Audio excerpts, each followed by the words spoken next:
Chapter 1. The angel is a fine, water-soaked girl.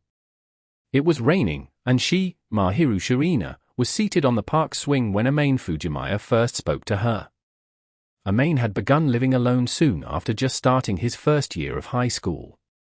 Living in the apartment to his right was an angel. Of course, the angel was a metaphor. Nevertheless, Mahiru Shirina was so pretty and cute that the metaphor was truly not a joke. Her flax-colored straight hair was well maintained, smooth and glossy, her clear white skin smooth and unblemished. She had a nice nose, a pair of large eyes beneath her long eyebrows and fine-looking bright pink lips, and combining all these traits, she had a delicate, doll-like beauty. She was in Amain's school and in the same year, and he often heard of what others said of her. Most said she was a girl of brains and brawn. In fact, she had maintained first place in every exam they took, always acing during gym classes. Amain knew few details about her as they were in different classes, but if the rumors were true, she was a perfect superhuman. She had no obvious flaws, a nice face, outstanding grades, and was humble and obedient. It was no wonder she was popular. Some boys would be utterly envious at the prospect of living next to such a pretty girl. Despite that, Amain did not intend to do anything to her, and did not think he could. Of course, Amain too felt that the girl Mahiru Shirina was truly charming. Despite that, they were simply neighbors. Amain never intended to get involved with her, nor did he have the chance to talk to her. If he did, he might garner the boys' envy. Truth be told, if they could get along just by living next to each other, the boys infatuated with her would not have to suffer so. And to add on, love was different from a mere infatuation with the opposite gender. As far as Amain was concerned, Mahiru was a pretty girl most suited to be marveled from afar. For that reason, Amain never expected a sweet and sour relationship with her, and naturally would not expect to get involved with her. He was merely living next to her, never actually interacting with her. So when he saw her spacing out alone without an umbrella in the middle of the rain, he wondered. What is she doing? The rain was so heavy that everyone else had already ran home. Yet here she was, alone at the park between the school and the apartment, on the swing. What's she doing in the rain? Dark, thick clouds covered the skies, and there was no light shining through, making the surroundings dim. It had been raining since morning, and he could not see her clearly. But the eye-catching flax-colored hair and uniform clearly identified Mahiru. Amain did not understand why she was there without an umbrella, letting the rain soak her. It appeared she was waiting for no one in particular, and she was not reacting to the fact that she was wet. She was merely staring listlessly in a certain direction. Looking up, the face already lacking in color pigments looked pale. If she was not careful, she could catch a cold. Despite that, Mahiru sat there quietly. It seemed she wanted to do so, and had no intention to return home. Perhaps it was inappropriate for any bystander to voice their concerns to her. So he thought as he prepared to cross the park, but at the last moment, he saw her contorted teary-looking face and scratched his head. He had no motive to get involved with her at all. But his conscience would ache if he left someone be with such a pained look. That was all. What are you doing? Amain spoke to her with an aloof voice, showing that he had no ulterior motives. She shook her long hair, seemingly bogged down by the absorbed water, and looked towards him. Her face was pretty as usual. Even though she was drenched by the rain, her glow was unhindered, and the rain emphasized her beauty like an ornament. A fine girl soaked in the rain, it seemed. Her Undine-like eyes looked towards him. At the very least, it seemed Mahiru knew Amain was her neighbor. They would meet occasionally in the morning, after all. But as she was approached by a complete stranger, spoken to, and her caramel-colored eyes were a little wary. Fujimaya-san. Is there anything you want from me? Ah, so she remembered my name. He thought. At the same time, he could tell this wariness was impossible to relax. They did meet before, but they were still strangers after all. It was expected that she would be on guard after being addressed. She probably did not wish to interact much with someone of the opposite gender. Typically, there were boys of various years confessing to her or approaching her, and she probably thought they had impure motives. Nothing much. Just that I'm concerned seeing you alone in the rain like this. I see. Thank you for your concern, but I do wish to remain here. Please leave me be. The voice was neither shrill nor wary, and while gentle, her faint voice warned him not to probe further. Well, guess that's that. Clearly, she was hiding something, but Amain had no intention to probe further, given how standoffish she was. Amain merely asked in the spur of the moment. It was natural that he ended up asking her, not that he was that concerned. If she simply wanted to remain there, he was fine with that. Mahiru, in turn, might have been wondering why he would be talking to her or feeling something like that. She stared at Amain skeptically with her fleeting, pretty face. I see, Amain answered. He felt he would be detested if they continued talking, so perhaps it was time for him to retreat. Luckily for him, whether she had a good impression of him or not, they did not have any relationship. Amain readily decided to return home and leave her be. However, he did not feel good about leaving a girl alone, soaked in the rain. You'll catch a cold. Take the umbrella. You don't have to return it. Ultimately, Amain decided to be a little busybody. If she caught a cold, Amain would not be able to sleep well. That was his thought when he handed the umbrella covering his head to her. She received the umbrella, or rather, he shoved it to her. Before she could speak, he turned away. He hastily left, and behind him, Mahiru called out. But the voice was so soft, it was overwhelmed by the rain. He paid no mind and quickly darted through the park. He merely hoped that she would not catch a cold when he shoved the umbrella to her. Perhaps it was for that reason that his initial guilt of wanting to ignore her subsided a little. Since she refused to talk, Amain did not intend to get involved with her. Since there was nothing going on between them, that would be the end. That was what Amain thought, back then, as he returned home. Chapter 2. The Angel's Offer. You're noisy. The following day, it was Amain who caught a cold. His classmate, or rather, bad friend Itsuki Akazawa, noted how noisy Amain was, and Amain wanted to snort back, only to fail. Instead, he was sniffing while trying to breathe through the nose. In a sense, he was snorting away. He was feeling utterly unwell, and his head was in stinging pain, either because his nose was blocked, or because of the cold. He had taken some medication he bought from a pharmacy, but the symptoms never faded, and he ended up like this. His face contorted as his nose met the tissue again. Itsuki in particular looked more dumbfounded than worried. Weren't you feeling fine yesterday?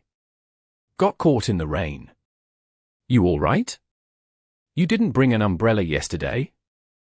Lent it to someone. Naturally, he could not say that he lent it to Mahiru, so he vaguely brushed it off. On a side note, he found Mahiru at school looking fine, somewhat vibrant. It was laughable for him given that he was the one who handed the umbrella to her. But he truly deserved this, for he did not take a hot bath thereafter to warm his body. But seriously, lending an umbrella when the rain's so heavy? Aren't you too good a person? Not like I got a choice. I just lent it to someone else. Who did you lend to for you to even risk catching a cold? A kid who got lost. It was better than saying someone with a childlike stature. Actually, she was in the same year as he was. Ah, I see. She had the look of a lost kid. Only when he said it did he realize what it was.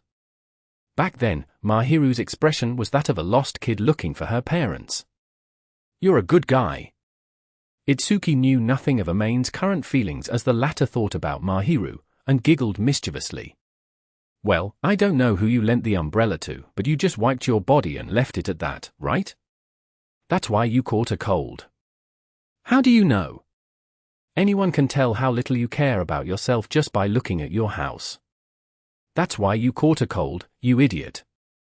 Once he was told off, Amain had to remain quiet.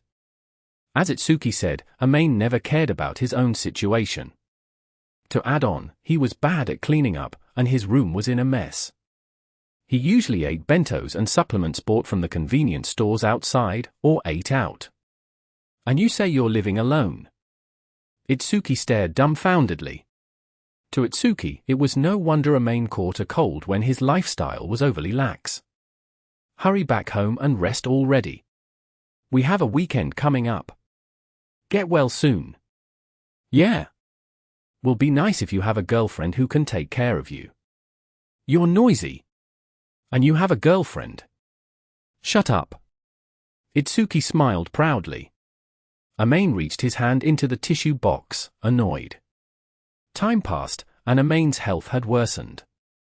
The cold symptoms he had were headache and runny nose, but now they were accompanied with sore throat and fatigue, crippling his entire body. After school, he looked forward as he hurried home, but the cold was worse than he thought, his steps extremely heavy. Despite that, he managed to make it to the entrance of the apartment complex. Dragging his heavy feet into the elevator, he leaned his body onto the wall. Ha! He found himself breathing more erratic than before, hotter. He managed to endure it at school somehow, but he might have felt more relaxed as he was about to reach home, and his body felt unbearable at once. He was usually fine with the elevator's lack of gravity, but at this point, it pained him. Nevertheless, he was about to reach home. The elevator stopped at his level, and he slowly alighted, dragging his feet over, only to freeze. Before his eyes was a girl with flax-colored hair, one he assumed he would never talk to again. In terms of appearance, her adorable face was full of life, her skin looking fine. Anyone would have assumed she was the one who caught the cold, but in fact, she was still fine. Perhaps it was because she usually took care of herself well that there was such a huge difference between them. Mahiru's hands were holding the neatly folded umbrella he had shoved to her the previous day. He told her she did not need to return it, but she did. You don't have to return it. But shouldn't I return what I have borrowed? Her words trailed off. One might say it was because she saw Amain's face. Are you running a fever? That has nothing to do with you, right? She appeared at the worst timing possible. So Amain frowned. To put it extremely, it did not matter whether the umbrella was returned. But now was not a good moment for them to meet.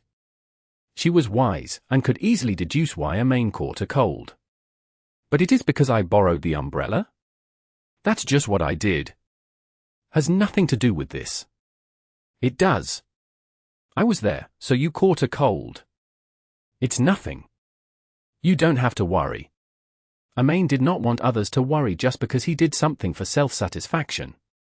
But it appeared that Mahiru would not leave him be with just a few words. Her pretty face was worried. That's enough. See you. Amain was uncomfortable to be questioned, so he decided to force his escape from Mahiru's questions and worries. Stumbling, he received the umbrella, and reached into his pocket for the key. He was fine till this point. After Amain opened his door with lethargy, he suddenly lost strength. He might have relaxed as he was finally about to enter his house. His body stumbled into the wall behind. Oh. So he thought, but the railing on the corridor was really sturdy, and would not break from just a little impact. It was sufficiently tall, and there was no way he could have fallen outside. It would hurt a little crashing into it, but that was to be expected, and so he braced himself. But his arm was suddenly tugged at, and he managed to regain his posture. I cannot leave you be at all. The soft voice entered his somewhat faint consciousness. I shall return the favor. His head was feeling fuzzy, probably because he was feverish, and he could not comprehend her words. For before he could, Mahiru dragged Amain's limp body and opened his door. I am going in. Please forgive me, but I have to. The quiet voice demanded compliance. Amain, affected by the cold, let himself be dragged without resistance. It was the first time he returned home with a girl his age. While he did not have a girlfriend to care for him while he was sick, it appeared there was an angel taking care of him instead. Chapter 3. The Angels Taking Care of the Sick. The apartment Amain lived in was a 1SLDK. It contained a vast living room, a bedroom, and a storeroom, an extravagant space for a person living alone. As his parents were sufficiently well off, after considering security and location, he decided to stay here. His parents were the ones who demanded that he stay here, and he was fine with that. Nevertheless, he felt they did not have to spend so much. He really could not handle living in such a massive apartment alone. That aside, while Amain lived alone, he was bad at cleaning up. Needless to say, the living room, and even the bedroom were in a mess. This is really unsightly. The angel, or rather, the savior, did not mince her words despite having such an adorable appearance. It was really horrible, and Amain could not refute.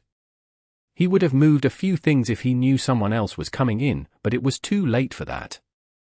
Mahiru's glossy lips let out a sigh, but she did not leave. Instead, she moved Amain into the bedroom. On the way there, both of them nearly tripped over. Amain himself was painfully aware that as the one who made the apartment so messy, it would be bad if he did not clean up for real. I shall leave for the moment. Do change before I return. That should be fine, no. You're coming back. I would not be able to sleep well if I leave a sick person on the bed. It appeared Mahiru had the exact same thoughts Amain about that prior incident, and he could not comment. Once Mahiru left the room, he obediently did as told, changing into his home clothes. It is a mess, and there is no place to step on. How do you live like this? He heard a perturbed mutter while changing, and felt really apologetic. Once he changed, he laid down, and seemed to have fallen asleep.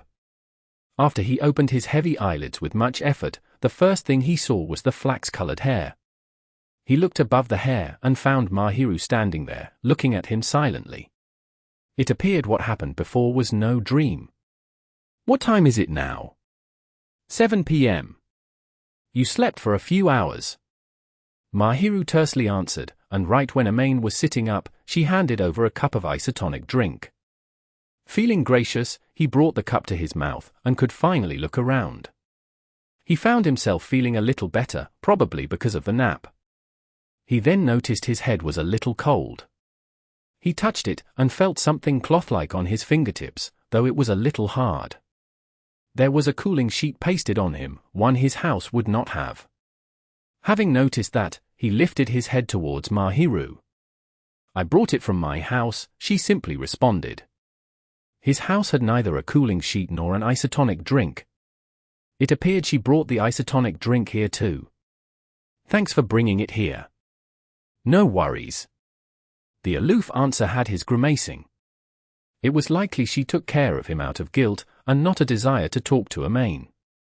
In any case, it was impossible to talk intimately when she was in the house of a boy she had just met.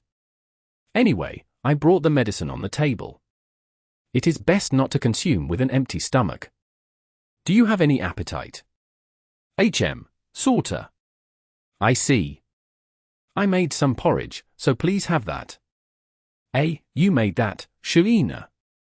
Who else is here? I shall eat it if you do not want to.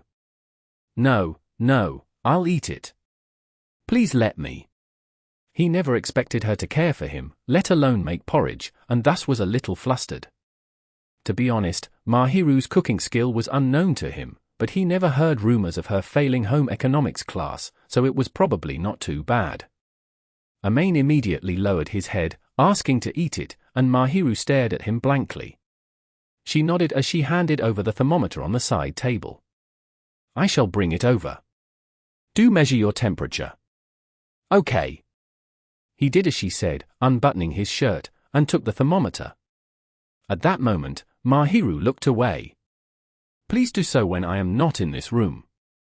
She sounded a little frantic, and Amain looked over to find her face a little red. Amain found Mahiru's reaction a little intriguing, since unlike girls, boys did not need to hide their chests. Perhaps Mahiru had no resistance against the color of skin however, for she hastily looked aside the moment he unbuttoned his shirt. Her white face was dyed with a light shade of rose, her face still looking aside as she quivered. One had to wonder if he was imagining it, but Mahiru's ears too were red, showing how embarrassed she was. I'm starting to see why the guys around her say she's so cute. Amain too considered Mahiru a beautiful girl, but nothing more. There was no doubt she was pretty and cute, but that was all to him. She was beautiful like a sculpted piece of work. The impression she gave was similar to that of an art piece. But at this point, Mahiru was evidently slightly embarrassed, making her look a little more human, and thus, strangely adorable. Then hurry and take out the porridge. I will without you telling me. Their relationship was not close enough for him to plainly state how cute she was. She would have found him weird if he did so he swallowed his thoughts. Once he said that disinterestedly, Mahiru teetered out of the room. She was a little slow, probably faltering, or because the room was too messy. It was likely to be the latter. As he watched her leave in a daze, Amain let out a little sigh, wondering how it ended up this way. Well, I guess it's the sense of responsibility and guilt. A girl typically would not enter the house of an unfamiliar boy just to take care of him. It would be bad if she was attacked. Yet Mahiru did so despite the risk, so it seemed she was feeling really guilty. Amain clearly showed no interest in her too, and this might be cause for her relief. In any case, there should be no doubt that Mahiru started taking care of him because there was no other way. I brought it here. While Amain had such thoughts in his slightly feverish head, Mahiru knocked on the door tentatively. It seemed she did not enter immediately, worried that he was not dressed fully. He then remembered that he loosened his clothes to measure his temperature. I'm not done measuring yet. I said that you should measure your temperature when I am not in. Sorry, I spaced out. He apologized, tucked the thermometer under his armpit, and soon heard a dull electronic sound. Hi, he took it out, and it showed 38.3 degrees Celsius. Not bad enough to be hospitalized for, but it was relatively high. Amain wore his clothes properly. Come in, he told Mahiru, who had not entered. She cautiously entered with a tray or porridge. She obviously looked relaxed, for he had finally put on his clothes. Your temperature? 38.3 degrees Celsius. I'll get better with some medicine and sleep. The medicine sold in shops mostly deals with the symptoms, and not the virus itself. Do rest well and work on your immune system. While he was being reproached, Amain knew that Mahiru was simply concerned, and his heart felt ticklish. Goodness! She sighed as she placed the claypot and the tray on the side table, opening the lid. It contained porridge with plum. The porridge was thin, considering the burden on his stomach, probably at a ratio of 7:1 of water and rice. Plum was added not for flavor, it seemed, but because it was said to be good for colds. There was no steam oozing, but it was warm, which meant that it was not made moments ago, but deliberately cooled thereafter. While Amain stared at the porridge, Mahiru ignored him as she served the porridge in a bowl. The plum bits were gently scattered within, the seeds carefully removed, the red flesh faintly blended into the white. Here. It probably is not hot anymore. NN, thank you. He received it, took a scoop with the spoon, and stared at it. Mahiru was surprised to see his gesture. What, do you want me to feed you? I am not providing such a service. Nobody's saying that, no, I'm just thinking that you know how to cook. Anyone living alone should be capable of doing so. For Amain, who had never been able to live a proper life alone, those words really hurt. Fujimaya-san, before you cook, do clean up your room. That too. It appeared Mahiru had somewhat known what Amain was thinking as she proceeded with another jab. He muttered away, trying to pass off this matter as he brought the spoonful of porridge to his mouth. The sticky porridge spread in his mouth, along with the original taste of rice and little salt. But the sourness and saltiness of the shredded dried plums were really appetizing, establishing a fine balance. Amain did not really like salty dried plums, but he did like the slight sweetness in this mild sourness. If he were healthy, he would have put the dried plums onto white rice and made chizuke. It's nice. Thank you for that. But anyone could have made the porridge without much difference. Mahiru answered with a blank face, but there was a little smile on her face. It was different from the smile he could occasionally see at school. It was a smile of relief, and he subconsciously stared at her. Fujimaya-san. No, it's nothing. The kind smile soon vanished after a single moment, and he found it a pity. So he thought, but Amain did not say anything as he tried to brush it off, eating the porridge in little scoops. Chapter 4. The Angel's Porridge, and the current situation. After dinner, Mahiru quickly brought another packet of isotonic drink, a basin of water, a towel, and a spare cooling sheet to the side table. After all, she should not be staying in a stranger's house, especially one of the opposite gender. Amain too would have felt awkward, so he accepted her actions. And as Amain stared, Mahiru checked if she had omitted something. For someone doing it out of her sense of duty, she sure is thorough. Mahiru might sound vicious, but she was serious and thorough in whatever she did. Amain gave a wry smile as he started getting used to her. Well, we won't get involved with each other after this. Thanks for the care though. It was unlikely he would be more involved with her.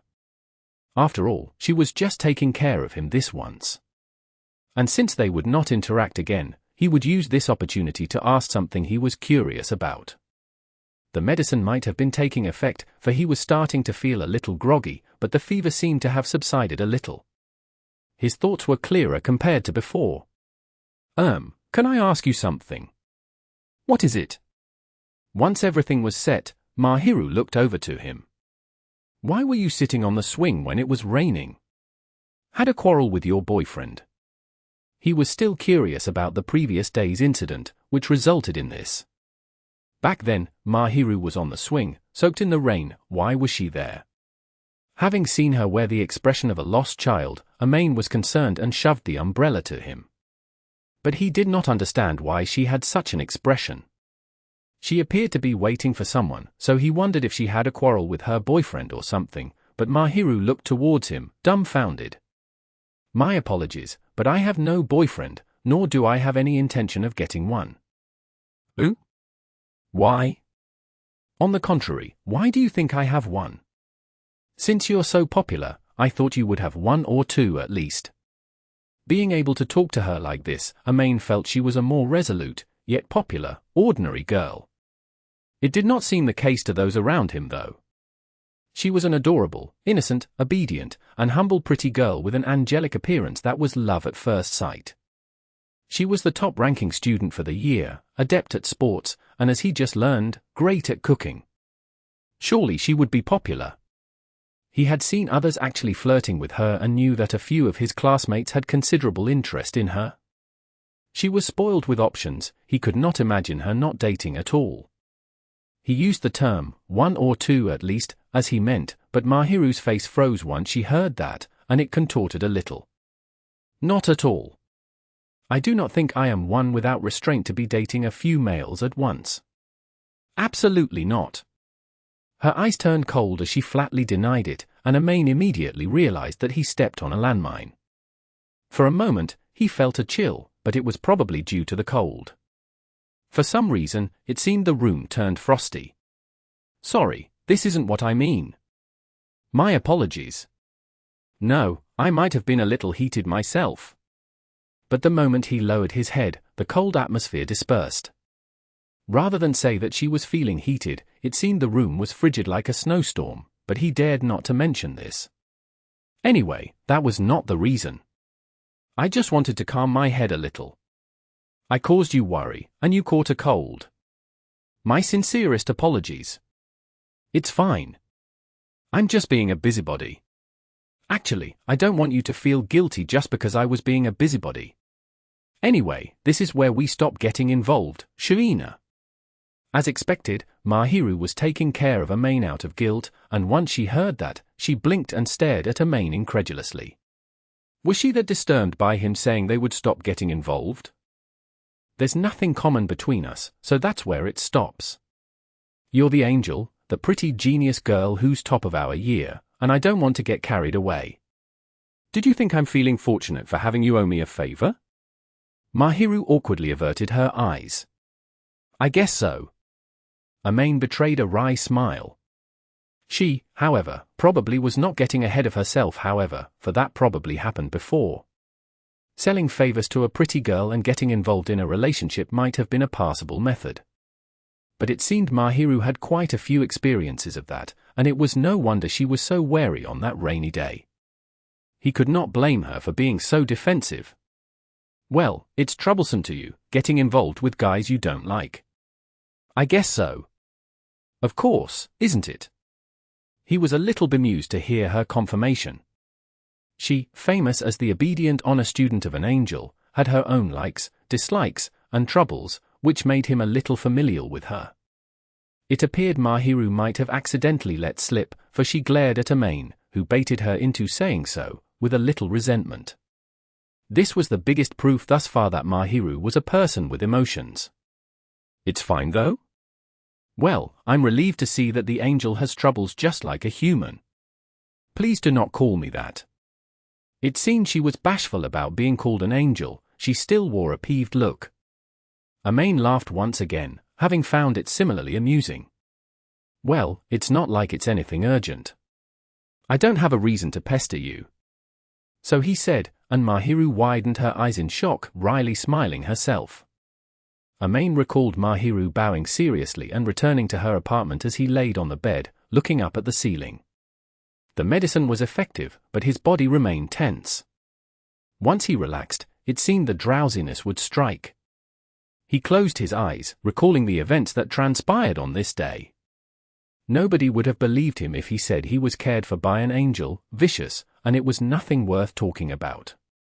What happened on this day would be a secret only to Amain and Mahiru. Secret.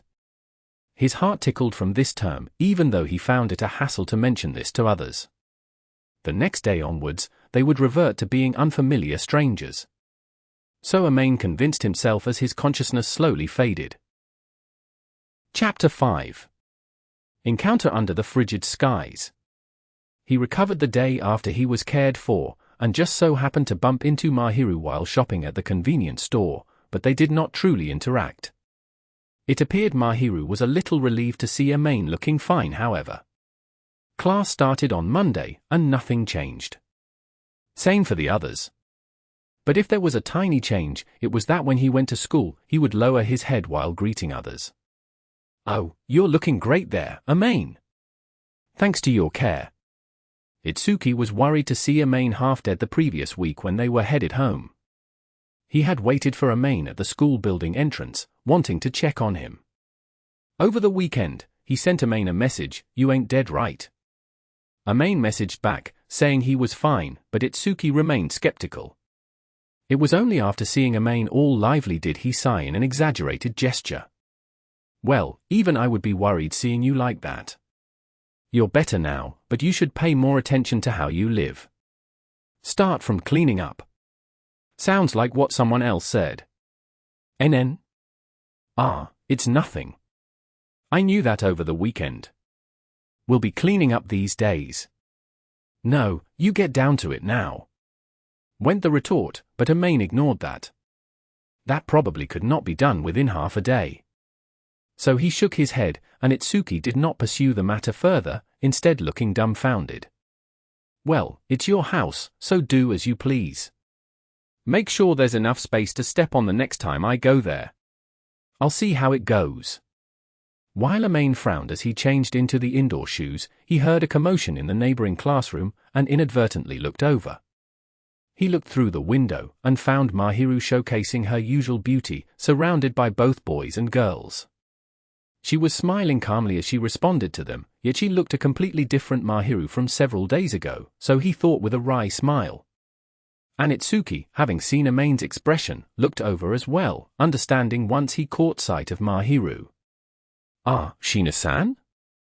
Still as popular as before. She's a pretty girl after all." "Well, she's the angel after all. You find Shirina cute too, Itsuki?" "Of course. I have Chi around, so she's just there to be marveled at." "Stop flexing already." To be precise, the Chi Itsuki spoke of was his girlfriend, Chito Shirakawa. Those two were a lovey-dovey couple, and whenever they were together, it was just too bright for Amain's eyes. "Stop flexing over here." Amain gestured towards Itsuki, but the latter did not look unhappy. After all, it was normal for them after all. "This guy's hopeless," he laughed. "What about you, Amain? Don't you find Shirina cute?" "She's a beauty. That's all." "That's boring." "Well, she's a flower on a peak we can't reach. There's no reason for us to get involved with her, all we can do is look." "You're not wrong.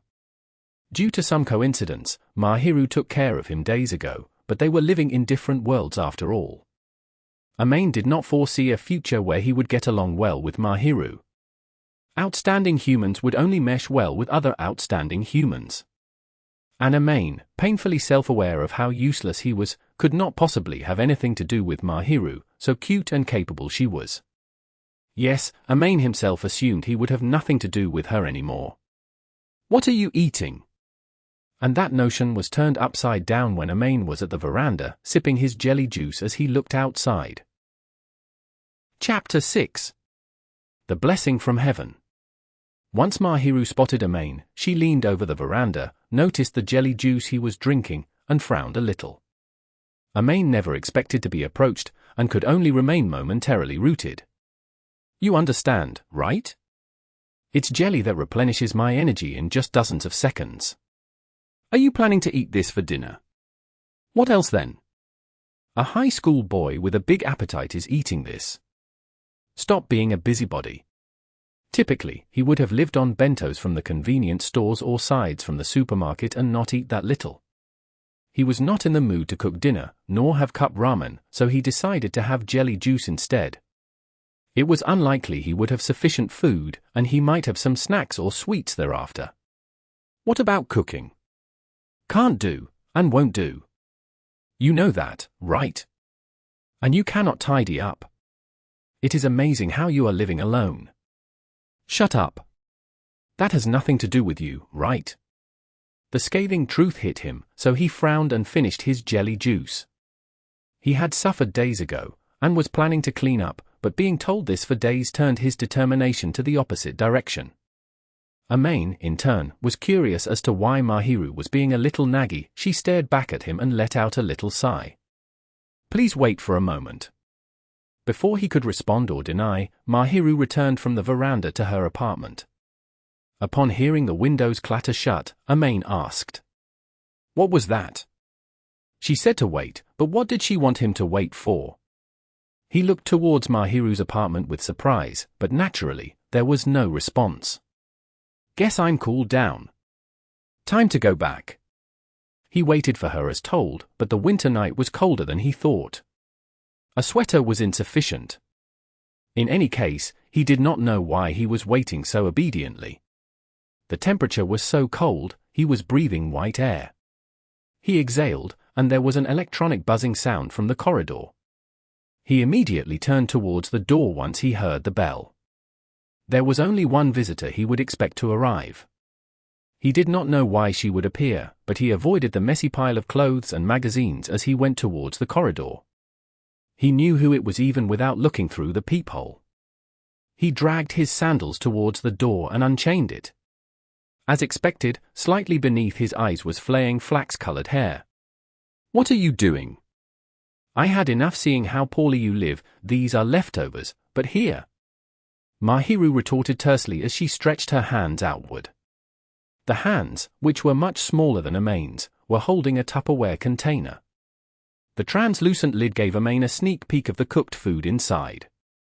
The contents were still warm, and there were some water droplets on the lid. It was hard to see, but there should be some cooked food inside.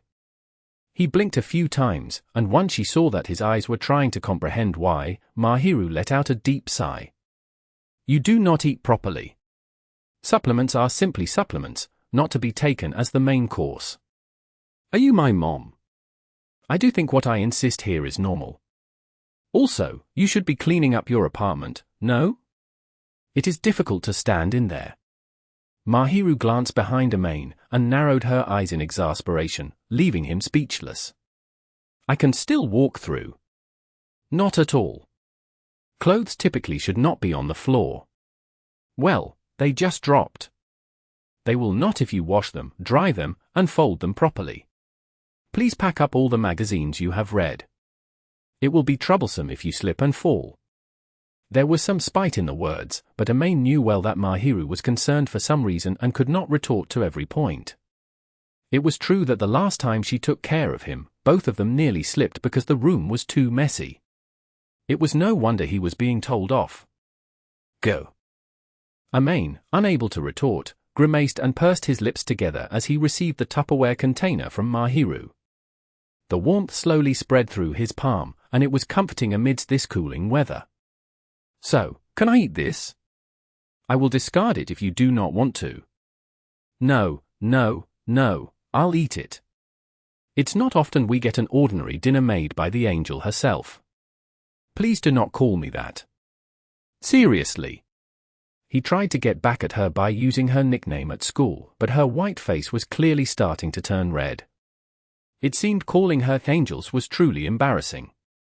Looking from her viewpoint, Amain too felt uneasy about it, and it was to be expected. Her cheeks were flushed, and she glared at him with a teary look which Amain could only grin at. "Sorry. I won't call you that again. Any more, and he would really ruin her mood, so it would not be appropriate for him to joke any more about this. Plus, they were not on such familial terms that they could joke about, and it would be better not to go overboard." It appeared Mahiru really did not want to be called such, and she cleared her throat, regaining her composure. Her cheeks remained strangely red however, and she looked not too different from before. "Well, I'll be accepting this graciously. You don't have to be sorry about me getting sick. Not at all. We are even now after I had taken care of you. I am doing this for self-satisfaction, but I am relatively concerned by how you are not living a proper lifestyle." "I get that." Amain had always been in a hapless state whenever she saw him, and her decision might be expected from a certain perspective. Even at this point, the entrance behind Amain was a complete mess, and Mahiru had seen it all when she took care of him. There was no point hiding. "Do eat proper meals and live a proper lifestyle now, will you? Are you my mom?" While Mahiru lectured away with a completely serious look, Amain retorted back in exhaustion. It would be better if there was some rice or miso or soy sauce, so he thought, but unfortunately he did not cook any rice, or rather, he had finished his supply of rice, and this little wish was left unfulfilled. It was too late for him to say so, but Amain regretted not going out to buy 2 packets of rice. The angel's really amazing. So Amain praised the superhuman who was perfect at studying, sports and housework, yet terrified and unhappy about being called that. He continued to savor the ideal taste of these root vegetables. Chapter 7. The Angel's Naggy. The following night, Amain brought the borrowed Tupperware along as he visited Mahiru's house. Though Amain was truly bad at doing housework, he was fine with washing. It was proper etiquette to wash and return after all. So he thought as he brought along the thoroughly washed and dried Tupperware. He could not say that he had a tough time washing it however. Mahiru might have expected Amain to ring the bell at this time, for she opened the door without checking. She was dressed in a Bordeaux red knitted one-piece dress, and narrowed her eyes slightly. She glanced at the Tupperware container and said, "It is impressive that you washed it well." She praised him as she would to a child, causing him to frown unconsciously. "Thank you for doing this much. This is for you." Mahiru received the Tupperware, and that would be fine, but she then passed another Tupperware container to Amain's hands. As expected, or so it seemed, it was warm. Inside it was probably fried pork and eggplant. It was a little colder, so the lid was not covered in steam. He could see the eggplants, the cooked meat, and sesame seeds sprinkled on top through the lid. Looking at the color, it seemed the sauce was made from miso. The slightly charred eggplant and glossy meat looked appetizing. This really looked delicious, he thought. But he could not understand why she brought him food again. "No, I'm just here to return the Tupperware. This is tonight's dinner." "I know that, but just to ask, you have no allergies, right? I do not care about your food preferences." "Not really? But if I keep taking more from you, how would it turn out if he was to have 2 consecutive dinners from her?" Amain was utterly grateful, especially given his improper balance in nutrition, and Mahiru's cooking skills were far superior to girls her age. The taste would be remarkable. So too would the food inside the Tupperware container be delicious. But it would be an utter tragedy if the people from his school were to see this. Of course, the tragedy would befall Amain's calm high school life. Each apartment here was designed to accommodate a person, but the rental was expensive considering the facilities and geographic location. He never saw any schoolmate aside from Mahiru nearby, and he did not need to worry about them being spotted, but he was apprehensive about such a relationship being exposed. I made a little too much for myself. I will be glad if you accepted some of mine. Well, I'm glad to accept this, but usually, this gives others a wrong impression that you like them. You think so? Nope, not at all. Are you an idiot? Given that she was making such a face, Amain had no reason to think that much. Furthermore, it was impossible to imagine the beautiful prodigy Mahiru showing any goodwill after witnessing how useless Amain was at cleaning up. It was true that receiving dinner from a cute neighbor would be fitting for a rom-com manga plot, but there was no love or comedic elements. No love, no comedy in their conversations. Just a note, Amain had no rice at home. The only aspects present were the angel's vicious words and her pitiful compassion. It should be fine then, you are planning to buy some bentos from the convenience store or some side dishes at the supermarket, no? How do you know? The kitchen did not appear to be used properly, and there were a lot of disposable chopsticks from the convenience store and supermarket on the table. Also, anyone can tell without thinking, given how unhealthy you look. Your face clearly looks unhealthy. She saw through everything with just a single trip to his house, and Amain's face twitched. It was an undeniable fact, however, so he could not say anything. Now then, I shall be returning. Thud. Once she was done with what she wanted to say and give, Mahiru closed the door. Clank. The chain behind the door was latched up, and Amain looked towards the Tupperware in his hands. Within his palms was the still-warm dinner, and he let out a sigh before returning to his apartment.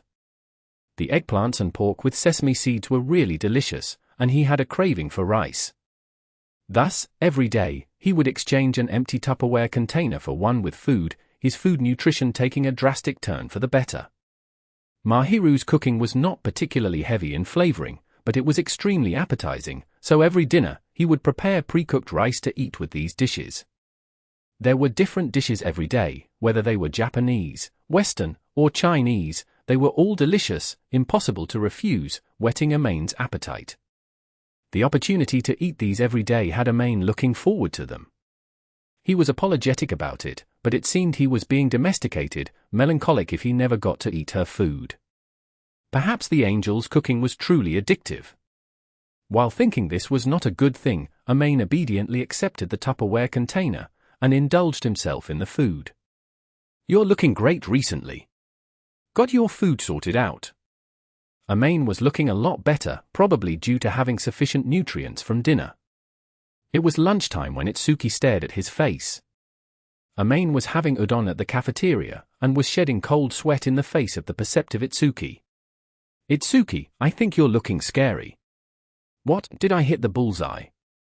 No, well, I had to reflect on that. He would be told off whenever he met Mahiru at the apartments, and given that he was receiving dinner from her, it was to be expected that his quality of life had improved. He wanted to express his thanks to the angel, but at the same time, he felt she was somewhat a busybody. So he confirmed ambiguously, and Itsuki gleefully giggled. Of course. Your old unhealthy look was because of your living habits after all. Shut up. But you managed to get it fixed just like that. I was forced, sorta. Ha ha. Your mom knows. Not exactly, I would say. Mahiru's tone was similar to his mom's. She was way too young and cute to be called his mom, but Amain did not want to reject Mahiru, who had been taking care of him for some reason. Say, Itsuki. Did I look really unhealthy? Yeah. Mostly because you looked too pale. You're tall but skinny, and your face just looked unhealthy. But my face is like this. I know. You can be livelier in your expressions, though. That's impossible, I see, a dead-looking face. As he hardly checked his face in the mirror, Amain hardly knew how he looked, but to others, he appeared to be utterly sickly. Perhaps Mahiru was worried about Amain because he usually looked dead. Amain, you should pay attention to how others look at you. You won't look like this if you sort it out. Are you just rubbing it in? No, what else can I do without saying it plainly that you look dead? Itsuki took the opportunity to coax Amain into focusing on his health and appearance. None of your business, he said, and looked aside. Chapter 8. The Angel Next Door Spoils Me Rotten. 7 Thoughts on Angel. Tenshi-sama Commemorative SS. Mahiru, what are you applying? Mahiru, seated on the sofa, was spreading some translucent stick on her lips, and Amain blinked away. Lip balm. Honey-flavored. So she said as she gently applied it. Well, there actually was the word honey written on the packaging. They come with flavors nowadays. You do sound like a grandpa. They do come with flavors recently, like chocolate, strawberry, green apple. I usually use medicinal lip balm because of the school rules, but Chaito-san said this is fine too. It appeared to be Chaito's recommendation. Mahiru herself seemed to like it as she capped the lip balm back excitedly. Oh. So Amain said as he stared at Mahiru's lips.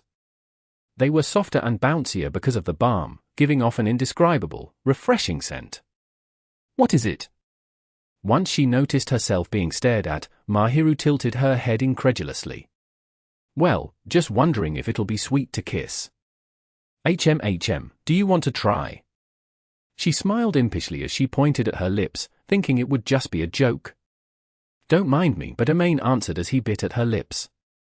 She shivered, never expecting him to really do so, but she never intended to stop him, for she was the one who invited him. So Amain enjoyed the moist lips, softer than usual as he felt his way along her lips, the sweet taste of honey spreading in his mouth. Well, that's really sweet. So he muttered, and a blushing Mahiru glared up at him. You said that and you're the one embarrassed now. Ow, I get it, I'm sorry. As he was slapped by her, he decided not to taunt her anymore while he continued to savor her lips. He felt a different sweetness from the usual kiss, and whenever he licked her, she would fidget bashfully, leaving him desiring more.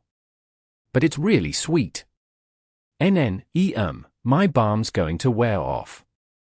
On the verge of surrendering, Mahiru pressed her palms on Amain's chest, her bashful and moist caramel-colored eyes staring back at him. I can't continue.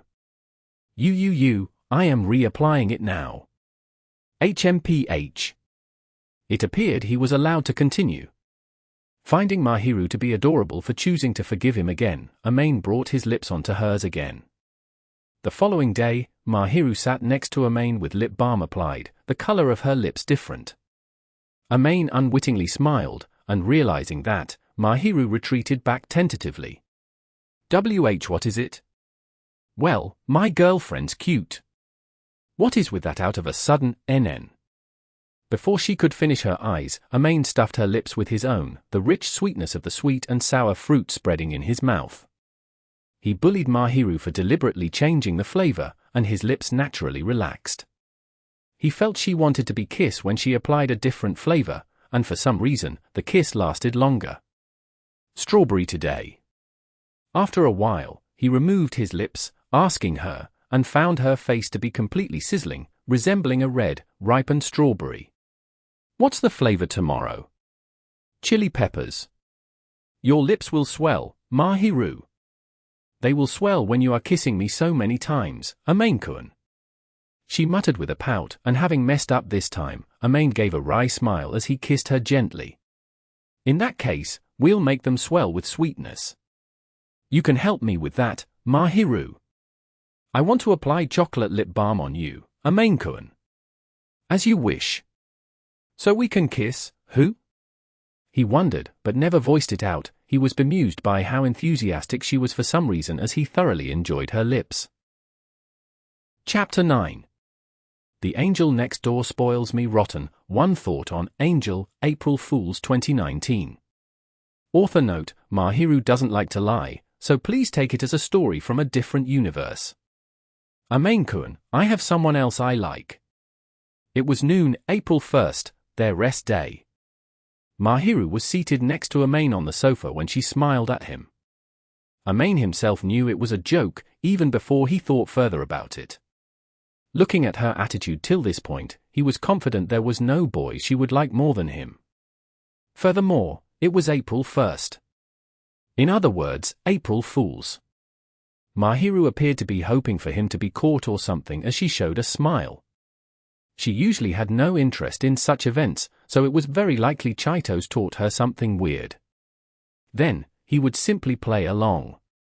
I see. So you're abandoning me? Hey?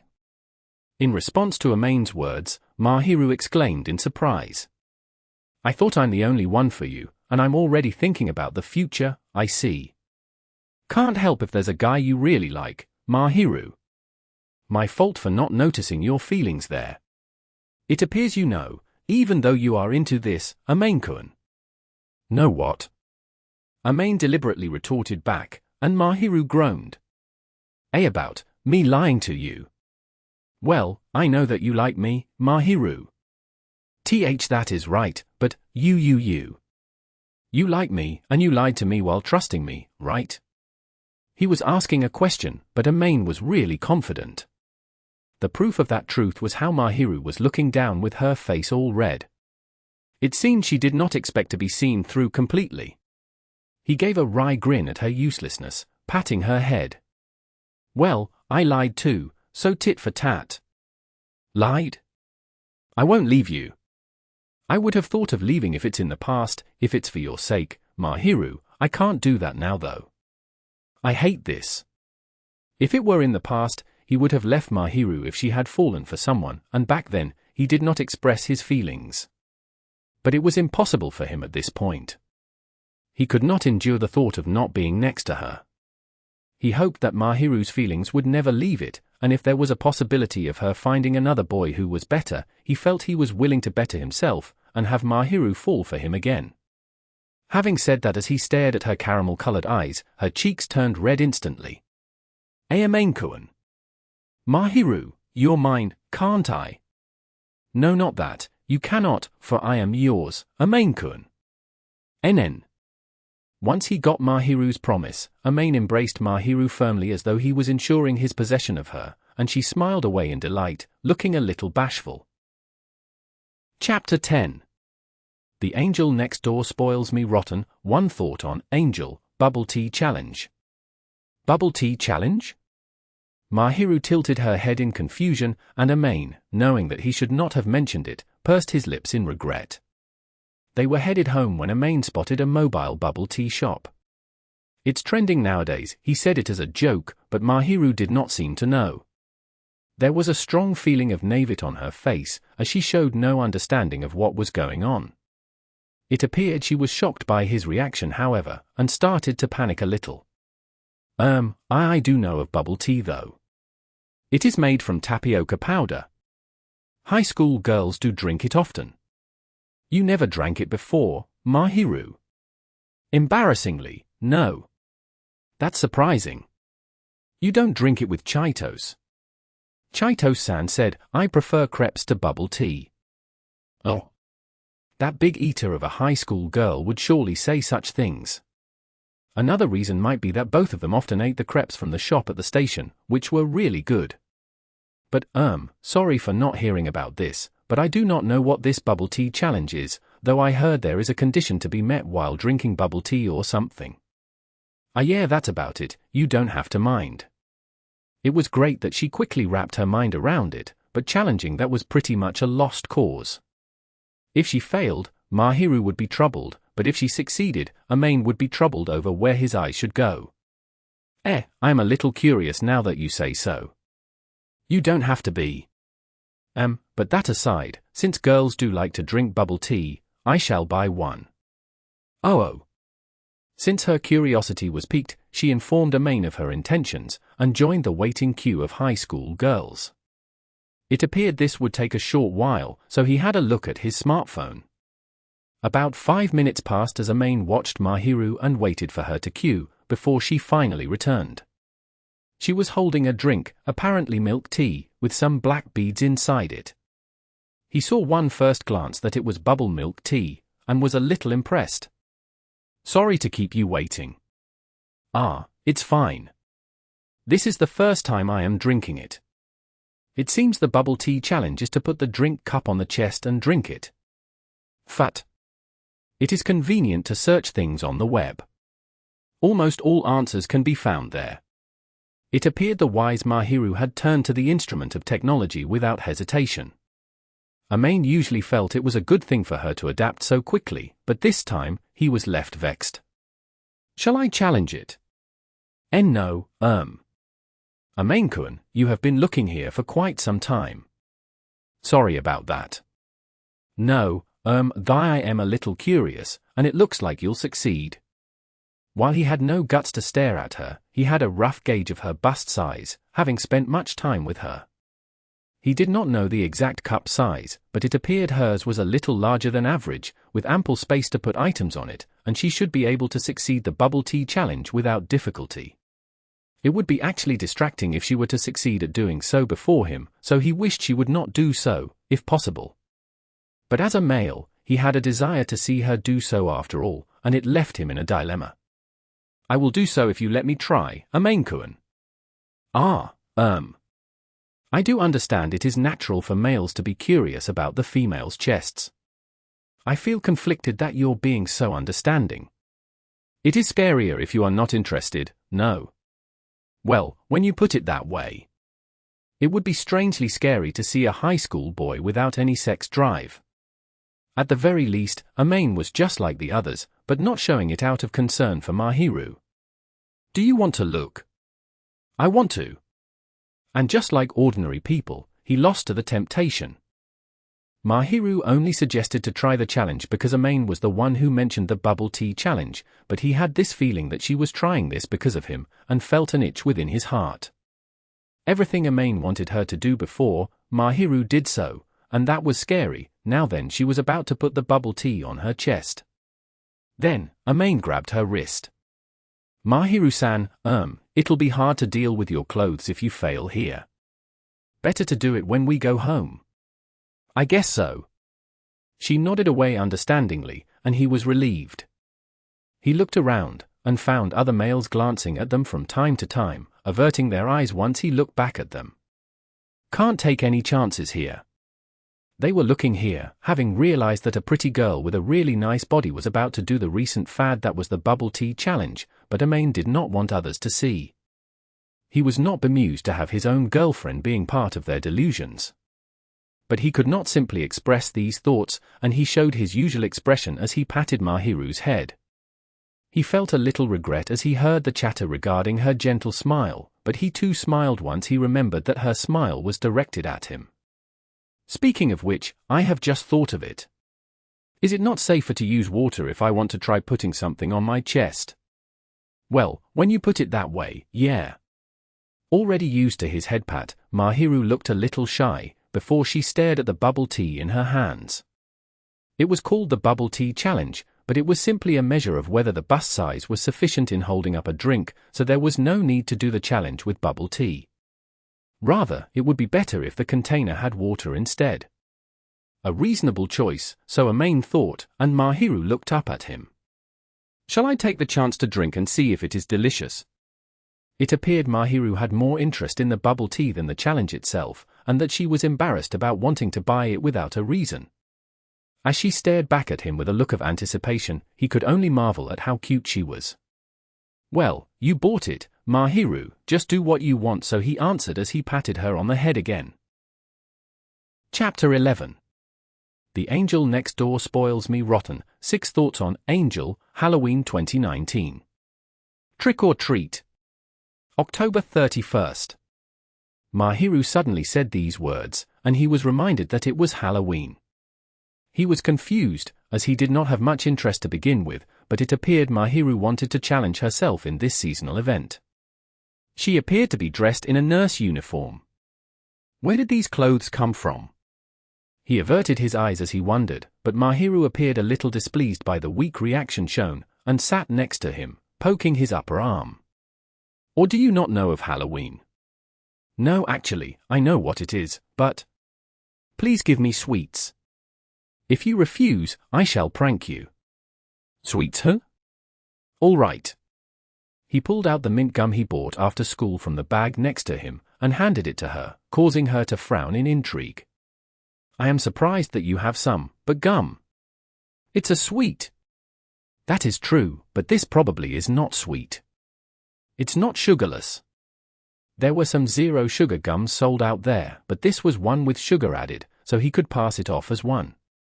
Mahiru looked extremely peeved that she never got to prank Amain, and this time, he reached his palm out to her. So, it's time you give me something now, right, Mahiru? Foo-foo. I have prepared this in advance, just so that I will not be pranked. She seemed to have expected Amain to say this, smiling away as she took out a syringe filled with some colorful fluid. It was not to be used for medical purposes. It was a plastic case in the shape of a syringe. The tip was not sharp, the hole on the tip and the cylinder itself being very big. It probably contained some colored water candy. We made it like that to go along with clothing. We also have Ramune in the form of medicine capsules. Well, you're being thorough here. Chaito-san and I thought about this, just to ask, Amain-kun, what do you think? Well, that's cute, but... I really hoped you wouldn't choose to wear a miniskirt. For cosplay purposes, she was wearing an outfit with a design and length not seen in the actual job, but perhaps it was a little too stimulating. He could not see the undergarments, but he could see the legs. It was a little awkward to Mahiru, with her nice body, wearing this uniform. Truly it was Chaito's idea, so he muttered as he looked aside, hearing a chuckle. Does it not suit me? It does, but if you're wearing such stimulating clothing. You mean? I'll be troubled, you see, aren't you more troubled than me? Amain might lose his mind and go for some skinship, so if possible, he hoped she would not wear such clothing. It appeared a stunned Mahiru did not understand him, and he gave a wry smile as he reached his arms around her knees and back, lifting her up and putting her on his thighs. He then lifted her face, and brought it close to his cheek. With a hand on her back, he gently caressed her thighs. Since you like to wear this, can I touch?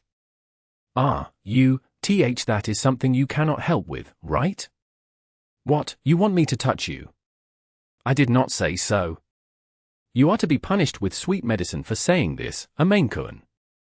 Her face was completely beetroot as she injected the water candy onto his lips, and he did not resist. The water candy that was squeezed out slightly was sweet, and Amain, not one particularly fond for sweets, did not like the taste. After eating a little, he snatched the syringe from Mahiru's hand, putting it on the table. Then, he bit on Mahiru's lips. NN.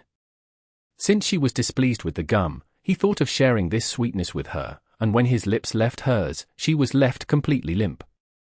Her body quivered slightly when he gently caressed her thighs and back, and there was an unspeakable sexy feeling to that. In fact, there was nothing particularly erotic, and he merely felt itchy. I gave you candy. Don't prank me now. Mahiru pouted for a little while, and muttered away. Amain chuckled as he began to pat her head, coaxing her. Chapter 12. The Angel Next Door Spoils Me Rotten, 6 Thoughts on Angel, 11/11's Pocky and Pretz Day Special. Amain returned home from school, sat on the sofa and ate some chocolate Pretz. Next to him, Mahiru began to fidget. He was eating from the suspicious-looking item Chaitos had shoved onto him. However, he did not think much about it. What is it? No, it is rare seeing you eating chocolate sweets. Well, I prefer salty snacks after all, but Chaitos just shoved this onto me. You want some too, Mahiru? I can share some with you, Mahiru. So he implied, and it seemed Mahiru herself was wondering if she could help herself. What is it? Mahiru appeared to be aware of what it was, but she was just waiting. He handed the open bag to Mahiru, who made a little groan, pressing her forearms onto her forehead. Do you know what this is about? No, I know there's something up because of you and Chaitos, but I can't really figure out anything. Sorry. So you do not know what day it is today? Yep. Why do you think you received the sweets? Isn't there some event going on, or some message involved? If you know that much, how have you not realized it? Mahiru frowned with confusion, groaning as she put her hand on her forehand. Hearing such words, Amain did not know what else to do, and decided to pat Mahiru's head anyway. You do not have to rub it in. What do you want me to do then? I do not want it, but I expected just a little. Expected? You are eating that, Pretz, so I will not say what I want however. Mahiru shook in embarrassment, and Amain was left troubled as he took another Pretz. He chewed at it, and Mahiru lifted her face. Next to him the caramel-colored eyes were wandering around, and Mahiru finally made up her mind as she stared at him, grabbing Amain's hand that was holding the Pretz. In the blink of an eye, Mahiru seemed to snap as she brought her face close to him. At that moment, by the time he realized it, the blushing Mahiru put her lips onto his. A soft voice could be heard from Mahiru's throat, her lips still sticking to his. It was rare to see her so aggressive, and while feeling ashamed, Amain gently brought his lips over hers. After a short while, their lips left each other, and Mahiru's eyes were looking bashful. She was feeling ashamed as she started this, and Amain grinned back. This is what I am referring to. It is this day. Yeah, I get that. Please do not laugh. Laughing, or smiling? The latter, please.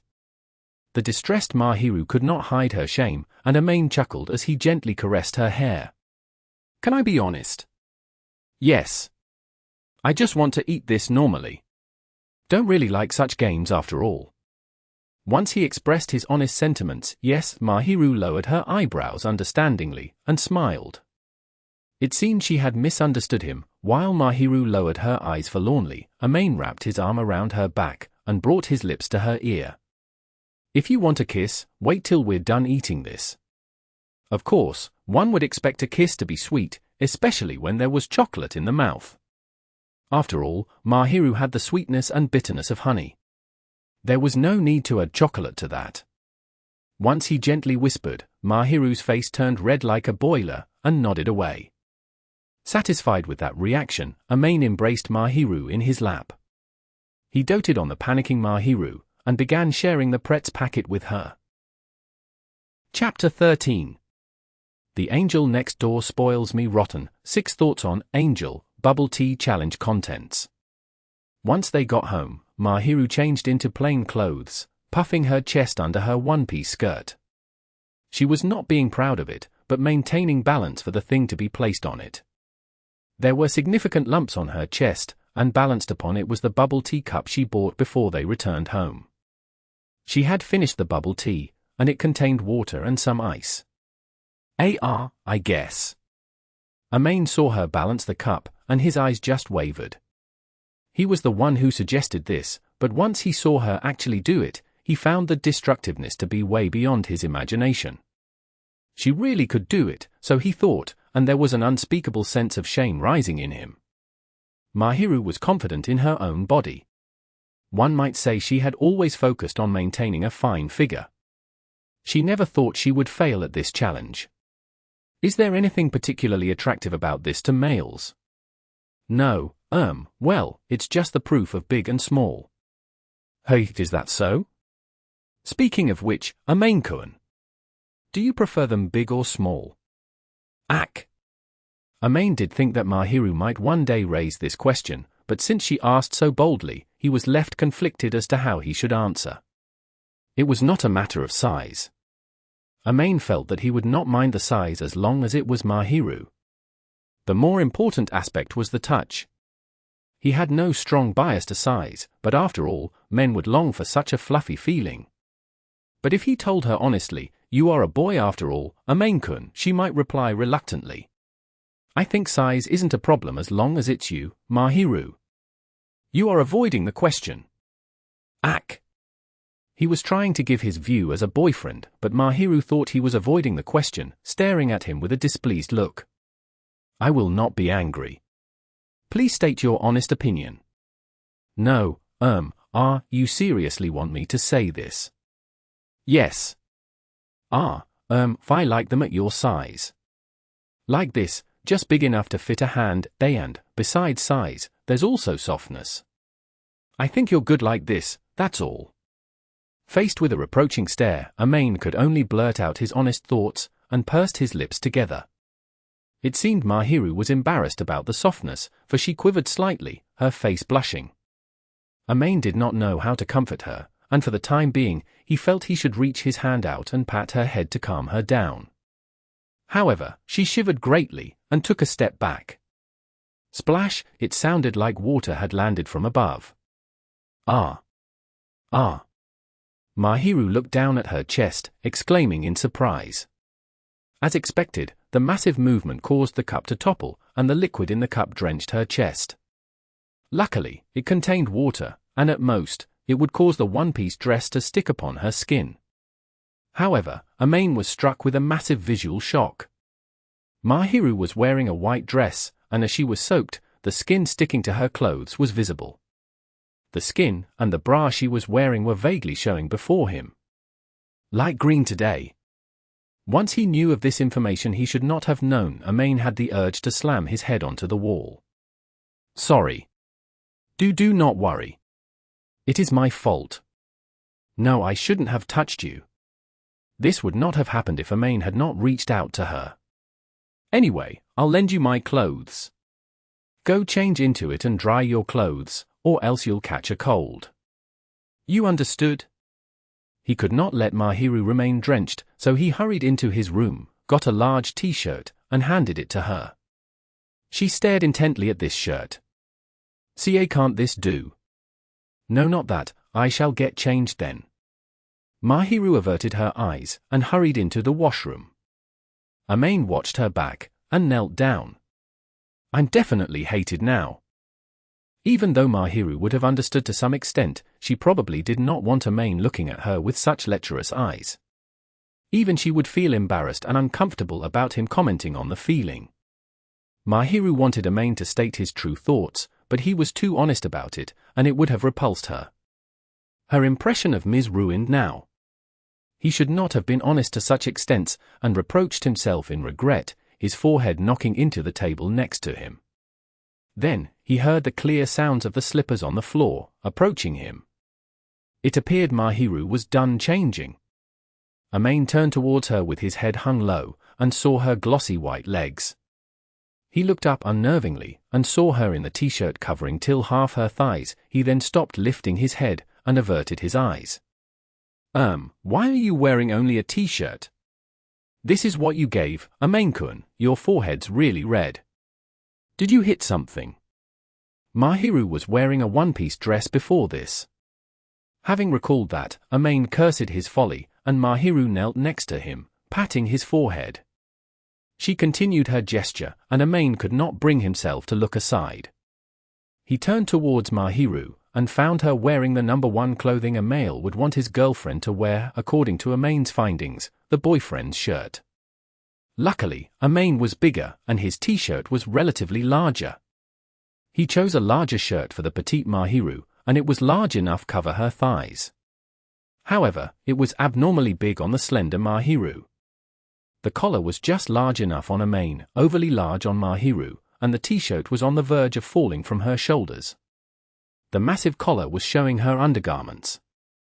His eye spotted that faint green, and he experienced the so-called male instincts. It is red and swelling.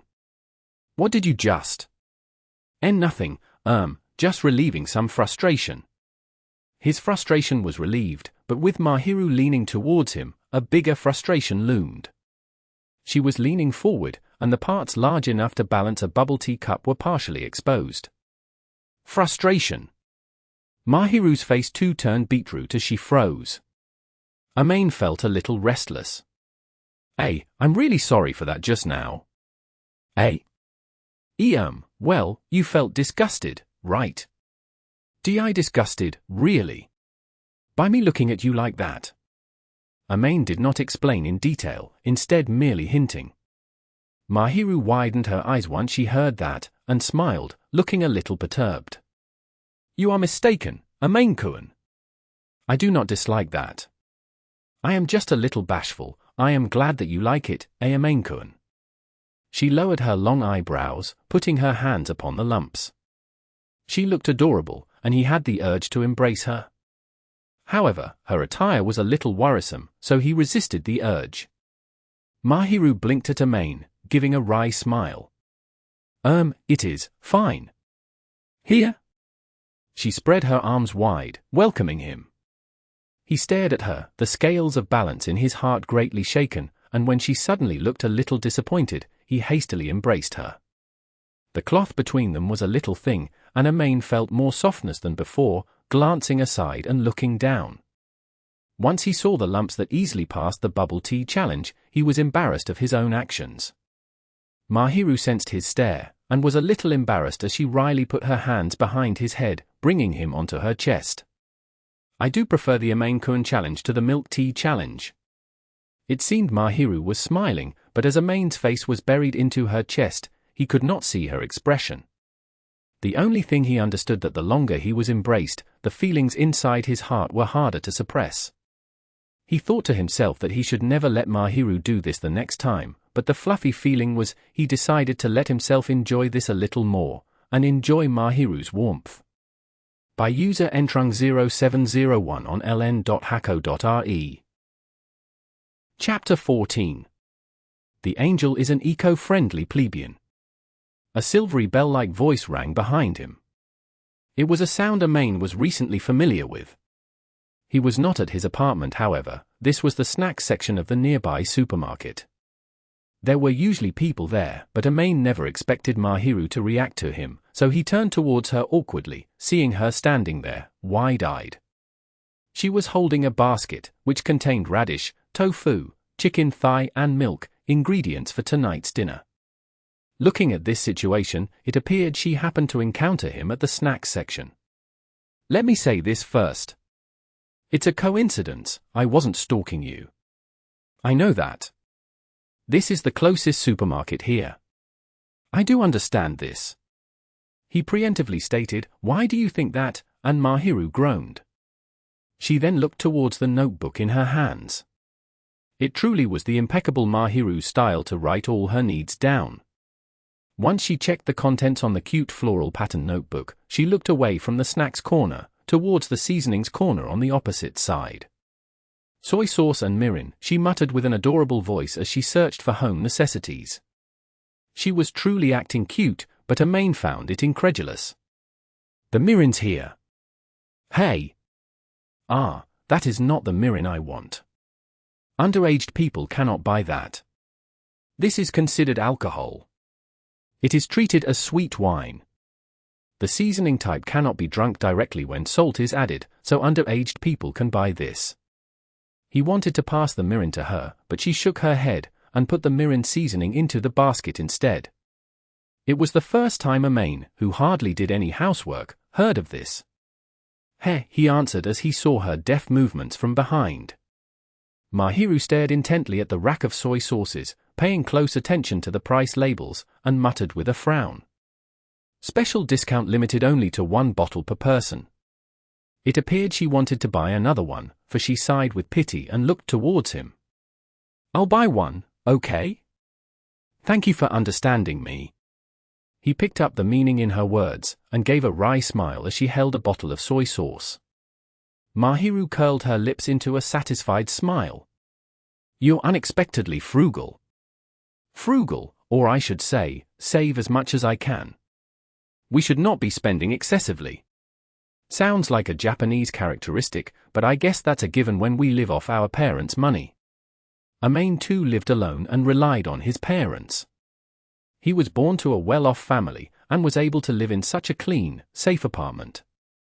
He also had ample living expenses and did not need to scrimp. Thus, he was really grateful for his parents.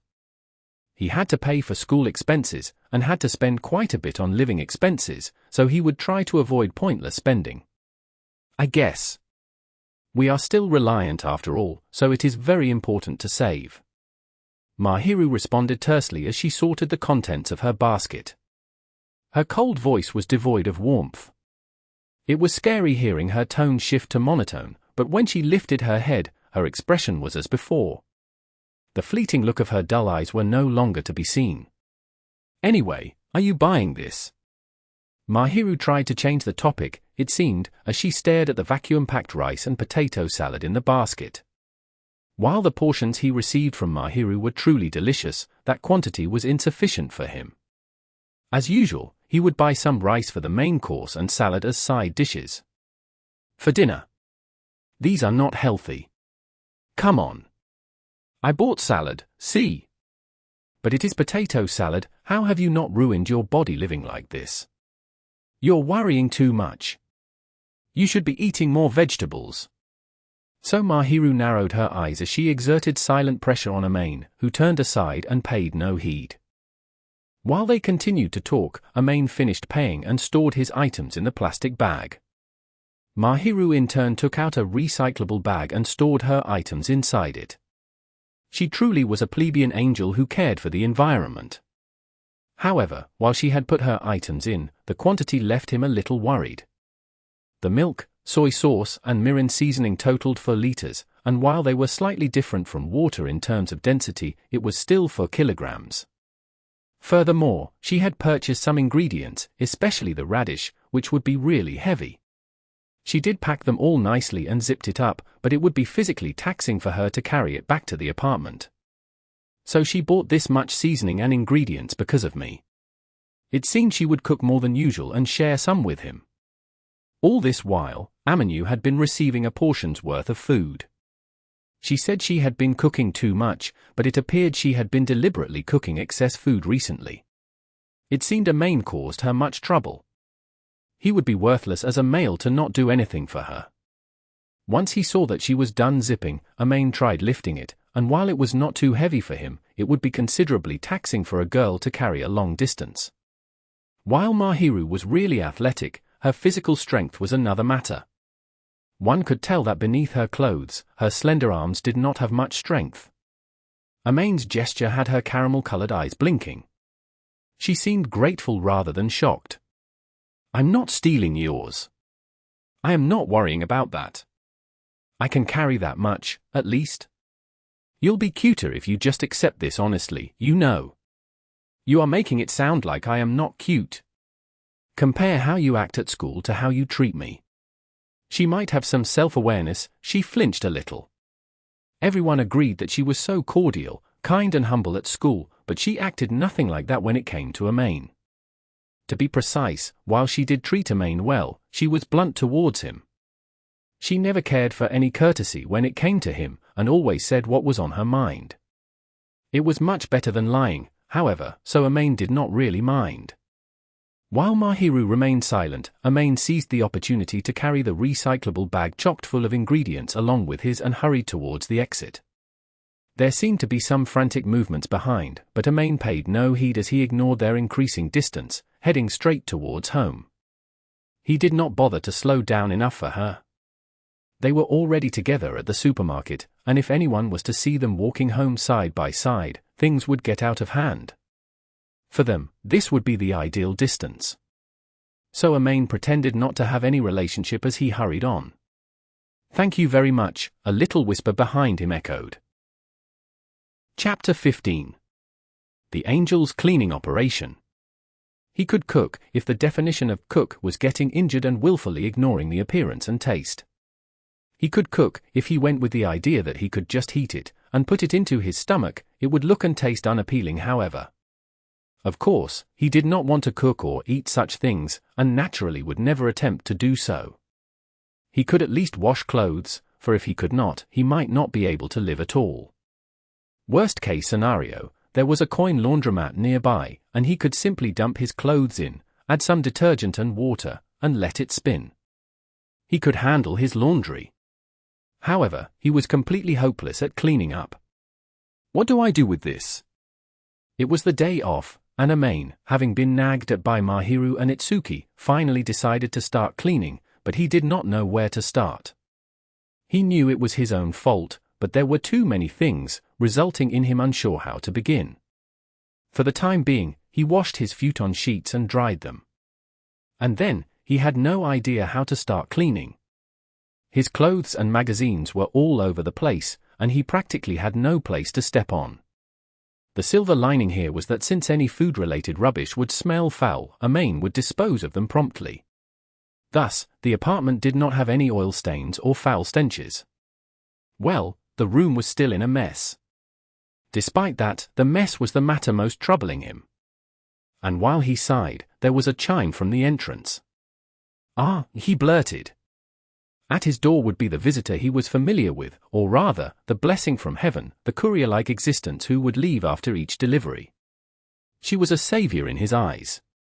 He hurried towards the entrance, nearly slipping as there was no place to step foot on, and supported himself off the wall as he opened the door.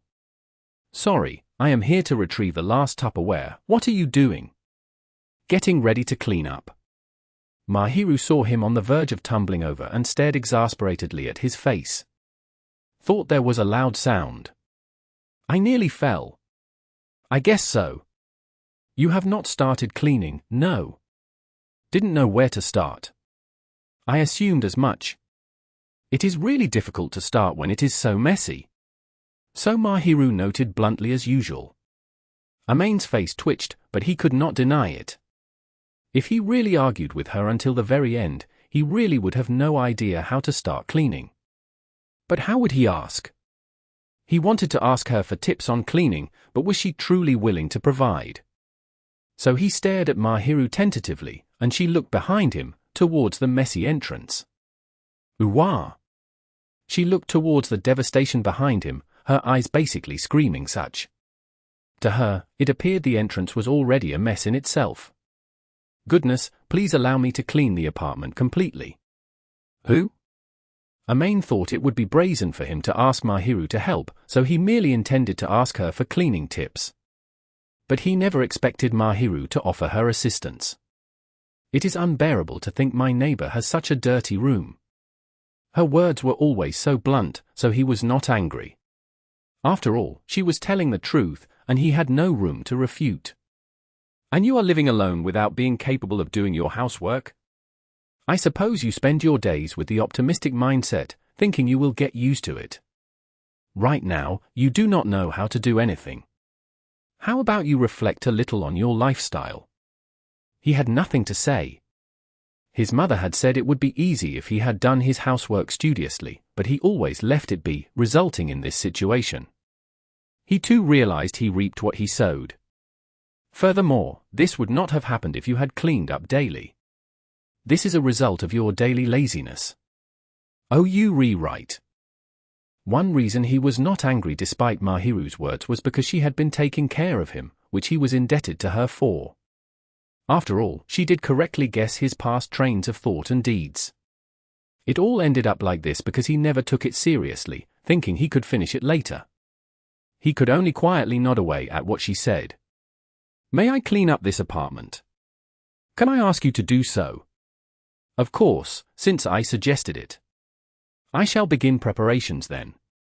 It is best if you lock away any personal items you wish to hide, any personal items or valuables in the storeroom. You don't have to worry about that." While her words were blunt, she was very earnest in offering to help. He had no reason to worry about her stealing anything. After all, she, a busybody who always abided by common sense, could not possibly harm others. "Are you not worried? You're not the kind of person to do that anyway. Not that, are you not worried that I will see the things you will want to hide as a boy?" "Sorry about that, but I don't have such stuff." "Well, if you say so. I shall change my clothes and bring my cleaning tools over. I shall clean this apartment thoroughly." Mahiru shrugged and returned to her apartment. From behind, Amain watched her leave with a wry smile on his face. Chapter 16. The angel is a grand commander overseeing the sweeping operation of trash. The t-shirt clinging to her body emphasized her defined, curvy body. She tied her hair in a bun, revealing her pale nape, which left Amain a little uncomfortable. She would usually wear a one-piece dress or a skirt, so this was a new sight for him. He always wondered if this boyish look would be suitable for Mahiru, but it seemed he was overthinking it. It was then he thoroughly realized that beauties would look good in anything they wore. Nevertheless, while this clothing looked easier to move in, it was also passable as casual wear. He wondered if she was fine with it getting dirty. "Are you fine with it getting dirty?" "I intend to dispose of it some time later." "It is fine even if it is dirty." So Mahiru said as she looked towards the devastation that was Amain's apartment, and sighed. Just to say this, we are doing this thoroughly, understand? Got it? If you do, let us hurry. I am not going to hold back, nor am I going to let you compromise. Is that all right? Mahiru implied silently. Yes. And Amain could only abide. Thus began the cleaning operation launched by the angel. First, put the clothes into the laundry basket. Cleaning should go from top to bottom, but we need to sort that out if we want to use the vacuum cleaner. The floor is all covered. There are many clothes, so we need to separate them in batches. Also, split those that you have worn and those that you have not. We can wash them all, right? I'll do as you say. And as expected, even though they had a vacuum cleaner, they had to start at the mess on the ground. You do not have any undergarments lying around, no. I do keep them in the closet at least. Good. We will deal with the clothing later. Even if we wash and dry them now, the dust will fly when we clean it up. There is insufficient space to dry. If you are not really in need of them, we can wash them once we are done cleaning. Yes. The magazines can be discarded. It would be one thing if you are collecting them, but I am assuming not, given how they are all over the place. Cut out the pages you want to keep and deal with the rest. Tie them up and bring them to the waste collection area. Mahiru quickly got down to cleaning, instructing Amain to keep his clothes in the laundry basket as she stacked the magazines up one by one. She had asked if he had any magazines he really wanted to keep, but Amain shook his head as he was not really bothered with that. Seeing that, Mahiru bundled the magazines with the vinyl string she had brought from her house. Once you are done with the clothes, please come here and sort out the other items on the floor. Same goes for them. Sort out what you want and do not want, and discard the ones you do not want. Understood? Oh. If you are unhappy about something, do say so. No, not exactly, just that it seems very orderly. We will not have enough time otherwise. I do not wish to see your room in a mess. You're right. It was their day off, but time was limited. They could only work during the day, given that the noise of the vacuum cleaner would disturb their neighbors. And the work before the vacuuming was laborious as it was. Mahiru understood this and told him to hurry with the packing. He was apologetic about having to trouble Mahiru this much, but thanks to her, there was more space for footing. He was truly impressed. Instructor Shuina. Since you are addressing me as instructor, hurry up and learn. I cannot determine which are your personal belongings, so please sort out those that you require. Yes, sir. Please do not treat me like a boy. The grim-faced angel retorted as she cleaned up with her nimble hands, sorting out the things she could. Amain himself had the urge to keep anything and everything, and thus he was grateful and envious that she could be so decisive. It was another person's room, but Mahiru really spared no efforts in cleaning up. She was truly acting like a homemaker. Her brisk movements made it seem that she could have easily cleaned this apartment herself. But she might have been too hasty, for she did not notice her footing. What happened next was undoubtedly Amain's fault, for Mahiru stepped on his clothes on the floor and lost her balance. Ah! Mahiru blurted, and at that instant, Amain instinctively slid towards the floor she was about to fall upon. He felt a soft sensation and a sweet scent flooded his nose along with some smell of dust, probably caused when he hurried over. His buttocks felt a blunt pain as he landed, but it was still bearable and he only grunted softly. At the same time, he could feel her weight boring upon him. He was fortunate that he was able to stop her at that instant. Fujimaya-san. Mahiru lifted her face, staring at him with a stunned look. She did not appear to be fuming, but it appeared she had many words on her mind. Sorry for falling over? Well, we are cleaning the house because this could happen. My sincerest apologies. I'm reflecting about this, you hurt anywhere? I am fine. Thank you for catching me. I should be the one saying sorry. No, this is my fault. She had already been supplying him with dinner, and now she was helping him clean. It would be unspeakable for him if she was to be hurt because of this. One might say he was so apologetic, he dared not look at her face. If Mahiru was willing, he would have considered not owing towards her, but it seemed she had no intention of blaming him for her falling over. "We are cleaning up to prevent this from happening, you know." "I know. I'm really sorry." "No, you do not have to be so sorry. I came here to help after all." She seemed to panic as she looked up at him. Her eyes appeared uneasy while she clung onto him, and he found it very difficult to calm down. Amain, who had no luck with women, was already having a cardiac arrest at this distance, let alone with a pretty girl in close contact with him. Neither of them were in love with each other, but he found it really inappropriate. Mahiru herself seemed not to have noticed her posture, so Amain gently grabbed her shoulders, splitting them apart, and stood up before the shame overtook his face. "Shall we continue?" "I guess." Luckily, it appeared Mahiru did not notice Amain faltering, and she held his hand, standing up. Her face remained stoic like usual, not caring that they made contact. Amain himself was thinking that a girl like Mahiru would not be so bashful given that so many boys showered her with affection, brushing this matter aside. He looked towards her with a wry smile, apologetic for having her help. So he motivated himself and got down to cleaning again. That shocked me. Cleaning was truly a hassle for him, given that he was unfamiliar with it. And thus, he never noticed her little whisper and the slightly reddened eyes hidden by her faint-colored hair. Chapter 17. The Angel's First Time. They spent an entire day cleaning up Amain's house. For several hours, they cleared the personal belongings on the floor, and then washed the clothes, wiped the lights, the windows, vacuumed the floor, and the sun was setting by the time they were done. The sun was visible when Mahiru entered the house. This was sufficient proof of how long they toiled on this. But it was this reason that Amain's house looked pretty once again. The floor was cleaned thoroughly, cleared of discarded items. The windows and sills were cleared of dust, and so were the lights, looking brighter than before. Amain's room too was cleaned, so there was nothing scattered on the floor. Finally, he could comfortably rest in there. "We spent an entire day on this." "Well, it's that messy." "All thanks to you." "You're right."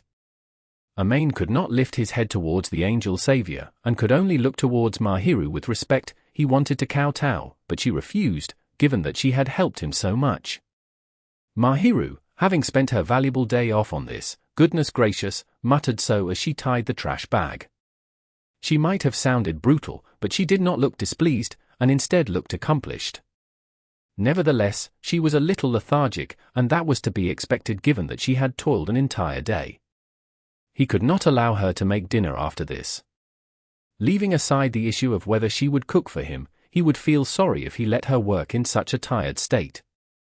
"I don't want to go out and buy dinner now, so let's order some pizza for dinner.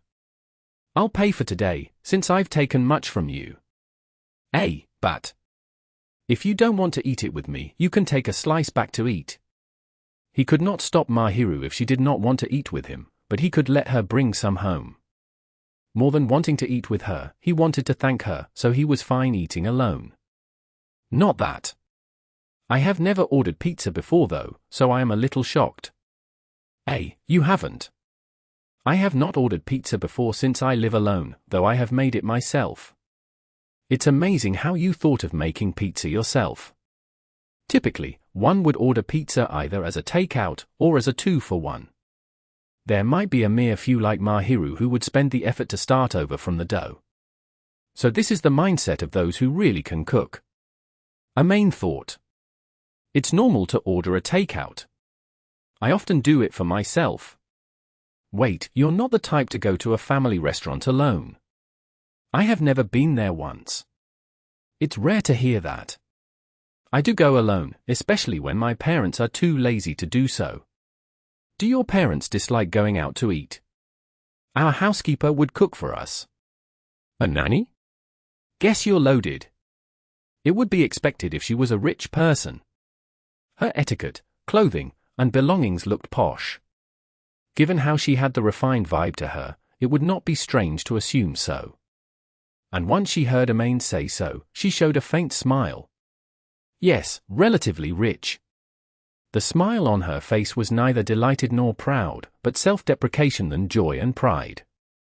Amain started to regret saying too much when he saw that smile. Her response was muted when he mentioned about her parents, so it seemed she was on bad terms with them. It seemed that this was not a matter she really wanted to talk about, so he had no intention of probing. Every person had one or two things they would not want to mention or let others know. Not asking about certain things might be courtesy towards a person he was relatively unfamiliar with. Well, just think of it as an experience. Here, choose what you want. He decided not to talk about her parents, and showed her the pizza advertisement instead. It was the shop Amain frequented, the best tasting of the delivery services he knew of in this area. It certainly was not as good as one baked in a pizza kill, but the toppings ranged from standard to kid specials. Surely, there would be some matching Mahiru's tastes. Seizing the change in topic, Mahiru took the menu and quickly scanned her eyes over it. The transparent-looking roasted tea-colored eyes stared at the photos of various pizzas. Those eyes, always devoid of emotion, seemed to be sparkling with life. Wait, is she actually looking forward to this? Perhaps he was thinking too much, but she appeared a little excited, for once she had a look at the menu, she pointed at a 4-topping pizza typically found at parties. "This is what I want," she said. Mahiru peered over to him, seemingly hiding behind the menu, and once he agreed, her eyes began to glow. He smiled wryly at her obviously elated face, and with a single hand, he dialed the number listed on the advertisement. About an hour later, the pizza arrived, and Mahiru quickly ate it.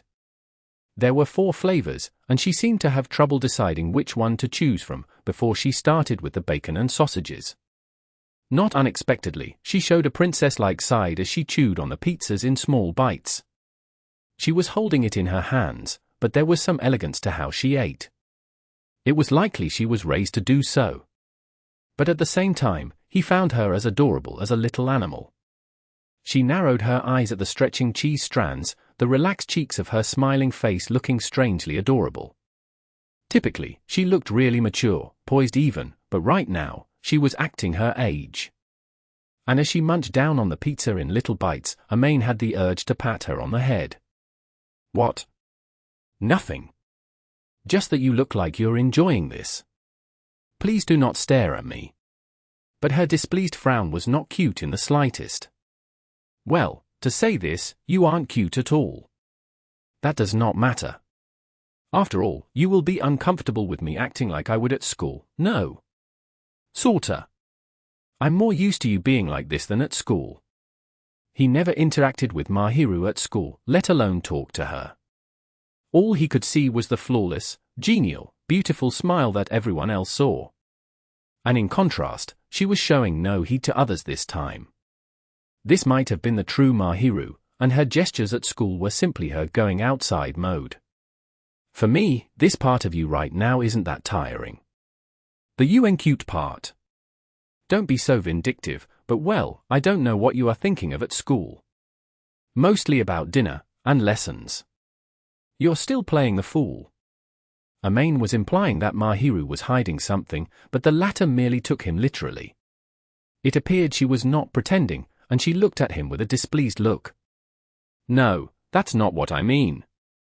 I mean that I can't see your heart, so I don't know what you're thinking at school, and you're still unfriendly now, but it's easier to interact when you can express your feelings honestly. Is my behavior at school inappropriate? That's how you deal with things, and I don't think that's bad. But you're not tired?" "No. I have been like this since young. Guess it's ingrained." If she was ingrained with that mentality since youth, her etiquette was understandable. However, this meant that she was consciously acting like an ideal child and was doing so because she had no choice.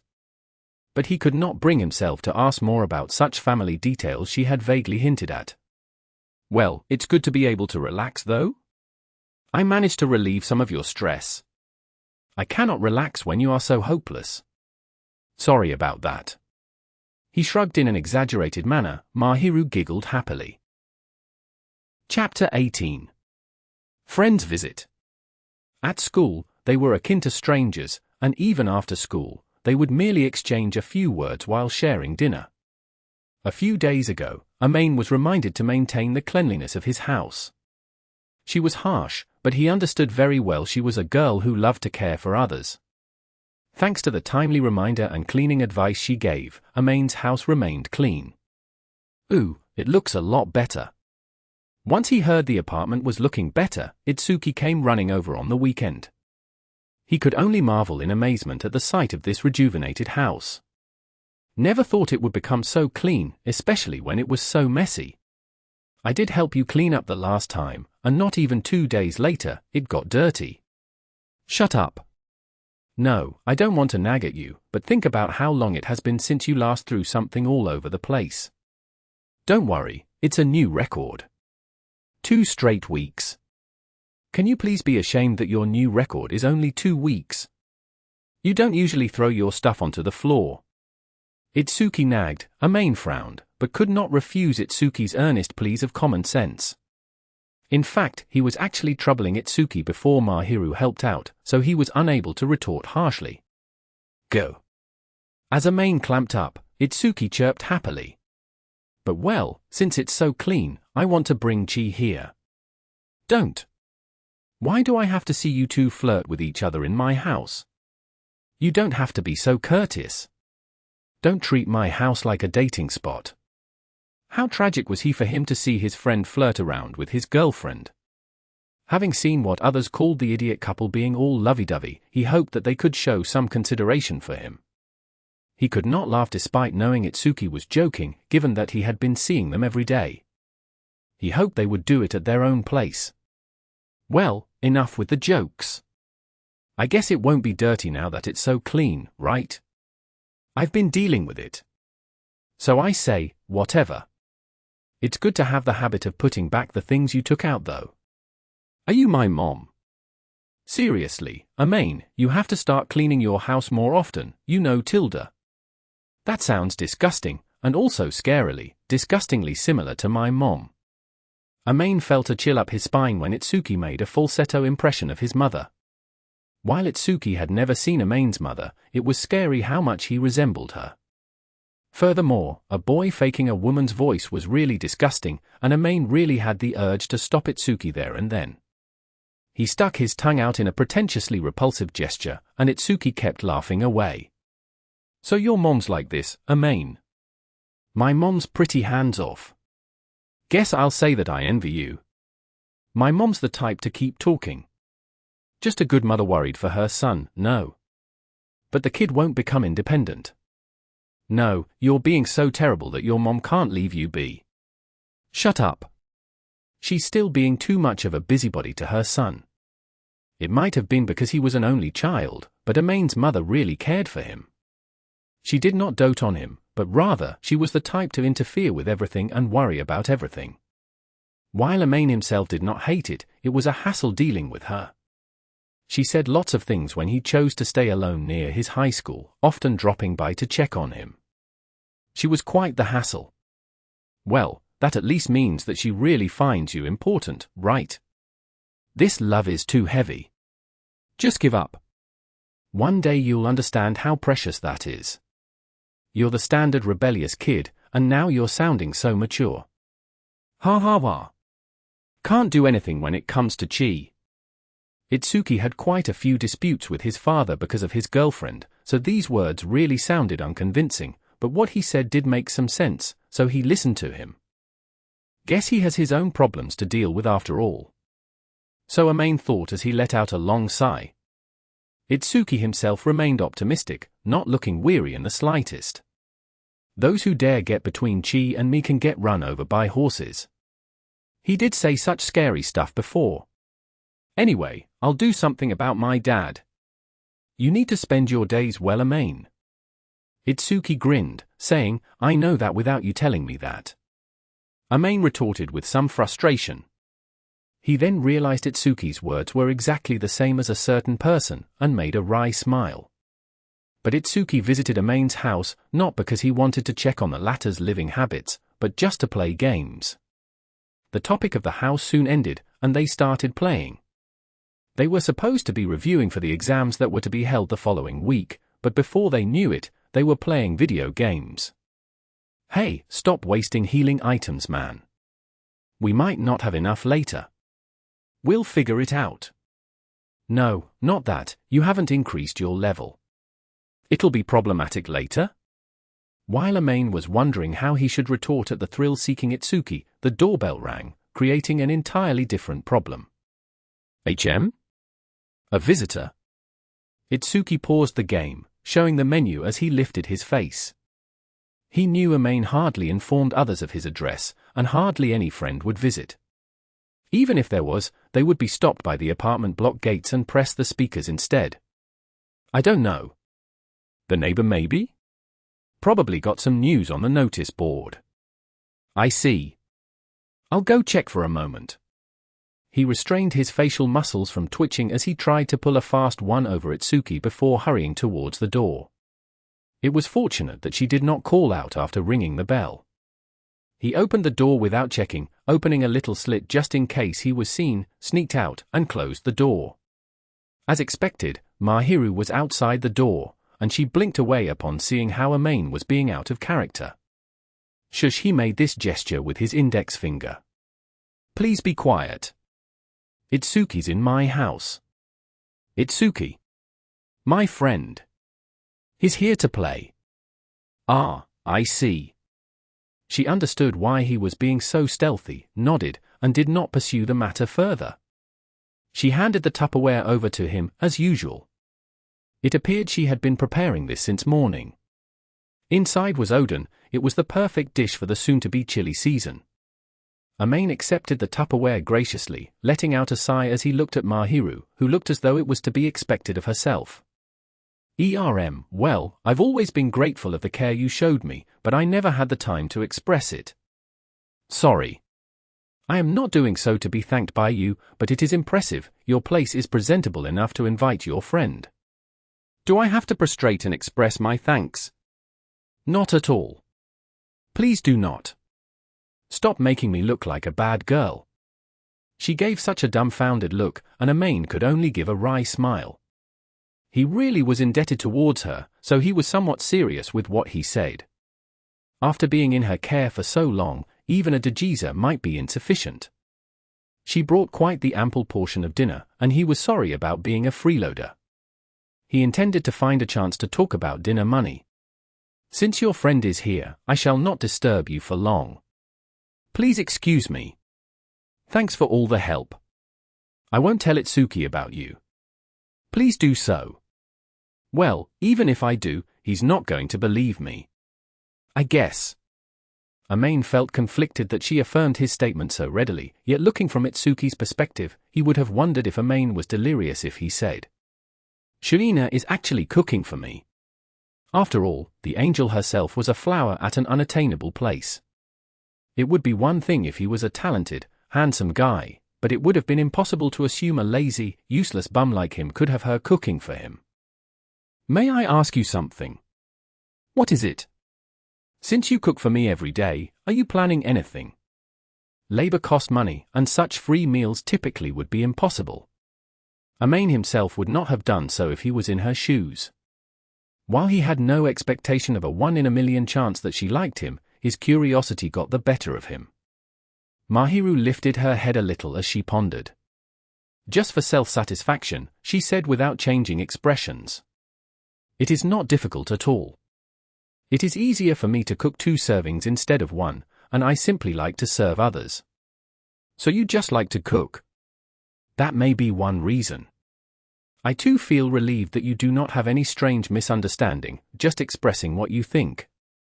I worry whenever I see what you eat, so I am doing so for self-satisfaction. Is that so? Of course.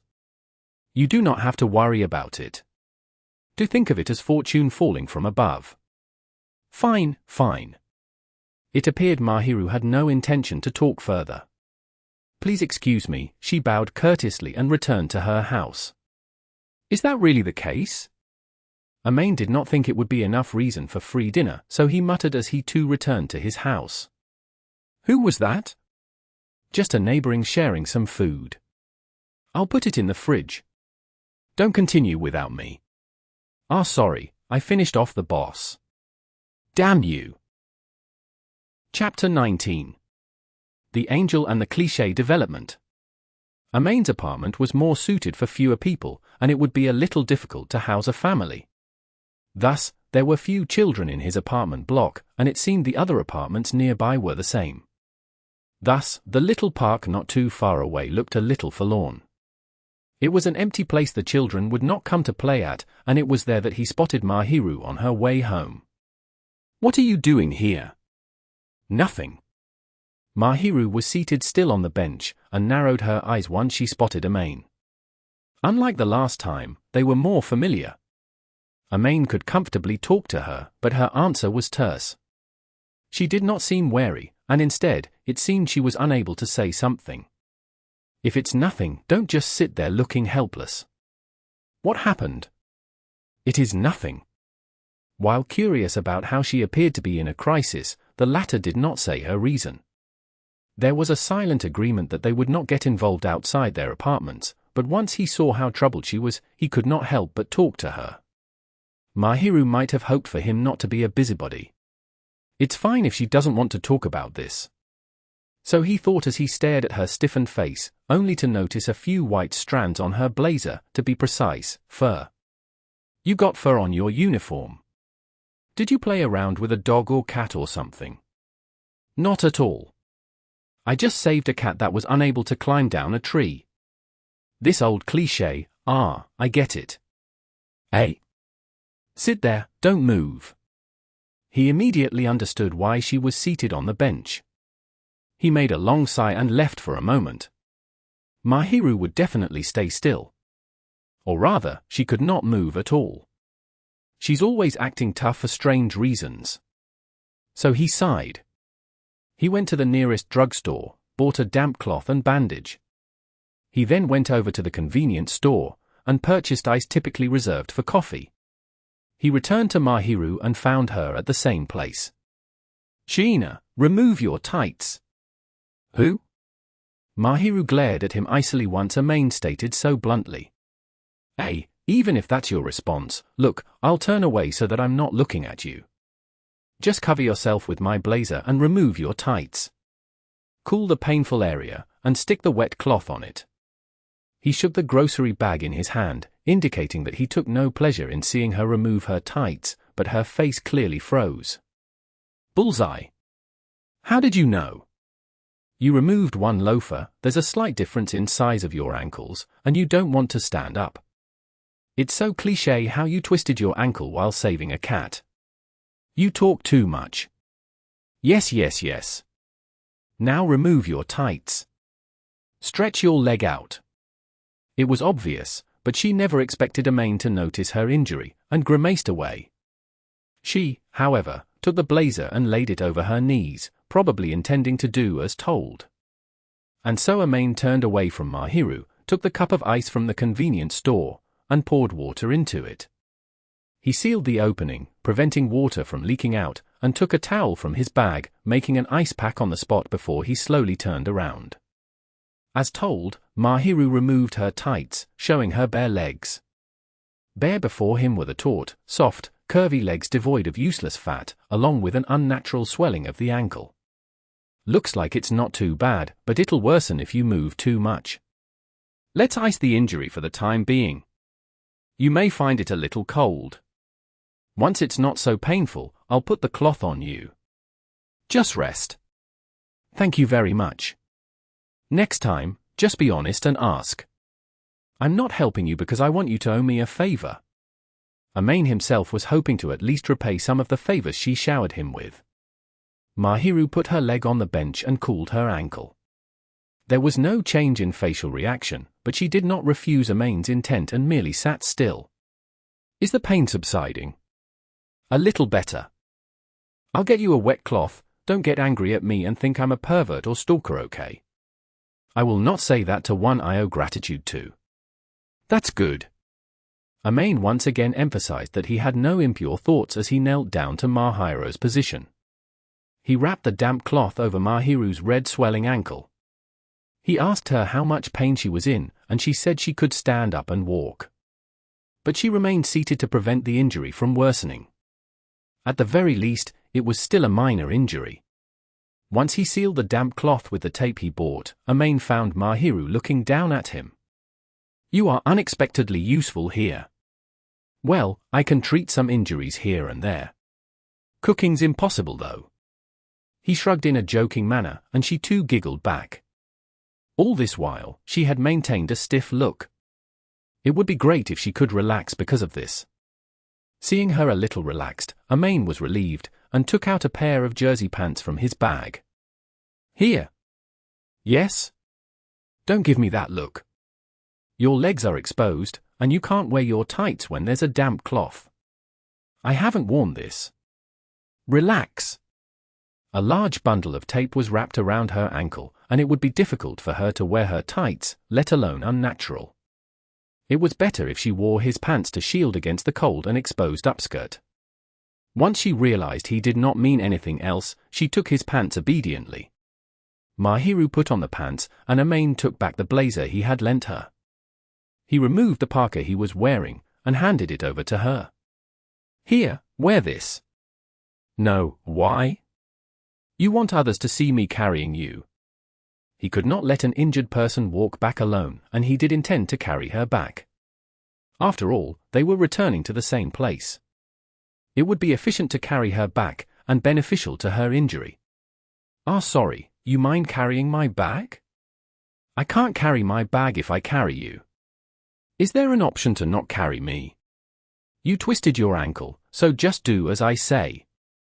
It's one thing when there's no one around, but since I'm here, just make use of my good legs." "Legs? What? You want me to carry you in my arms? Carry you like a princess? Do you really have the strength to carry me home? Are you underestimating me?" "Well, I don't have confidence about that." He was fine with the idea of carrying Mahiru horizontally, but it would be taxing for him to walk her back to the apartment while carrying her. Also, it would garner too much attention, and thus, it would be better not to do so. He knew Mahiru was making a little joke, and did not get angry just because he was belittled. He chuckled, seeing that she should be fine given how she was in the mood for such a joke. "Look, once you're done, put on the hood and the bag. Also, I'll carry your bag once I lift you up." "I can't do that right now." "Sorry." "It's fine. As a guy, I'm not so despicable as to leave an injured person behind and go home." He knelt down, turning his back on her, and she cautiously shifted her body onto him. Even through the parka and so many garments, Mahiru's body felt so soft and delicate. He made sure her hands were latched onto him tightly, but not strangling him, slowly stood up, and lifted her up. As expected, she was really light. While she had always nagged at him about this and that, her body was so petite, one would worry if she ate well. Well, it might because she had a petite figure to begin with. He could smell a faint sweet scent, and was starting to be overwhelmed with anxiety as she continued to latch onto him nervously. He did his best to remain steadfast though as he went home. The sight of a person carrying someone on their back would attract lots of stares, but luckily for them, Mahiru's face was hidden and lowered, and Amain did not attract much attention. "All right, we're here." He carried her to her entrance, and intended to only go this far as he heartily walked away. She probably was not that injured since she was able to support herself off the wall and stand upright. Her injury probably was not bad. Luckily, the following day would be their day off, so a few days of rest should be sufficient for her to recover and walk properly again. "You don't have to worry about my dinner today, so just rest well. How about you live on some supplements too?" "No need. I do have some leftovers." "That's good. By then." Luckily for him, he did not have to worry about her dinner. Also, it was great that she could walk on her own. Amain saw Mahiru go to her door and open it, and he too frisked for his key. HM. He looked towards her as she spoke to him. She was clinging onto her bag firmly, timidly looking up at him. Her slightly faltering eyes left him a little skeptical. Her eyes wandered around, looking a little awkward, but it seemed she made up her mind as she stared intently at Amain. "Thank you very much for today. You really helped me out." "It's fine. I just did it because I wanted to." Take care of yourself. Amain himself would be troubled to be too concerned about Mahiru, so he merely brushed the matter aside. He saw her lower her head towards him and unlocked his door. He then remembered that his parka and pants were still with her, but assumed that she might return them in a few days, so he entered his apartment without looking back. Chapter 20. The Angel and the Class Prince. Amain was feeling a little melancholic during Monday's gym class. He was bad at that, and in this freezing weather, all he could do was wear a pair of jersey shorts. Long-sleeve jerseys were commonplace in this season, but everything beneath Amain's knees were exposed, and thus, he stood out. Not at all. I just forgot. You're an ID. Shut up. He did not meet Mahiru during the weekend, and did not retrieve his pants from her, thus the situation. But he could not say this to Itsuki, so he said he forgot. He could take being laughed at, but when Itsuki gleefully slapped him on the back, he retaliated. Itsuki groaned like usual, and Amain merely sighed as he looked aside. They were at the grounds, but the girls were at the same area running their own activities, so they could spot the girls around. There were more people around, for there were 2 classes attending lessons together. They were having a track meet or something and appeared to be waiting, so they were looking towards the boys. Do your best, Kadawaki-kun. Typically, the boys and girls would have separate classes, but the girls' presence had the boys riled up. The girls were looking towards the famous handsome boy, Amain's classmate Yuta Kadawaki. Amain never really talked to him, but he knew Yuta was really popular, had good grades, and was the ace of the track team. Also, he was really popular with the girls. Amain felt that maybe the heavens would bless some with a few talents here and there, but the other boys did not take it well, a few of them scowling away. Oh, he's still as popular as ever. I guess. You're not interested. We don't really have anything going on. Even as classmates, we don't talk. It's fine. Amain felt that Kadawaki was not hurting him in any way, and since they had nothing going on, he would care less about the latter. He understood that he was in the minority, but he was not jealous of Kadawaki as the other boys in his class. No matter how perfect Kadawaki might seem, he felt there was no point in feeling jealous. You don't seem very jealous there, Amain. What, you want me to say, gosh, I'm so jealous of his popularity? That's not like you. Amain gave a snickering Itsuki a bored look and looked towards a smiling Kadawaki, still basking in the cheers of the girls.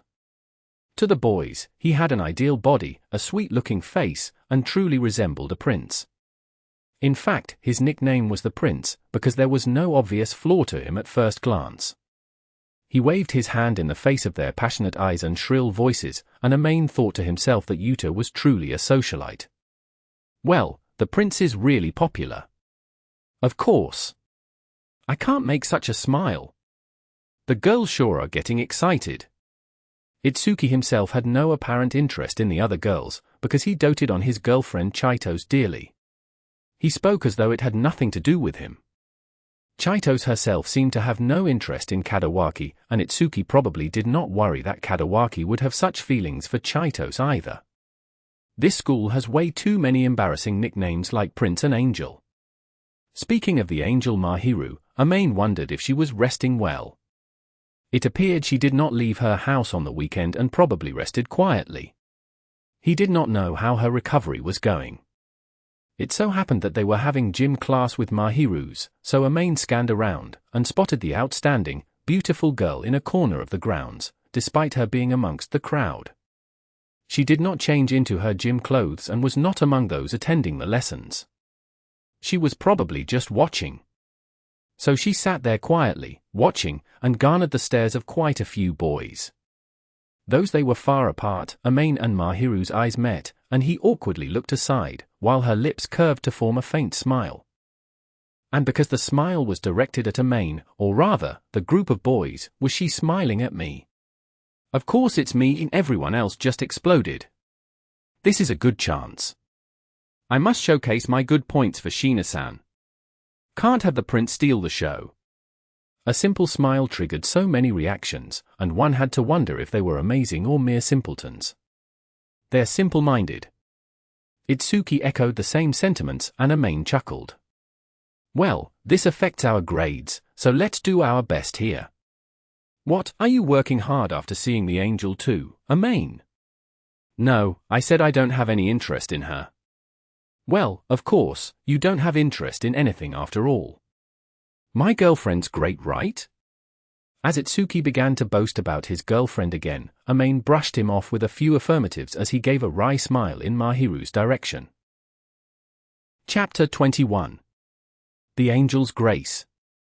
Mahiru delivered dinner in the Tupperware as usual, along with a paper bag. He could see something inside the bag, probably the parka and jersey pants he lent her the previous Friday. It seemed she had folded them neatly. How's your injury? It does not hurt anymore. I shall not do heavy exercise until I am completely healed. That's fine. I remember you were sitting by the sidelines during gym class, right? Yes. As a precaution, Mahiru watched them from afar, which was the right thing to do. She did not seem to be in pain, but she was a little mindful of that ankle, so it probably was not healed completely. Amain nodded in agreement, and then recalled the smile back then. But well, I guess the angel's really popular. One smile got all the boys enthusiastic. I told you not to call me that. I too was troubled. Was it something worth being that happy about? Well, that's what happens when a beauty smiles at them. Didn't you see the girls squealing when Kadawaki waved at them? Kadawaki, that really popular one. Mahiru looked disinterested, or rather, she had no interest at all. She could not remember him, and only recalled him after Amain's explanation. He was no angel, but Kadawaki was a relatively famous boy in school, so it was surprising that she did not recognize him just from hearing his name. You don't have any interest in him? No. We are in different classes, and there are not very many chances to get along. But the other girls look interested in him, saying that he's cool. He is good looking after all. I have not spoken to him, and never got involved with him. He does not matter to me. You're pretty blasé about this. If people can fall for each other just because of looks, how have you not fallen for me?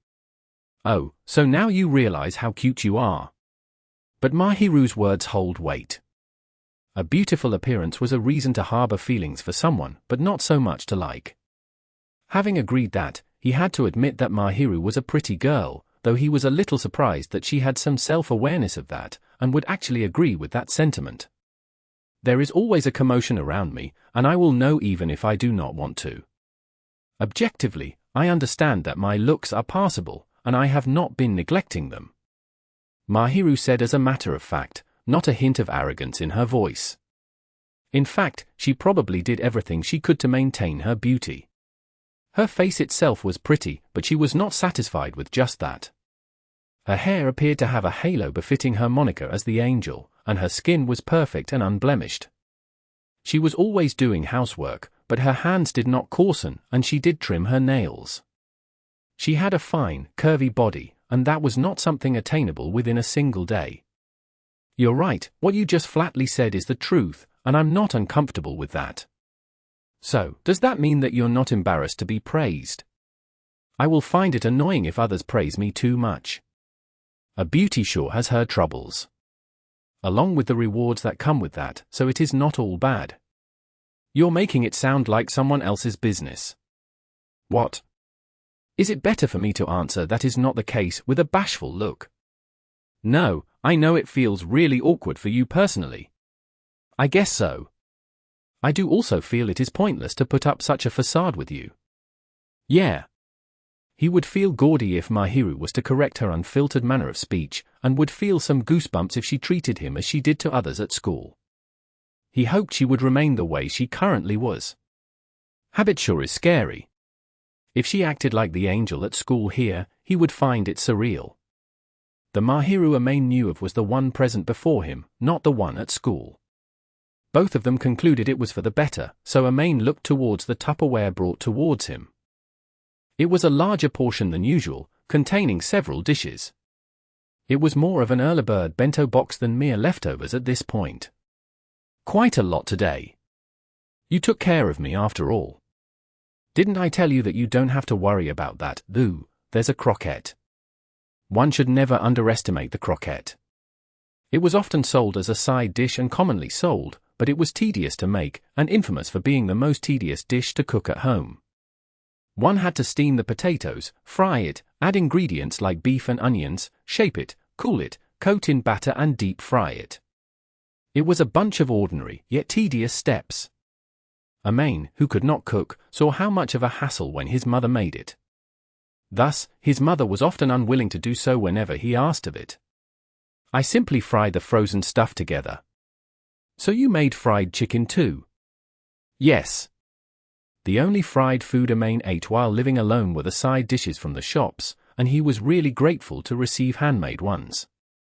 If he were any greedier, he would have asked to eat it when it was fresh and crispy together with rice. I do want to eat something freshly made though.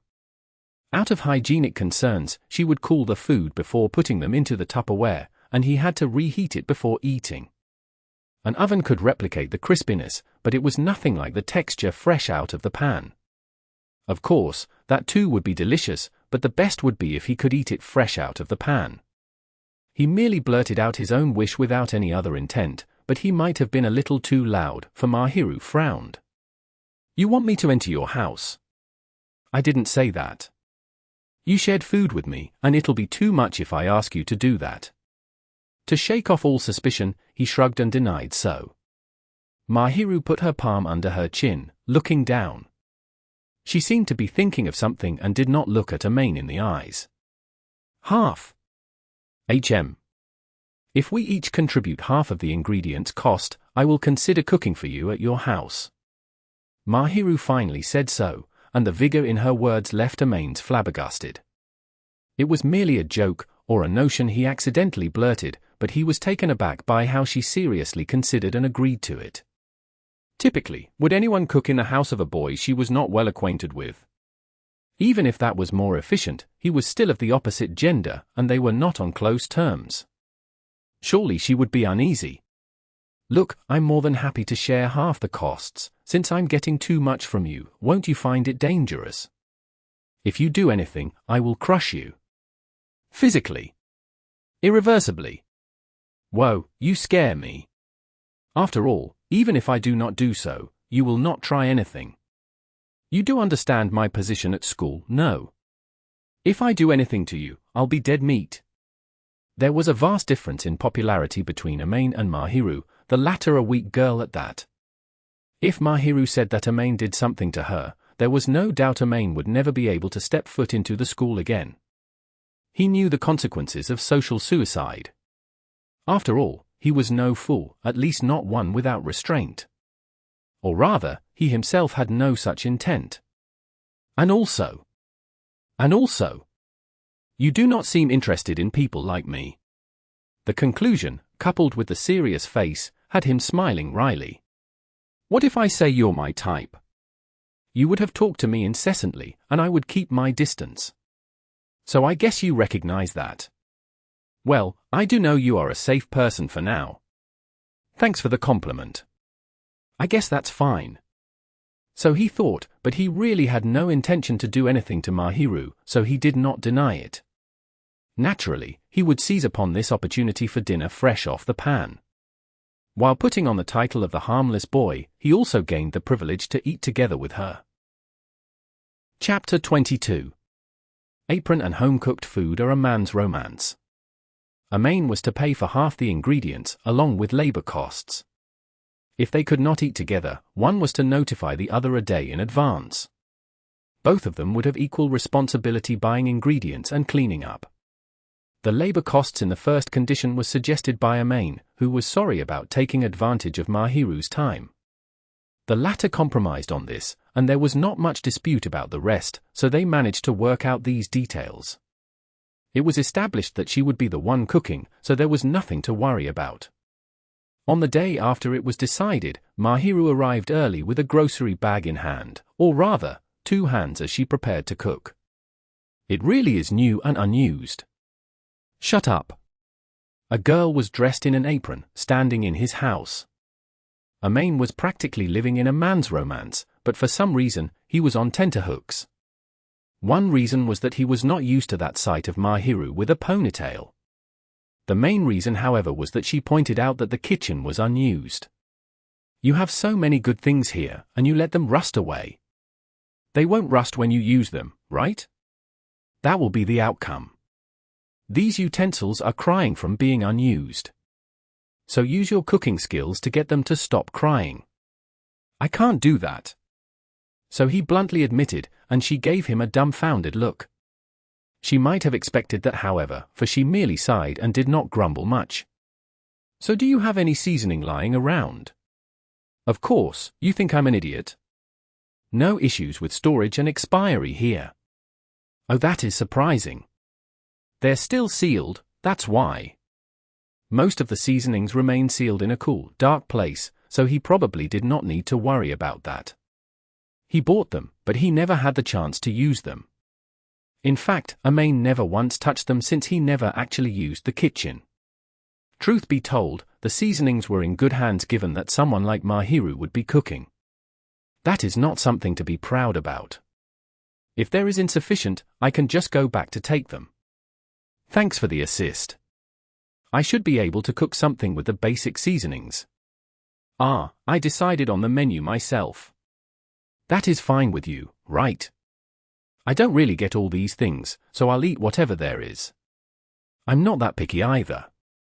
I see. I shall get started then. Please tell me where the seasonings are. In this basket. They really are unopened. She glanced aside at the seasonings, and frowned in bewilderment, but she quickly reverted back to her usual expression as Amain had briefed her beforehand, and she went to the faucet to wash her hands. I shall get down to cook. You can wait in the living room or the bedroom. Sure. I'm useless here anyway. That was really honest from you. But it is true that I will find it difficult to cook with you walking around. You're pretty blunt yourself. That is a fact though. I have no need to be discreet about that. As Mahiru had said, Amain would only be a hindrance, so he went straight to the living room, and watched her from behind as she cooked. After she washed her hands, Mahiru hurriedly got down to seasoning. He did not know what she was about to make, but looking at the ingredients, it was probably a Japanese dish. He was incredulous that he could invite Mahiru to his house to cook those delicious dishes, and wondered if he was dreaming. Once he saw her hair swaying in a ponytail, however, he knew it was reality. Why does it feel like I have a wife? They did not have such feelings for each other, but the current situation seemed that she had made this place her home, and he could only imagine so.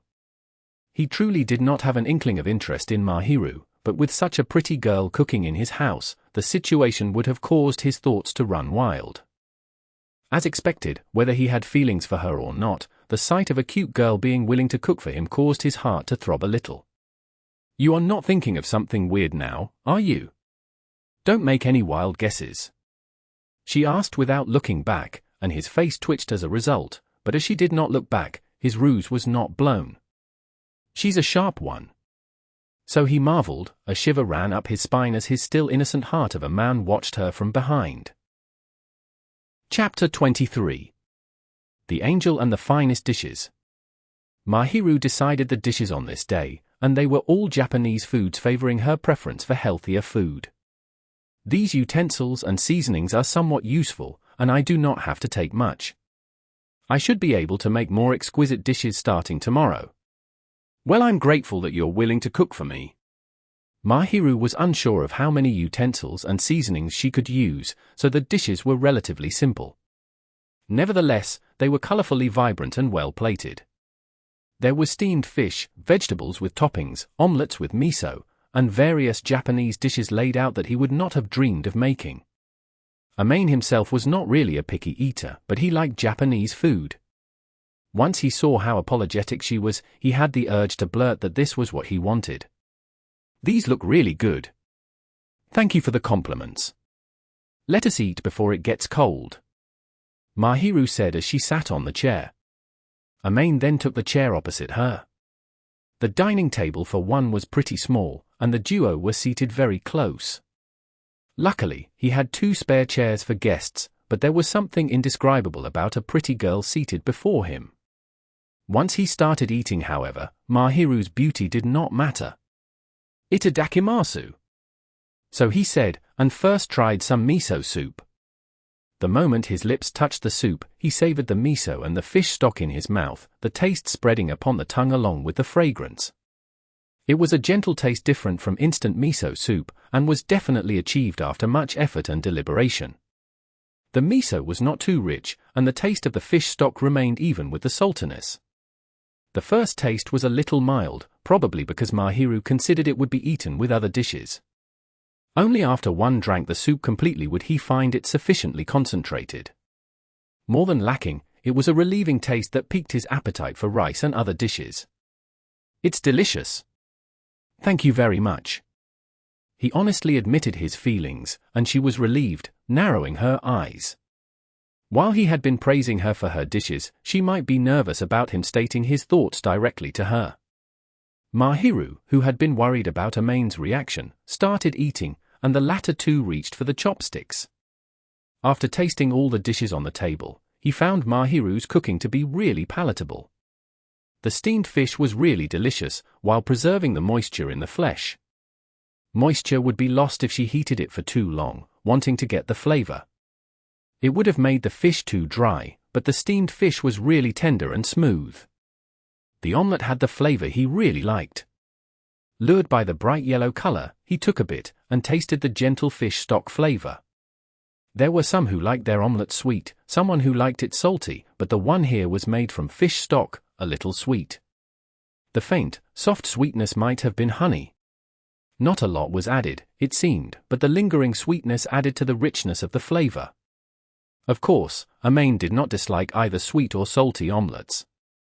However, he loved those with stock, with a little sweetness, and the perfect amount of seasoning. He was so moved that he was able to eat such an ideal omelette. Delicious. So he muttered to himself, taking another bite. The fire control was perfect. He slowly chewed on the soft omelette with the fish stock, savoring flavor. Definitely better than my mom's. So he quietly thought to himself these insolent things to his mother as he chowed down. Then, he noticed Mahiru staring at him intently. "Looks like you are enjoying it. It's delicious after all. I should be grateful for good food." "Yes, that is true. And well, it's better to eat with an honest look than just scowling away. We're both happy here, right?" Even though the food may be delicious, the cook would feel uneasy and curious if one did not express his feelings honestly. Sometimes, saying it was delicious with a frown would leave the chef wondering he was sincere. More importantly, it was better for both of them to express their feelings on their faces. The one thanking and the one being thanked do like to be in a good mood after all. "I guess so." Mahiru seemed to have accepted Amane's explanation as she showed a little smile. The gentle smile seemingly expressed relief, and she was so adorable, he found his mind space out for a moment. "Fujimaya-san." "Ah, no, it's nothing." He was mesmerized by her, but naturally, he could not say this. He suppressed the rising shame within him as he continued eating, not wanting to be found out. "Gochisu-sama. Glad that you like it." Amane finished the food on the table, indicating he was full, and Mahiru tersely answered. Nevertheless, she looked calm, probably elated that Amane finished the food completely, not leaving a grain of rice. "It's great. I can tell from that. Better than my mom's. I think it is taboo to compare a girl's cooking to one's mother. Only when I'm trying to insult, you know. Anyway, are you curious about that?" "Not at all." "That's fine then. It's a fact that it's delicious." Mahiru's cooking skills were not honed simply with some experience. Amane's mother had more cooking experience, but she had a different taste palette, and was blasé about it, so there was no way she could have fine-tuned the taste like Mahiru did. His father might even be better than his mother, let alone her. "Well, I think I'm very fortunate here. I do get to eat it every day after all. Only when both of us have nothing else going on. Are we seriously okay with eating together every day? I would have suggested so if that is not the case. Well, That's true. He knew very well that a straightforward person like Mahiru would not have suggested so if she disliked it, but despite that, he was wondering if this was fine. He paid for half the ingredients, along with labor costs, but he was worried that it would be too taxing on Mahiru. Do you normally cook for guys you don't like? You are living too unhealthily. Also, I do enjoy cooking, and I do not dislike seeing you enjoy the food. But if you are still concerned about that, I do not actually have to cook for you. No, please cook for me, thank you very much. He instinctively answered, and it showed how much her cooking was a necessity, something he liked. For him, getting Mahiru's cooking was a matter of life and death. He had some awareness of his own stomach, but the problem was that her cooking was too delicious. It was likely that if he went back to eating side dishes, every day would seem bland, and that scared him. Once she heard his instant answer that was easy to understand, Mahiru showed a wry smile. Please accept this. Oh. Amain had to sigh with elation, anticipation, and guilt, thinking about how the days of eating together with this great merciful angel would continue. Chapter 24. The angel's grades are perfect too. The term-end exams finally ended, and the students were finally liberated from the hellish tests, huddled with more enthusiasm in a few groups in the classroom. Amain and Itsuki were relieved as their exams too ended, appraising their performances this time. HM? Normal, not too bad. Amain naturally responded to that question, but there really was nothing much to say. The questions were all within the testing scope, and it was not too difficult if he had revised properly. He did not feel any different writing this year, and had no thoughts in particular. While Amain was one who hated the hassle, he would not slack in his revision. He understood most of the lessons, and could perform as usual during exams. He might have difficulty getting full marks, he could get at least 80 to 90%.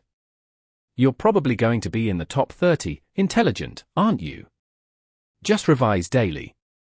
You're boasting about what you do daily. I don't want to hear it from you when you're being all lovey-dovey and not studying. The difference between Amain and Itsuki was not in brains, but because the latter had been spending too much time on his girlfriend Chito's. Itsuki himself was no fool, and could have gotten a high ranking if he applied himself.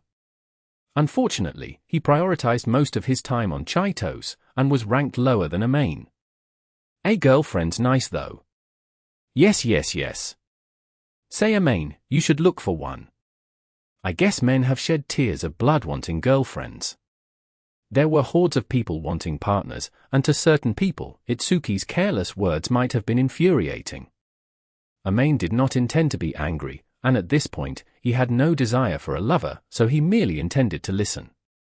Anyway, how do I go about asking for a girlfriend? A double date.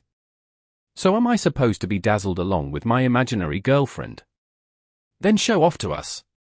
You think I have the personality for that? Impossible ho. Of course. Amain too had self-awareness of his own bland personality. He was one to avoid hassles as much as possible, and was overly honest.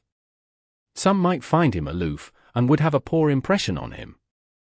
It was impossible for such a personality to find a lover. And if he somehow got a girlfriend, the relationship between them would have been really bland. At the very least, it would not be as eye-catching as Itsuki's.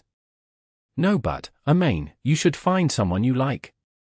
Anyway, the girls will have a different view of you if you cut away your bangs, look a little more refreshed, and straighten your back. Amain felt he had an accurate opinion of himself. He was not super handsome like Kadawaki, or the fine cool-looking type like Itsuki, but he was not exactly ugly. If he had dolled himself a little, and watched his habits, he would be no inferior to a typical high school boy. But even if he did doll himself up, Amain was not the type to simply approach others. Those that latch to you just because of appearances aren't really the loyal type. You say that, but if she shows no interest in you, you can't understand her personality, right? Even then, I'm not in the mood to look for a girlfriend. And even if he did, her illusion would be broken seeing his daily life. Amain was a human with zero ability to live independently, and was callous to others. Even he would grimace to himself, thinking that he would want to meet a girl who would be attracted to him. After all, he hated interacting with others, his personality was unsuited for this, and he had no thoughts of getting one.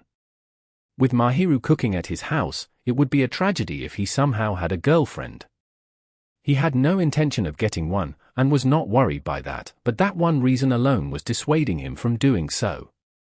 At this point, his priority was Mahiru's cooking getting a girlfriend, and that would not change easily. You really are boring, aren't you? Want she to introduce some of her friends? Don't be a busybody. Most of Chito's friends are noisy, and just having one as a girlfriend is enough of a headache. You're gloomy after all, Amain. Shut up. Well, if you say so, I'll leave it be for now. But isn't it unbearable not to have a girlfriend, just spending your time alone during this wonderful high school life? No need, and it sounds troublesome. What do you think school life is about? He did not exactly have such a thought, but a girlfriend was not entirely a necessity, and he had no thought to find one. Besides, it was not easy to find one, and not easy to fall in love. That's a pity. Yes. But well, you'll change when you have someone you like, Amain. Where's that self-confidence coming from? It's because you're such a person that you'll end up doting on your girlfriend like a kitten. Whatever you say.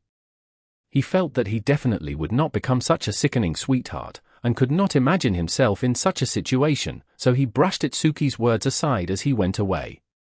Itsuki in turn stared at Amain dumbfoundedly, and looking aside, he seemed relaxed. Ikan, you going home? Oh, gee. It so happened that Chito's popped by, and both of them seemed to have agreed to return home together. Amain's conversation with Itsuki was merely for the latter to kill time. So he turned around, and found a tomboyish girl with bright reddish-brown medium-length hair, beaming as she waved at them, or rather, Itsuki. The lively vibe and hearty smile was a little too dazzling for Amain. As befitting her appearance, she was friendly, lively, and was always the type to cause a ruckus no matter good or bad. She had a different personality from Mahiru. She ran over to them, grinning. Amain really hoped that she would not talk to them, because whenever she showed up, he would get bullied. Say, Chi, don't you think Amain's the type to dote on a lover? Enough with that. What? Amain has a lover? No. What? I would have wanted to get along with her. TCH, so she clicked her tongue, looking disappointed. That getting along of yours is over-aggressive skinship. Even I would feel sad for my imaginary girlfriend if I have one. So you have an imaginary girlfriend? I said if I have one, okay. Just joking, Tilda. It's tiring dealing with you. It's because you lack stamina, Amain. Even if I have, it'll be worn out by you. More so than physical stamina, he felt his mind would be tired instead. Amain typically would not speak to anyone other than those he was familiar with, and would rather kept a low profile, and lived a listless school life. It would be really difficult for him to talk to a hyperactive person like Chito's. Despite the aloof reply, Chito's did not mind at all. You aren't looking good, so she said to a tired-looking Amain, beaming happily. Hurry up and get used to it. Itsuki too randomly tossed in this advice, and all Amain could do was to make a long, tired sigh. What are you doing? Amain returned home, had some of Mahiru's home-cooked food, and after washing the dishes, he found Mahiru laying out the exam papers on the living room table. Washing dishes was a rotational task for them, but Amain took the chance to wash them first, not wanting to add more to Mahiru's workload, and so Mahiru spent her time in his living room. She said that if she left it all to Amain and returned home, she would feel a little sorry. Checking the answers. Well, I can see that. She appeared to be going through the answers, checking the textbooks, seeing if she did make any mistakes. So how is it? If I did not write the wrong answers, full marks. To be expected of you. Her reply remained dull as she mentioned that she had full marks, and Amain too showed no extreme reaction. The lack of surprise on Amain's part was because Mahiru was always first in the year for their school grades. He felt that Mahiru could have done so, and thought that she would get nothing less than full marks to begin with. I do not hate studying to begin with. After all, I have studied through everything that is to be taught a year ago, so all I need to do is revision. Woa, as to be expected of you. Are you not good at your studies too, Fujimaya-san? So you know my grades. I have some impression when you were listed on the rankings. It appeared she had already known about him somewhat before he first talked to her.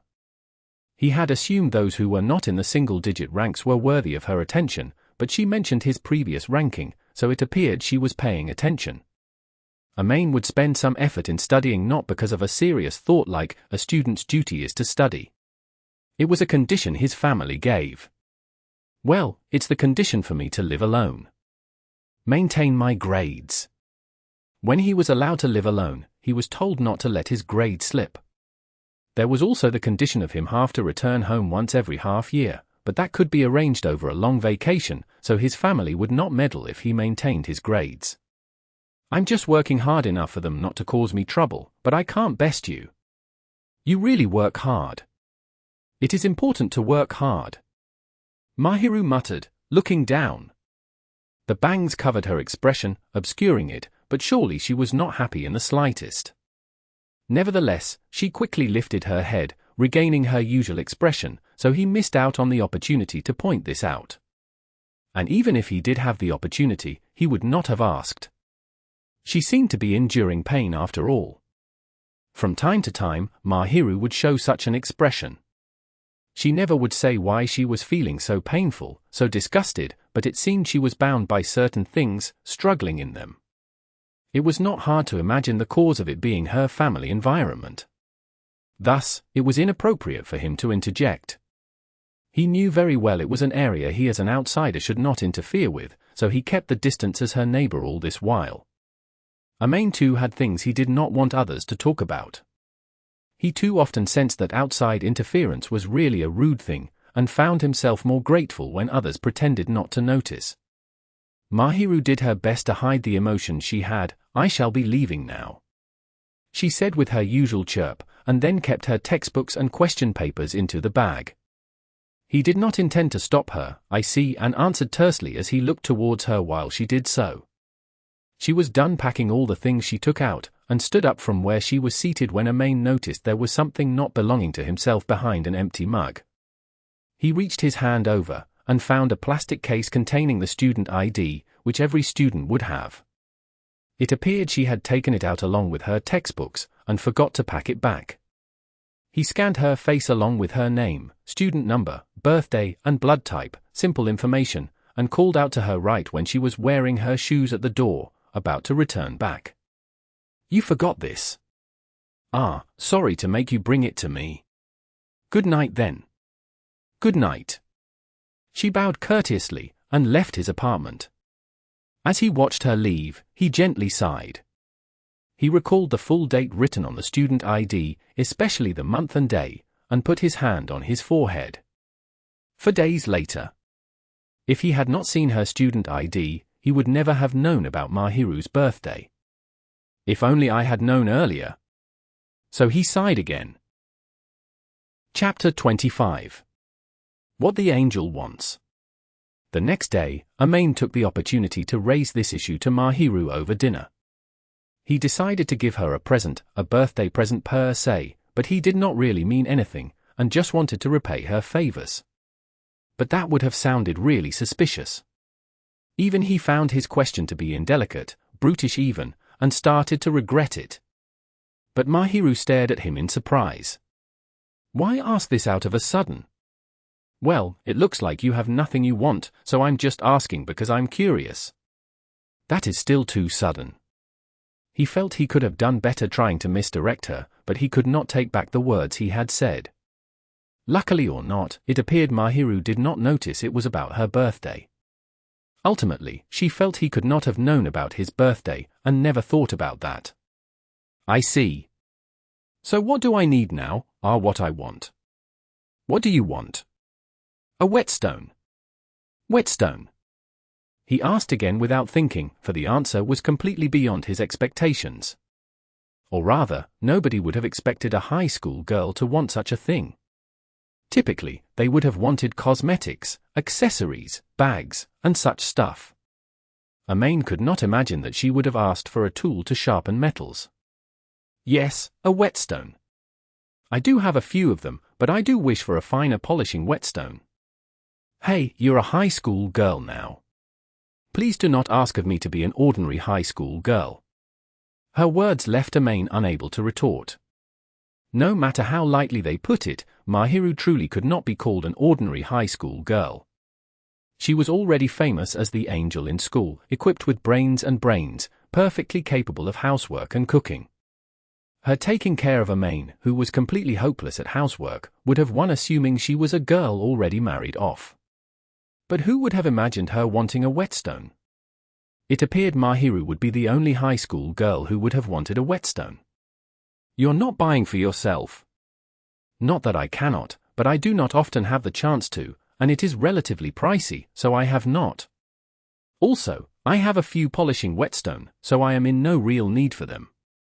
As she mentioned how she had a few with her, he really could not imagine how she would be in the future. We have a high school girl sharpening her chopper here.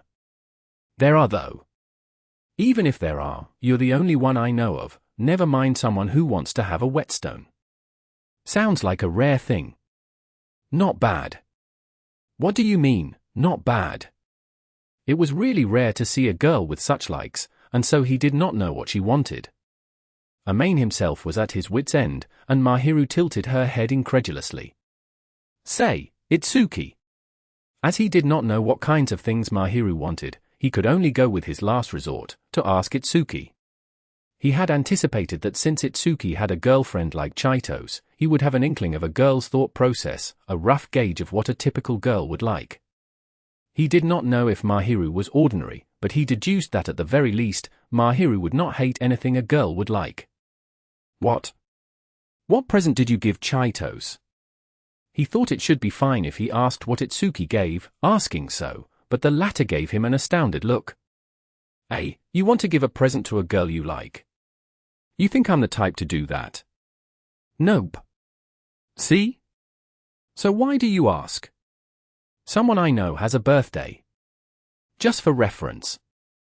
He would have taken this reference to the next level, and go off to buy one, but he did not want to say that. Atilda-ho. The best thing would be something she likes. Anyway, you usually should be investigating this. This is the trick to keeping a great relationship. I said she's not my girlfriend. Amain could imagine how dangerous it would be if Mahiru was his girlfriend, in various ways, mostly the killing intent around him however, and was terrified by that notion. It was true that he felt at ease being with her, but these two were simply together, with no desire to get attached. It was not love at all. While he certainly found her cute, he did not intend for the relationship to end up like that. Such was the feeling he had for Mahiru. What she wants, what if I don't know? Got to look at how close you are to her. If you're on good terms, some accessories should be fine, but if you're not that close, a few small items or consumables, she should be happy with flowers, but sometimes that makes things complicated. You're really well versed in that. I learned my lesson after all. Initially, Itsuki and Chito's were not the lovey-dovey couple they became. It appeared they got closer slowly during middle school. Amain was in a different middle school from them, so he did not know the details, but it seemed they went through lots of hardships before they started dating. Even at this point, he heard rumors of their past. Itsuki must have brooded quite a bit choosing a present for Chito's, so the choices he raised might have been made after much deliberation. Some hand cream should be fine. Hand cream. The unexpected choice had Amain pondering. With a gleeful look, Itsuki explained. It works for whatever age groups. Students use textbooks and notebooks every day for classes, and their hands dry easily. Working adults too get their hands dry typing in an aircon room. Housewives usually soak their hands in water, and their hands get coarse easily. It's really usable as a present. It's disgusting how much you know. Well, you're the one asking. Pack. So Amain was slapped in the back, but they merely laughed it off, for it was a joke. Hand cream? It was true this probably would not trouble her. Amain had made it his duty to wash the dishes after dinner, but Mahiru would surely be washing things in her house. Her hands would surely turn coarse. It was certain, looking at her silky hands, that she often took care of them. In that case, buying such skincare products should be fine. Well, I take that in mind. Go ask Chi later. Those of the same gender might have a different idea. It's about time you get used to her already, okay? He did not hate her, of course, but he found Chaitos to be the type he could not handle, and was unenthusiastic about the prospect. Itsuki merely smiled away, patting Amain on the back. Chapter 26. The Angel and Her Birthday. His payment to Chaitos was the special crepe from the shop before the station, the winter limited berry special, and having convinced her to buy something else, he added that to his present, but at this point, he was wondering how to hand it over to Mahiru. The one who was supposed to celebrate her birthday was making dinner as usual. He did not know what the menu was, but it seemed she was making Japanese food. She was acting naturally as usual, nothing too different about her. He could not sense any birthday vibe from her. The way she acted so calmly, one would wonder if she remembered it. Even after dinner was served, nothing changed. They did converse over dinner, but ate as normal. He really did not know when he should give her the present, so he looked towards the paper bag with the present hidden behind the sofa, frowning. After dinner was over, he cleaned the table, and returned to the living room, finding Mahiru at the two-seater sofa. It seemed she brought a book here. Even when reading a book, she was pretty like a painting. Truly she befitted her moniker of angel. He was wondering if he should sit next to her, but he could not simply remain tentative. So he raised the bag placed there, and sat next to her. She suddenly lifted her head. She probably noticed his presence and the ruffling of the paper bag, and her caramel-colored eyes looked towards him, and then towards the paper bag he was holding. She seemed a little confused. It appeared that at this point, she had yet to notice it was her birthday. Here. Have it. Amain nudged the bag onto Mahiru's knees, leaving her all the more flabbergasted. What is this? Isn't it your birthday? It is, but how did you know? I do not remember mentioning it to anyone else. She had a wary glint in her eyes. You left your student ID on the table the last time, but once she heard that, she might have accepted this explanation, and reverted back to her usual look. You do not have to worry. I do not celebrate my birthday after all. Amain might not have mistaken the sudden cold, callous voice from her. Looking at her eyes, it appeared the word birthday itself was a taboo to her. I see.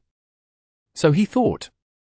Even though it was her birthday, she had no change in attitude, not because she did not remember it. She probably forgot about it because it was troublesome to her, probably. If not, there was no way she would have used that tone. I see. Just think of it as thanks for the daily stuff. I just wanted to repay you somehow. So he handed the present to her, with the rationale being that, fine, you don't have to celebrate your birthday, but a gift for your usual care. Take this as my thanks, and not a birthday. He ate such delicious food every day, and she even helped him clean up from time to time. These were trivial things, but she really took care of him. Even if it was a small thing, Amain wanted to repay Mahiru. While he easily accepted her rationale, he insisted on giving her the present, which left her somewhat confused. So she frowned a little, receiving the present. She looked towards the item in the bag that was wrapped in paper. May I open it now? Yeah. He nodded, and Mahiru nervously reached her hand into the bag, pulling the box out. She carefully peeled the wrapping paper, and undid the ribbon. Amain himself felt extremely nervous to have someone else open his present before him. Inside it contained the hand cream Itsuki recommended. He bought it in a set, so the large box contained some snacks too. Just a note, it was an odorless one suitable for housework, not a scented trendy one. It was gentle on the skin, its selling point being that it keeps the skin moist. He checked the reviews on the internet, and it seemed he did not need to worry about the effects, probably. Sorry that it's not something valuable. I think your hands will become dry when you do housework. There are those without scent, but I guess you already have them. I heard it's gentle for the skin, effective even. A practical item. Actually, you emphasize much on practical items. I guess. Thank you very much. You understand me well. So she smiled, and his lips relaxed. It seemed she did not have a bad impression of him. There was one other item, but it was embarrassing to open it before her. He wanted her to notice it before she returned home, if possible. Unfortunately for him, Mahiru seemed to have noticed something else in the bag and peered into it. Why is there another? Ah, no, well, actually. It's a selfish, subjective add-on. Add-on. Add-on. He averted his eyes, merely answering so.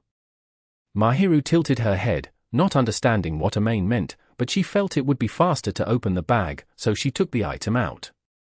He used a packaging of similar color to the bag so that it would not stand out and stuffed it to the bottom. This item was too big and noticeable, however. There was no way she would not have noticed it. It did not contain a box, but a polyester bag. It was just large enough for Mahiru to hold in both hands. Mahiru carefully undid the dark blue ribbon. Can I get away from here now? Amain wondered as he stared at her. She cautiously removed the content. With two hands, she cautiously lifted the item, and looked rather surprised as her eyes widened. A bear. What Mahiru muttered was the true identity of that thing. It was a doll not too big, large enough for an elementary school girl to huge. It had faint-colored fur similar to Mahiru's hair. On its neck was an aqua blue ribbon tied like a necklace. It showed an innocent look, dark glossy buttons sewn as eyes, reflecting Mahiru. She might be thinking. A doll? In high school? No matter the age, girls often do like cute things. But this was what he chose after hearing Chito's advice. It was really embarrassing for a boy to go buy this thing alone, so he had Chito's buy this for him, the payment being the creep from the station shop.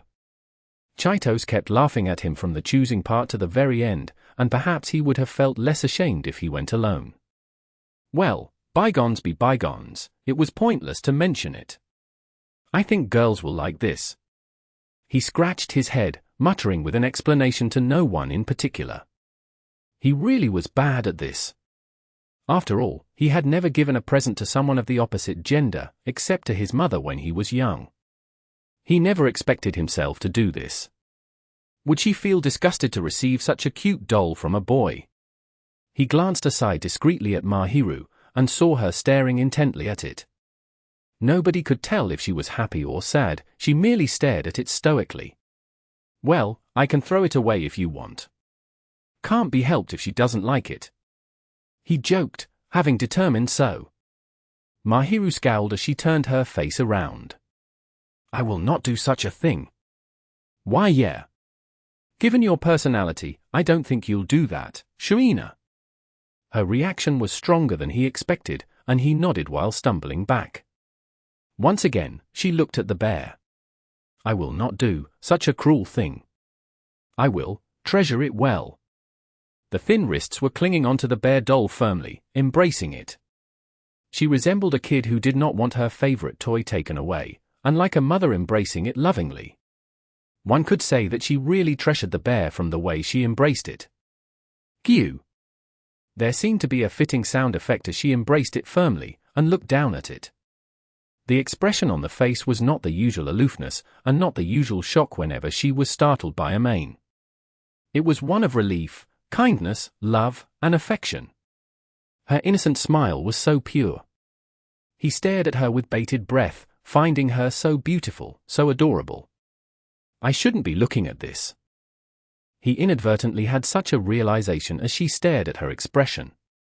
While he was not in love with her, this absolute beauty was showing such expression, which only he saw, and even his heart was beating wildly. He saw her treasure the doll greatly, showing a faint smile, look so adorable that anyone else would be mesmerized. Even he, who knew his own bland personality, was nearly mesmerized. He put his hands on his face, affirming how hot his face was, and it definitely felt much hotter as usual. he was obviously too bashful, damn it, and so he cursed with a volume Mahiru could not hear. Luckily, she was not paying attention to him, for half her face was buried into the bear doll as she embraced it lovingly. That sight of her was similarly adorable, and Amain restrained himself greatly to avoid squeeing. "I'm glad that you like it so much." He wanted to say something, but he eked out these words, and the eyes stared back at him. "This is the first time I received such a thing. Given your popularity, I thought it would be normal for you. What do you think I am?" She sounded a little dumbfounded as she gave him the look, which relieved him a little, for he no longer had to see that face again. "I never told anyone of my birthday. I dislike it, and I never said it." "Dislike?" So she said as she looked towards the bear. The eye she had when she looked at the bear was so calm, completely different from her words, and Amain felt a dissonance there. "I feel scared receiving presents from people, even those I do not know, or those that I have no relation to, so I would not accept it." "But you accepted mine." "You are not something I do not know, Fujimaya-san." So she whispered as she buried her face into the bear as she looked at him. He started to regret staring at her directly. She unwittingly looked up at him, showing a relaxed innocent face befitting her age. Truth be told, she was adorable. She was so adorable, he inadvertently had the urge to pat her head, and the moment he was about to, he hastily reeled it back in. "What is it?" "No, it's nothing."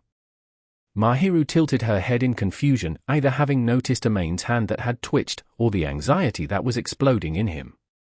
With that alone, his eyes were seized. Pretty girls are truly terrifying things. But if he were to admit bluntly that she was cute, even he would be ashamed. And he was sure this would be her answer. And if he said such words, Amain would die in many ways, so he decided to contain this impulse for now. "Thank you very much, Fujimaya-san." Amain averted his face, and Mahiru's soft voice entered his ears once again. Chapter 27. Friend's Inquiry. Given that they went shopping together, he would have to report in. The following day, Chaitos was grinning away as she went to hear out from Amain. He was fine with the fact that she, who was in a different class, came looking for him. However, that kind of smile was something he really did not want to deal with. He really had the urge to just go by there and then. It's not the relationship you think of, and that development didn't happen. At the very least, he did not choose the present out of romantic feelings, nor did he have any other thoughts. There was no doubt he was delighted, but there existed none of the development Chaitos looked forward to. No, but well, is there really nobody that makes your heart flutter? She's definitely not just an acquaintance, and she's a girl. Come on, some gossip here. We don't have an unspeakable relationship. With Itsuki backing Chaitos up, Amain could only deny vehemently.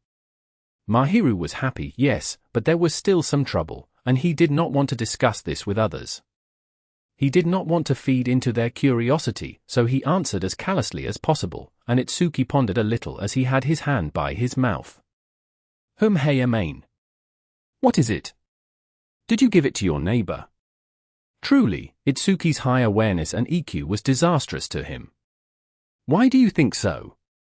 If we consider those you know, or those you took care of you, the only one that fits that bill is the neighbor.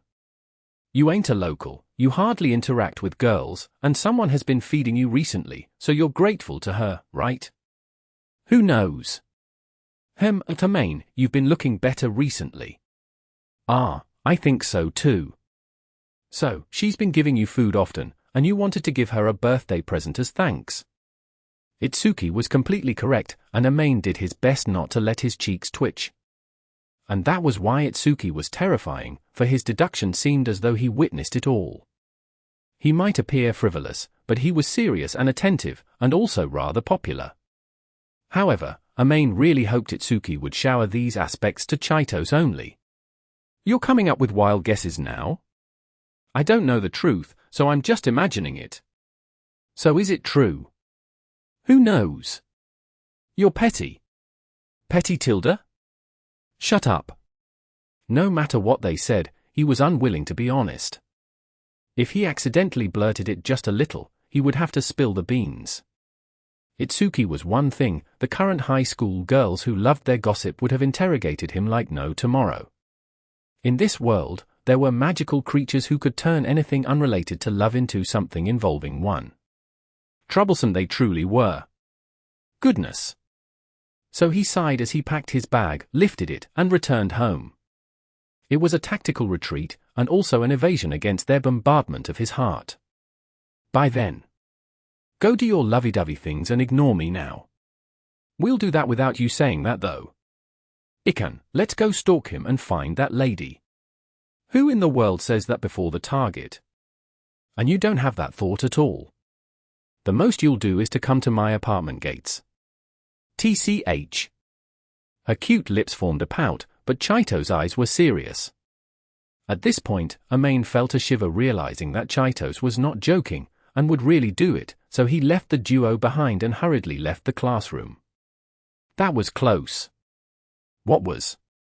Once he returned home, Amain blurted out, and Mahiru asked him with intrigue. Mahiru arrived immediately after buying the ingredients, but it was a little too early to make dinner, so they had a little rest. It seemed Amain's little whisper was overheard. Just to note, she was being the same as usual. That smile she showed the previous day was no longer to be seen. Her usual expression would have him doubting if the events of the previous day actually transpired. This should be the norm, or rather, Amain hoped she would be like this. If she was to show the same expression she did the previous day, he would feel a heartache. No, well, Itsuki and the others were gossiping about the present. Because I went to discuss this with them. So he quipped, and sighed. It seemed Mahiru had remembered Itsuki's name, I see, and she too sighed. Well, those did not look like things you would buy, Fujimaya-san. That's not what I meant. They already felt it was impossible for Amain to give a female a present, and that was why they wondered if he was in love. In fact, neither of them had the sweet, sour, or bitter feelings that came with falling in love. Just my own issues. Goodness, what were they guessing? It was true that Mahiru was cute, and he had the desire to touch her. He could not deny that. But he felt every youth would feel this way, and after all, his heart merely jolted a few times when he once again realized Mahiru was a real pretty girl. There was no way it was love. Even if he did like her character, he did not think of the extraordinary, to form such a relationship with her. He glanced aside, and saw her usual pretty face. However, his heart did not palpitate as it did the previous night. Once again, he affirmed that he had not fallen for Mahiru, and sighed. One had to wonder what she would say if she noticed him watching her, so he turned his eyes towards the phone only to see an unread number on a chat app icon. It's probably Itsuki. So he thought as he opened the app, but the name on the new message was beyond expectation. Once he saw the name Shihoko, he frowned. Amain had only 3 female contacts in total. To be precise, they were Chaitos, Mahiru, and his mother. What now? So he thought as he opened her chat. It contained the agitated text he really was bad at dealing with, things like how his exams went, if he had any difficulty in life, and so on. The reason why he was bad at dealing with Chaitos was because there was someone like Chaitos, or rather, an older Chaitos in his family.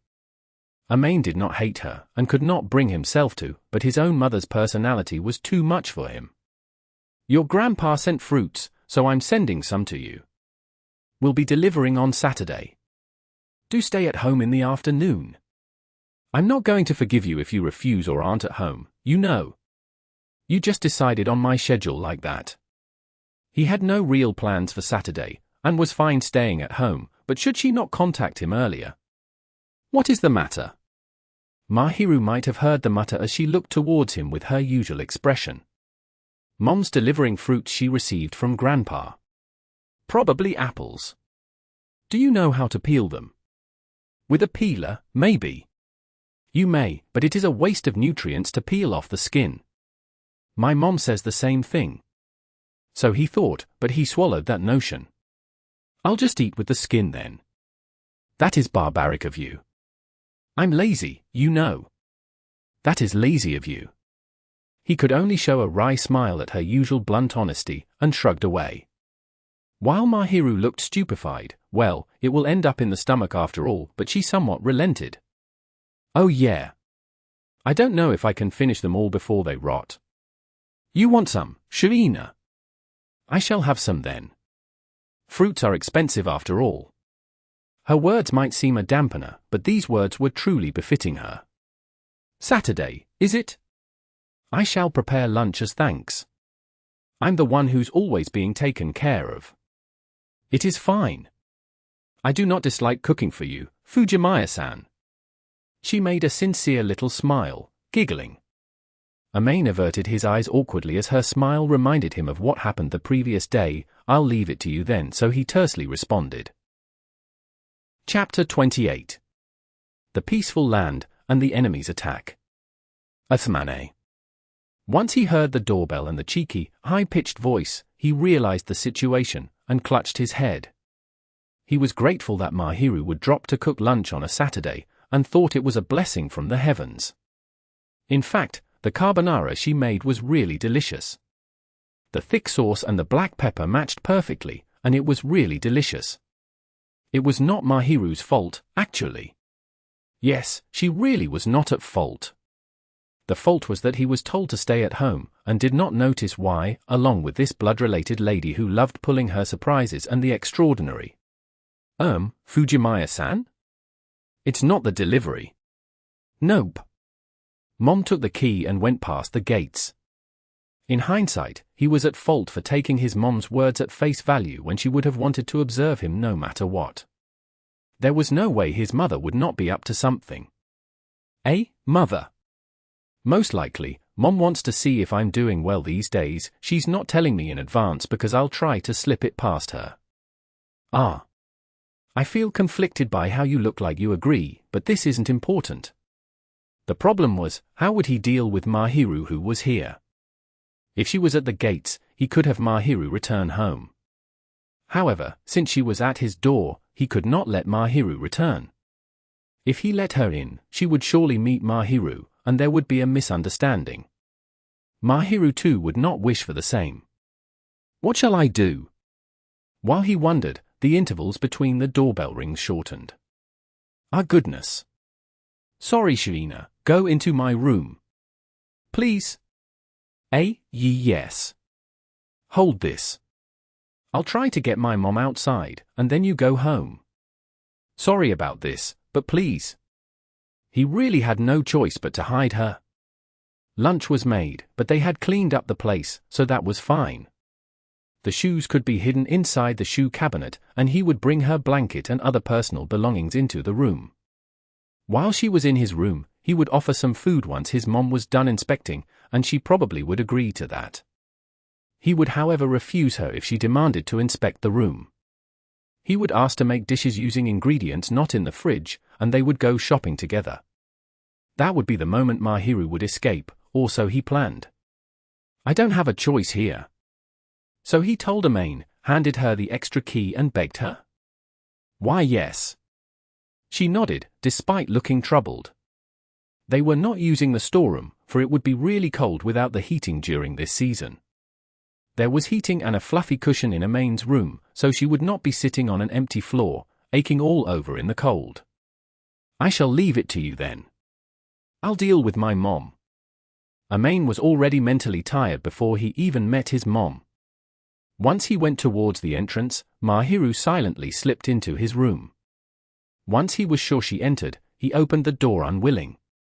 Oh my, Amain, you're late. I thought you were sleeping, but you look very lively. Immediately appearing before him was his mom, whom he had not seen since summer vacation. She was his mom, but her appearance defied her age, and she was still wearing that usual cheerful look back home. One would say that it was not simply her appearance defying her age, but her actions too. Yeah, I'm lively, so can you go back now? Is that how you treat your mom? I spent hours to arrive, you know? How about some reward? Thank you very much for taking the long trip here, please go back. Still saying such things now? You really aren't cute, unlike Shuto-san. I'm a guy, why do I have to be cute? Ack! He made a nauseous sound, but his mother Shihoko did not have her mood dampened, as she merely giggled away, accepting it as a main being in his rebellious phase. May I come in? Wait, I haven't said anything. The rental is paid by Shuto-san and me, you know. He had no room to refuse once she said that, and he could only open the door with a scowl, inviting Shihoko in. Of course, he walked along the wall where the bedroom was, stopping her from entering as he led her to the living room. Say, Mom, call before you drop by. I'm an adult. Oh my, if I didn't drop by for a sudden spot check, I would not have seen if my son's doing well, you know. Grr, you see, it's fine here. All packed up. Of course. It shocked me. You don't do this at home, Amain, but you're pretty capable yourself. I never expected that. Shihoko scanned the living room, nodding away as though she was marveling. Of course, it was all neat and tidy because he worked together with Mahiru to clean up the apartment, and maintained this thanks to her advice and reminders. It was all her contribution, but he could not mention it to Shihoko at this point. Your skin looks good. Looks like you've been taking proper nutrition. Yeah. He averted his eyes, for that too was thanks to Mahiru.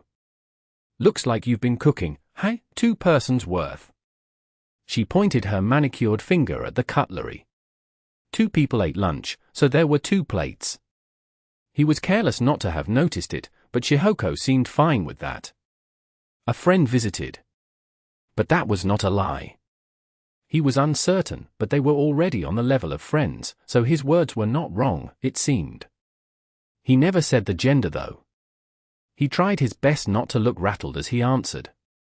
Oh tilde, so Shihoko answered, seemingly unconvinced as she looked over to the living room. Somehow, he managed to bluff her, but he was dripping cold sweat. Well, passable, it does not feel like a boy is living alone. Shihoko looked around, asked a few questions, got a few answers, and surmised thusly. In a certain sense, it was to be expected. Mahiru had her hands in most of these things. There's nothing to worry about now, right, Mom? Yes. It really shocked me. You couldn't do anything when you're at home. Looks like you've grown. Well, I can grow. From whose mouth do those words come from anyway? So he quietly reproached himself as he answered. You've worked hard there, so Shihoko beamed. He did not appreciate the compliments, for it was not him who did so. But he could not say the truth, and could only endure and beg her to return home. At the very least, she was done checking on him. Maybe she'll go back without asking me to cook for her, but right when Amain had this thought. And now I'll check the bedroom. The final bombshell landed, and he widened his eyes. Check the bedroom. In other words, his room, the bedroom. Of course, Mahiru was inside it. If she was found, he could easily imagine how his situation would end up much worse than his initial plan for them to meet. Hey, what? You can't go in even though you're my mom. Oh, is there something unsightly in there? Normally, a high school boy would have 1 or 2 unsightly things in there, right? You're admitting to that, hey? Yeah, I admit it, so don't go in. He had to stop her here with all he got. Even if his pride was shattered, he had to hide Mahiru's existence until the very end. At this point, if Mahiru was spotted in Amain's room, Shihoko would surely be having happy delusions, and that was something he wanted to avoid no matter what. He was stubbornly refusing to let Shihoko through, basically shouting no as he stood before the door. Shihoko quickly deduced that there was something hidden inside the room. You're hiding something from Mom tilde, she beamed as she loomed on. I'm really sorry, but I need to stop you even if I have to be forceful. Such was his stance as he faced off against Shihoko. But there was a thud in his room. Amain. Yes? What are you hiding inside? Nothing to do with you, Mom. So you say. I see. The smile got wider. It had an irresistible pressure, and whenever he saw this smile, Amain found himself in much discomfort, his desire to refuse greatly worn down. It was a force of habit, something he could not change. Grr. While he groaned, Shihoko seized the opportunity to put her hand on the door. And it was too late to regret. Shihoko went around Amain to check on the sound, and opened the door. And beyond the door was a pretty girl leaning by the bed, cupping a cushion on her knees. Her eyes were closed, her breathing steady. Basically, Mahiru was asleep. Chapter 29. The angel was overwhelmed by vigor. She was in a warm room with heating on, and just had lunch. These two conditions were prime for her to fall asleep. Does she usually sleep in a boy's room? For a moment, he had such a thought, but since she had deemed him as a harmless person, Mahiru might have accidentally fallen asleep. She could not be blamed for this though. It was boring to wait foolishly without making a sound, and some things just happened. The reason why he had his head cupped was because his mom Shihoko barged into his room at this moment, and witnessed her in this state. Truly, there was a misunderstanding. If he was in someone else's shoes, Amain too would have misunderstood, thinking that they were on such good terms, she could be sufficiently careless to sleep in his room. His face twitched as he glanced aside at his mom, and found her eyes dazzling as she stared at Mahiru. Oh my, so her heart started to blurt out, or perhaps he was just over-imagining things. Oh dear Amain, you found such a cute girlfriend. You really can't be underestimated. Kia. She squealed with a voice unfitting of her age, and his head started to ache. She had completely misunderstood, and was completely excited. Typically, no parent would be that excited to see her son bring a girlfriend home. But she was being so excited, and one reason was definitely because she loved cute things. Well, it was true Mahiru had the appearance of a really pretty girl.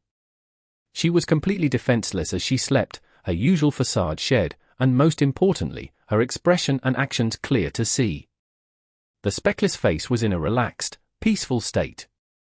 He was used to it, but every time he saw Mahiru, he found her pretty face exquisite, extremely adorable. The innocent sleeping face was so defenseless, so adorable that he had the urge to pat it. The way she hugged Amain's cushion strongly whetted the kind of desire Amain really did not want to openly talk about. The girl was so pretty that Amain, who was on familiar terms with, had to admit so, and Shihoko assumed she was the son's girlfriend, for the moment.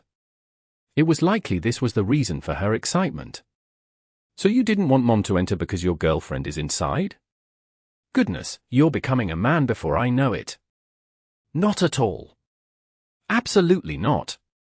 She's not my girlfriend, not anything. You don't have to find excuses now, you know? Mom's not going to object to anyone you choose, Amain. No, that's not the problem here. We're not dating. Not at all. You say you're not, but she's in your room, you know. That's because you suddenly popped by. You would have misunderstood even if she's in the living room. Well, the main issue is that if you never intended to, you wouldn't have invited a girl into your house. If the girl doesn't like you, she wouldn't be in your house, right? Upon being pointed out, he tried to retort, but could not think of any. As Shihoko had mentioned, Amain normally treats his house as his own territory, and would not willingly invite others in. Initially, he let Mahiru in because of the turn of events, but ever since that, leaving aside the cooking, Amain let Mahiru into his house because he was interested in her personality. Well, I can say that I like her. Her appearance aside, Amain really was fond of the girl Mahiru.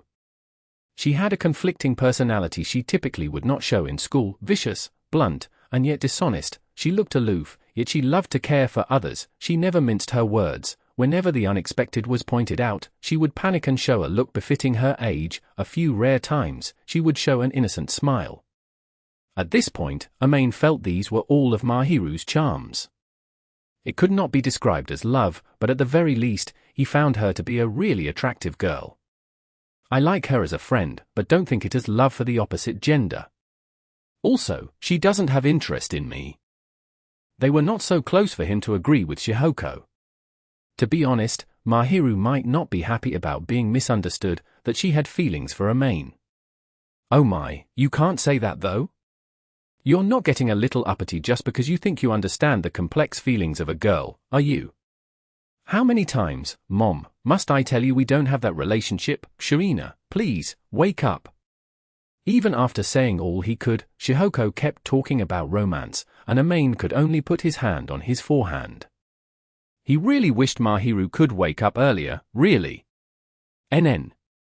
Amain's prayer might have worked, or perhaps she woke up because of the commotion. Mahiru slowly lifted her eyelids, making a sweet sound as she lifted her face.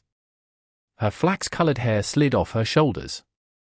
Her caramel-colored eyes were blurry and moist. Such defenselessness left Amain unable to stare at her. She looked up at Amain with sleepy eyes, probably aware that she was not completely awake, and he averted his eyes slightly. Shirina, forget about how you fell asleep, please help me clear up this misunderstanding. Misunderstanding? Hey, girlfriend, your name. A fluffy-looking Mahiru reflected on the meaning of those words, and Shihoko approached her without restraint, grinning away like a goody-goody. Mahiru herself was confused after waking up, and faced with such an unfiltered smile and cordialness, her eyes were looking flustered. Nice to meet you. It's important to introduce each other, you know. Mahiru Shirina. My, Mahiru-chan, such an adorable name. I'm Shihoko, you can call me by my name. Mahiru was pressed into giving her name, and she looked towards Amain, giving that save me, Fujimaya-san, look. Amain himself was hoping that someone else would save him however, and because he could not help, he shook his head to refuse. He knew his mom really well, that once she lost control, there's no stopping her. Seeing how there's exceeding interest, it appeared she wanted to have a full conversation with Mahiru for the first time. Though she might not have noticed that the important Mahiru was looking troubled. Mother. Oh. So you're recognizing me as Mom. Fujimaya-san. Fujimaya may refer to Amain and me. Hey, Amain. Mom, you're troubling Shirina. Amain, you can't be calling your girlfriend by anything other than her name, you know. Amain frowned, for Shihoko really was not listening to him, but Shihoko did not appear to mind as she continued to grin away. She was either a bold one, or thick-skinned at least. Shihoko-san. What tilde T? Actually, Fujimaya and I. Which one are you referring to, tilde? I do not have that kind of relationship with Amain-kun. Mahiru was clearly flustered by Shihoko's taunting words, but she did her best to deny it. With Shihoko prompting, Mahiru said his name after much trepidation, shooting a few looks at him. Shihoko in turn beamed away now that she got Mahiru to call Amain's name. Oh, will this be how the relationship goes in the future? That is not. Oh dear, am I being a third wheel over here? Please let me explain. I do not have this kind of relationship with Amain-kun. Just eating together. Amain-kun cannot cook after all. You make a good bride, Mahiru-chan. Our Amain here has to live alone without knowing how to do housework. If this is so, please continue to support him. That. He felt Mahiru was doing her best. But it was impossible to fend off against Shihoko's momentum and explain what was going on. Shihoko's eyes were glittering more than ever once she knew Mahiru had been dropping by regularly, cooking for him, eating together with him. At this point, Amain could not stop Shihoko. The only one who could would be his father Shuto. Give it up, Shirina. My mom's not going to listen once she gets all excited. That. Amain was at the point of enlightenment, and could only give up and explain, staring slightly at his mom who was out of control. Chapter 30. The Angels Envious. Both of them remained silent.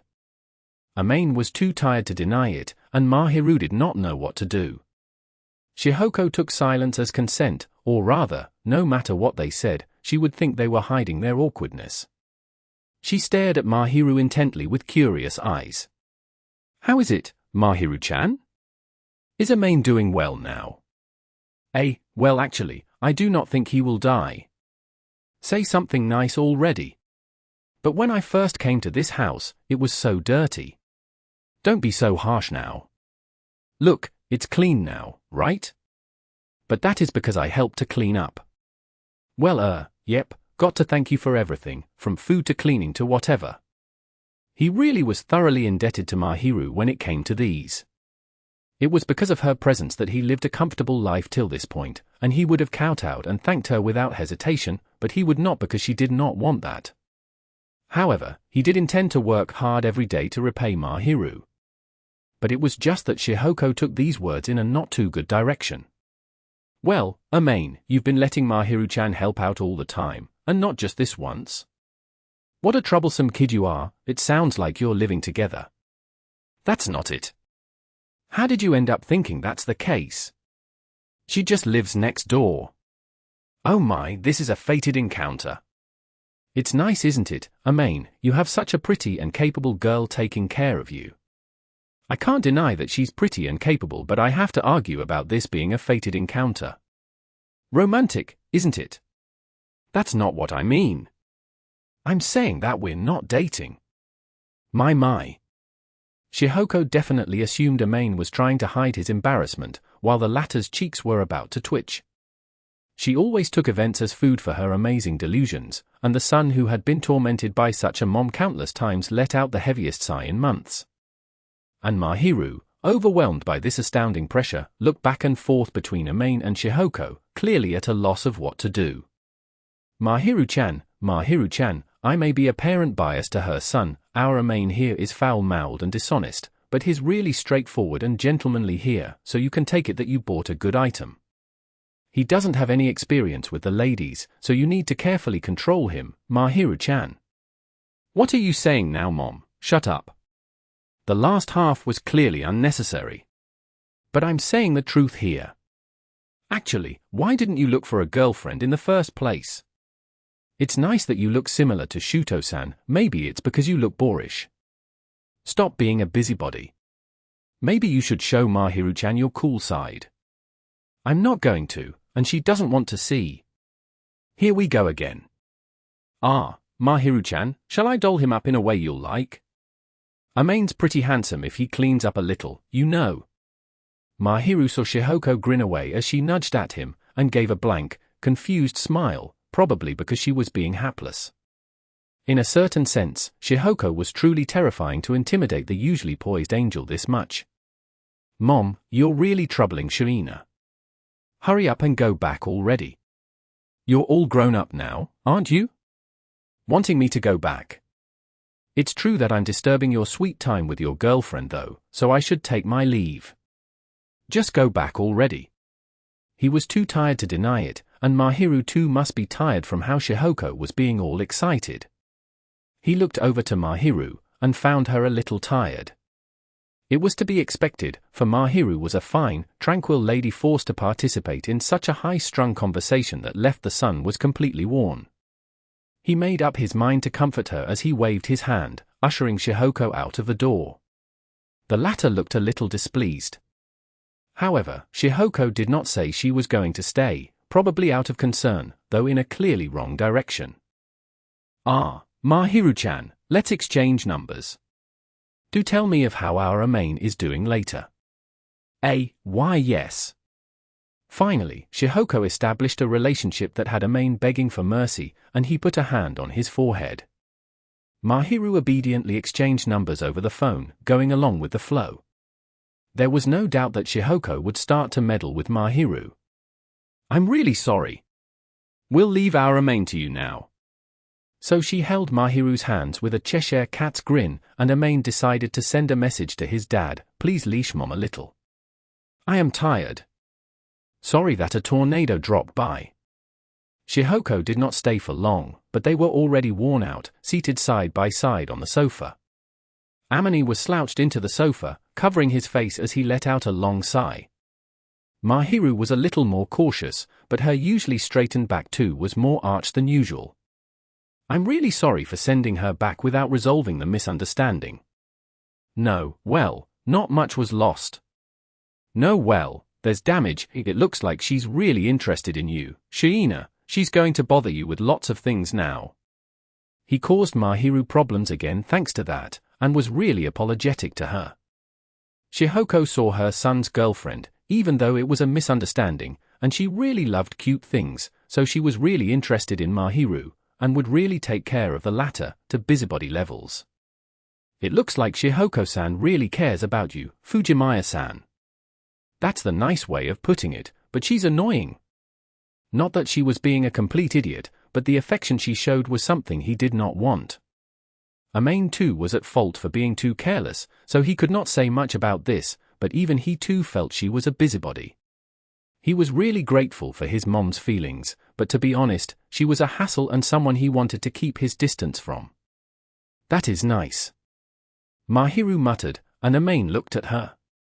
What? Your mother is quite boisterous, but she is kind. That's just noisy and a busybody. But that is fine too. She was not being simply courteous, she was showing an envious look.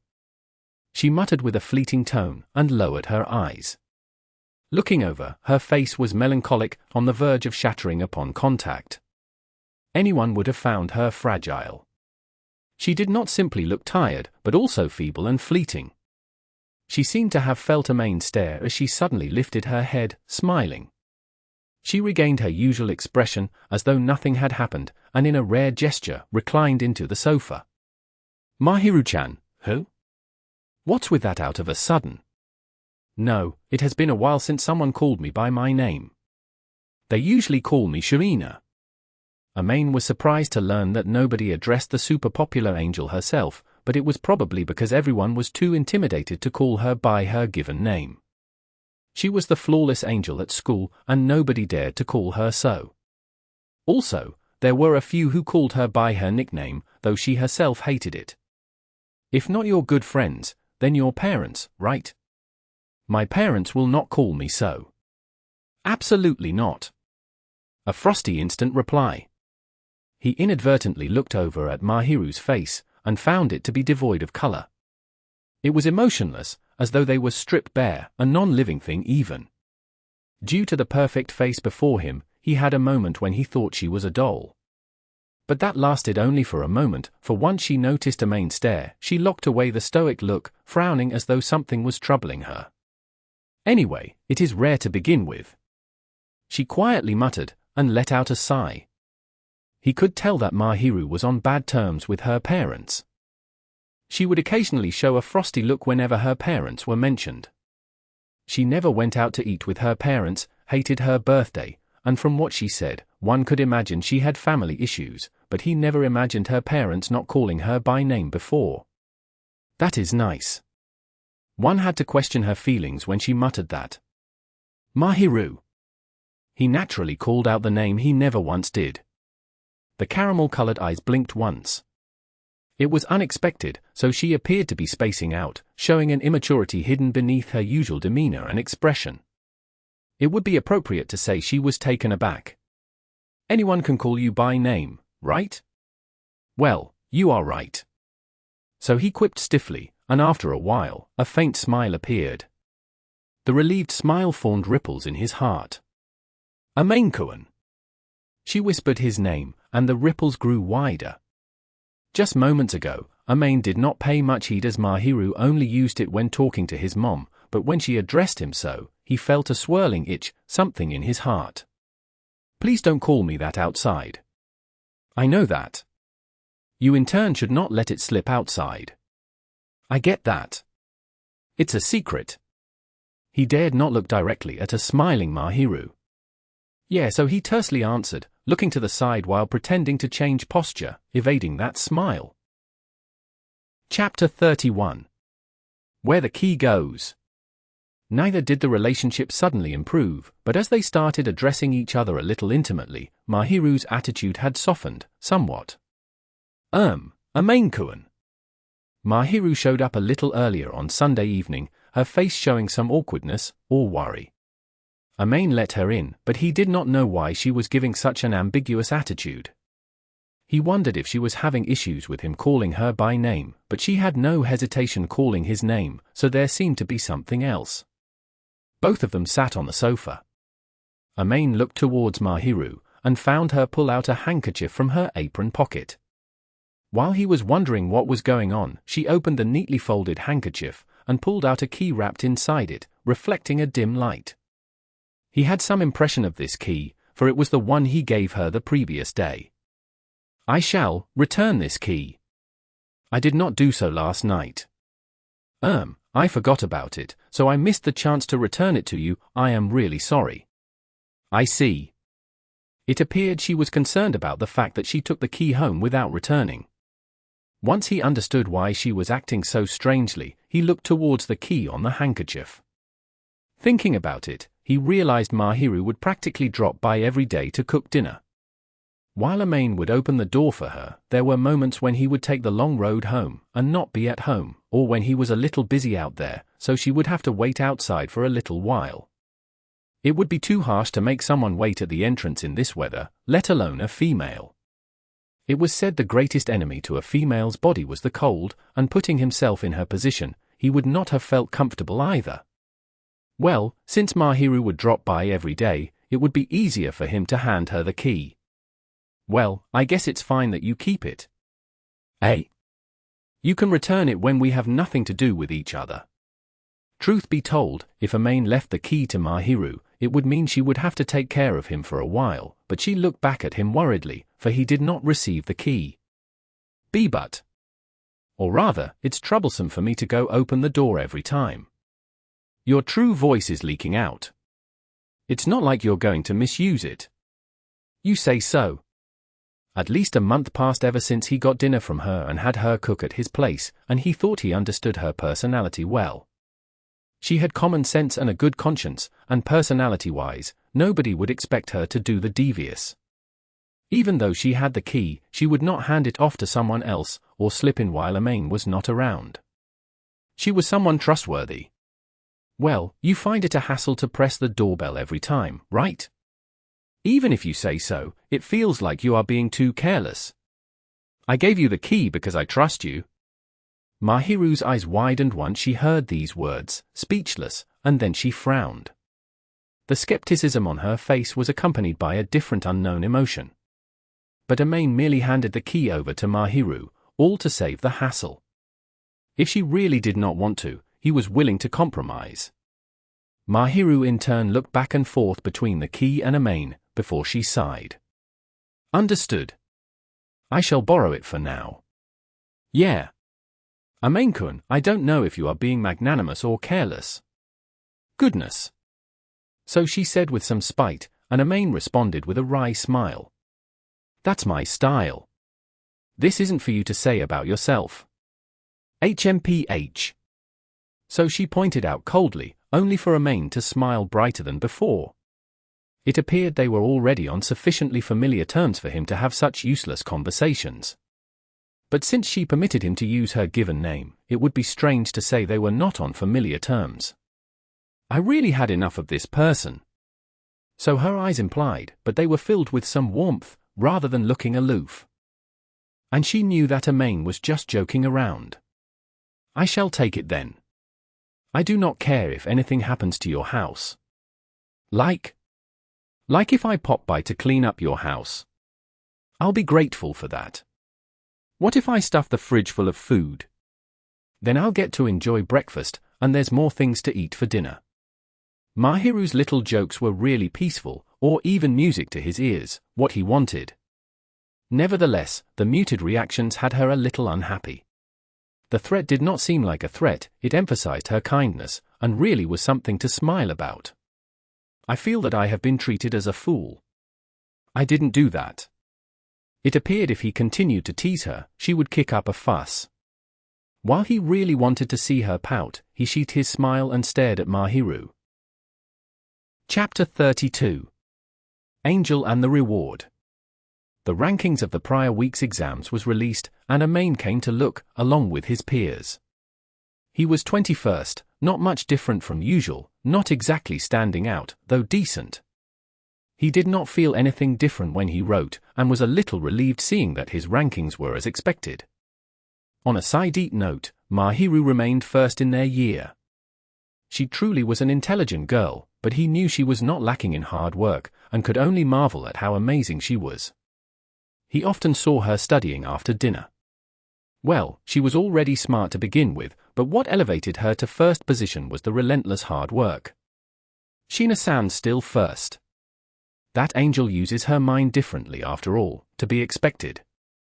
Amain heard such voices amidst the commotion, and curled his lips unhappily. What is it, Amain? You look unhappy. Didn't rank well. Itsuki, who was with Amain, was a little surprised by the latter's reaction. Just to note, the rankings only listed the top 50.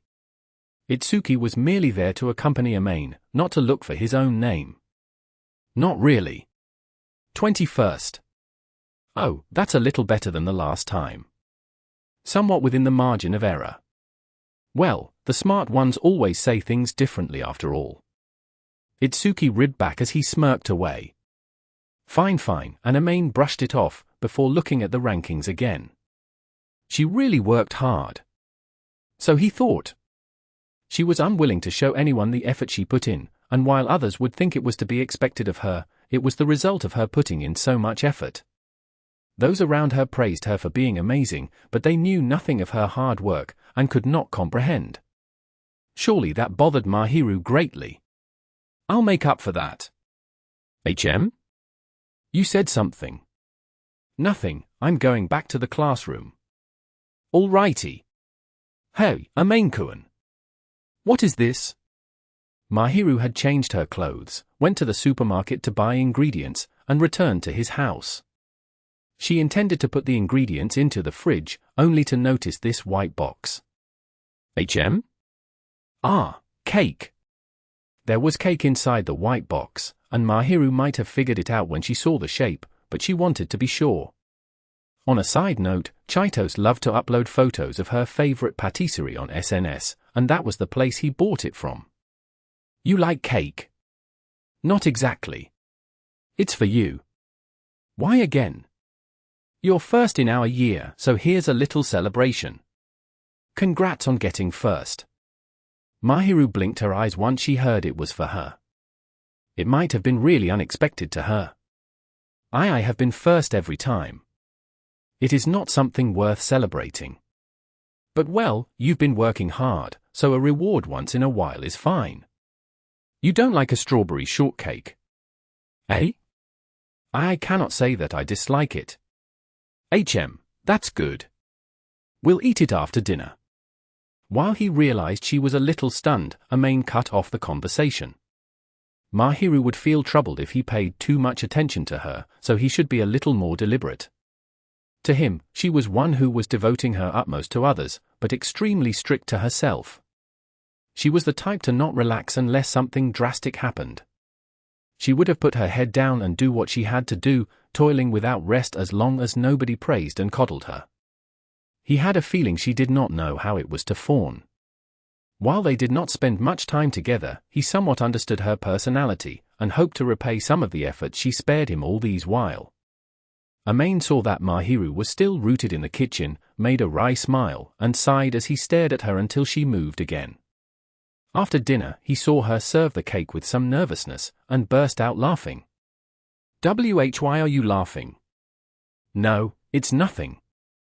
It does not feel like there is nothing. Don't mind me. He was just bemused that Mahiru was acting so tense, and that was all. But if he laughed too much, he would have ruined her mood, and his objective to reward her would be for naught, so he stopped after a short while. She brought some coffee along with the cake, and placed them on the table, before sitting on the sofa. All these actions made her look really unnatural, and he had the urge to laugh. However, the person herself was right next to him, and he managed to endure it. Mahiru looked up at Amain worriedly. Congrats. Thank you very much. But? Just accept it. You did work hard after all. Yes, that is true. Come on, eat it. You should relax once in a while. I bought it for you after all. So he quipped. Mahiru looked a little apologetic as she nodded away, took the fork and the plate with the cake. I am really grateful. Go ahead. He waved his hand, and she took the fork, cutting a bite size of cake cautiously, and brought it to her mouth. Girls typically had the impression of being picky with sweets, but it should be fine since it was from the shop Chaitos often shopped at. The proof was that once Mahiru ate it, her eyes widened a little and her mouth relaxed a little. She hardly showed change in her expressions, but recently she was starting to show some range of common emotions. She slowly ate the cake, showing a relaxed expression, and this one eating scene became a painting of sorts. "What is it?" "No, it's nothing." Mahiru found Amain staring at her and tilted her head in confusion. The expression was gentler compared to usual, and he, who had been staring at her, was looking aside instead. Instead, it was Mahiru who was staring at Amain. She then suddenly thought of something, as she took another bite of cake, reaching it towards Amain. Ah. So she ended up trying to feed him. No, I don't really want to eat it. You do not want to? No, well, since you're giving it to me, I'll accept it. He never imagined this scene to be possible, so obviously, he was looking bashful, accidentally agreeing. They were at such an age, and of different genders. Further, it was a really pretty girl feeding him, so in a certain sense, he might be considered lucky, but Amain was not at the point where he could discard his shame and be outright happy. It is something you bought after all, Amain-kun. You have the right to eat it. And Mahiru, the one suggesting this, never realized as she brought the cake to Amain's mouth with her usual look. Amain could only see a perplexed look on her face, so he made up his mind and took a bite of it. Spreading in his mind was an unbelievable sweetness. It's sweet. It is cake after all. It was not simply because of the cake, but Mahiru did not seem to have noticed it. He took a little nibble, and found it really sweet. His mental state might have affected him greatly. Feels like you haven't felt anything. He experienced all of the sweetness, shame, and itchiness in his heart, but Mahiru herself appeared fine. Amain found it really vexing. Give me that, so he snatched the fork from Mahiru's hand, doing the same gesture to her, and handed her the cake. With this happening to him, how could he not retaliate? Eat it. Mahiru looked more perturbed than before, for his tone was a little stiff, and she took a bite of cake in the same manner, like a birdie being fed. He stared at her, and found her expression increasingly red. So what do you think? It is delicious. Not that. I'm asking, how do you feel about being fed? I would say I am very embarrassed. Of course, right? You're going to cause misunderstandings if you do this to others. Do it amongst girls if you need to. Now you understand how I feel. So Amain said as he looked aside. Yes, but Mahiru replied with a fading voice. She probably did so because she treated Amain as a safe person. Her subconscious act had him really worried, but it was not a bad feeling, so there was nothing for him to blame her about. But the sweetness lingered in his mouth. I'll be in trouble too if she's too careless. He was glad to be trusted by Mahiru, but the unwitting careless act was truly astounding. So he concluded as he looked towards a shriveling Mahiru, gently sighing. Chapter 33. How to Spend Christmas. No. The sudden proposal was rejected, and Chitos puffed her cheeks massively. Christmas Eve was about to come, but it was not an event related to him Amain, who was living alone and away from his family. Chitos and Itsuki wanted to spend it together with Amain, and invited him along. So Chitos came running over to Amain and Itsuki's classroom during noon break with this idea, but puffed her cheeks with Amain responded so. But you'll be alone anyway, so what's the prob? A girlfriend maybe. No such person exists. Then it's fine. Or do you hate it? Well, if you don't like it, we're fine with that, Amain. So they asked, but they were showing concern for their friend in their own way. Or another reason was that they wanted a place where they could freely fawn about. But their apologetic looks left him a little sorry, and he did not hate that idea anyway. The reason why he did not want to was that it would be embarrassing to see their unusually intense skinship at his own place, and he would need to spend much effort explaining to Mahiru. To put it a little more extreme, he would have to tell Mahiru not to show up at his house before they left, and he would have to erase all traces of her existence in the house. Not that I don't want to. Right, 24th? We'll split before night, so you can just go around making out and such. Just don't overdo it in my house. He was not intending to refuse them outright, so he promised. Chito's face broke into a grin. Guess we have no choice. This will be a compromise. Who do you think you are? Chito's was getting a little too carried away, and so Amain pinched his cheek. Oh wee Ikan, Amain is bullying Tilda. She started begging for help in a slurred manner. Come on Amain, stop bullying Chi. Only I get to pinch her cheek. Yes, just pinch her for me. Leave it to me. Don't leave it to him. He thought this would be a good chance for them to make out, so he gave Itsuki the chance to pinch her. And as expected, they ended up pinching and fooling around. While being pinched, Chito's was really grinning away, and Amain merely shrugged at this sight. Can I go back now? He said that, but they were in their own classroom, and he wanted to pull his own distance from them. No can do. We need to plan our stuff. Got to prepare cake and food. I can't do that. Of course, Amain could not make any food appropriate for Christmas. Mahiru probably could make a few dishes as usual, but he could not simply go to her for help. Amain waved his hand, insisting that he could not do it, but for some reason, Chito stared at him. What? It's like, you can't cook, but how are you so healthy? Don't sweat the little details. Well Amain has his own issues too. You know something too, Ikan. He said he'll tell me later. I didn't say that. Don't make promises like that. He glared at Itsuki, but the latter merely laughed out loud. A good thing about Itsuki was that he would not press matters. A bad thing is that he could come up with the most outlandish things like an instant inspiration. Goodness, well, we can order a takeout for lunch, though we need to book in advance. Amain ignored the probing look as he came up with a realistic proposal.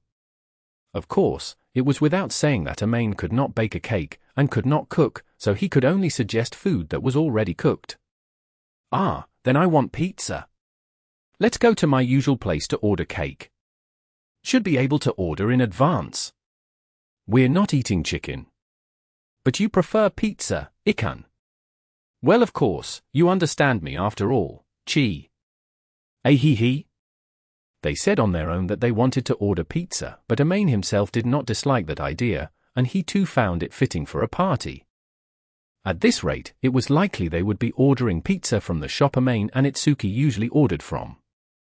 But once he heard of pizza, he suddenly thought of Mahiru. The sight of her munching it down like a little animal was truly adorable, for it was because he usually saw her eating elegantly. He recalled the moment when he tried to feed cake to her days ago, and felt his cheeks searing somewhat. I'm never doing that again. It would be impossible to do such a shameless act of feeding each other again.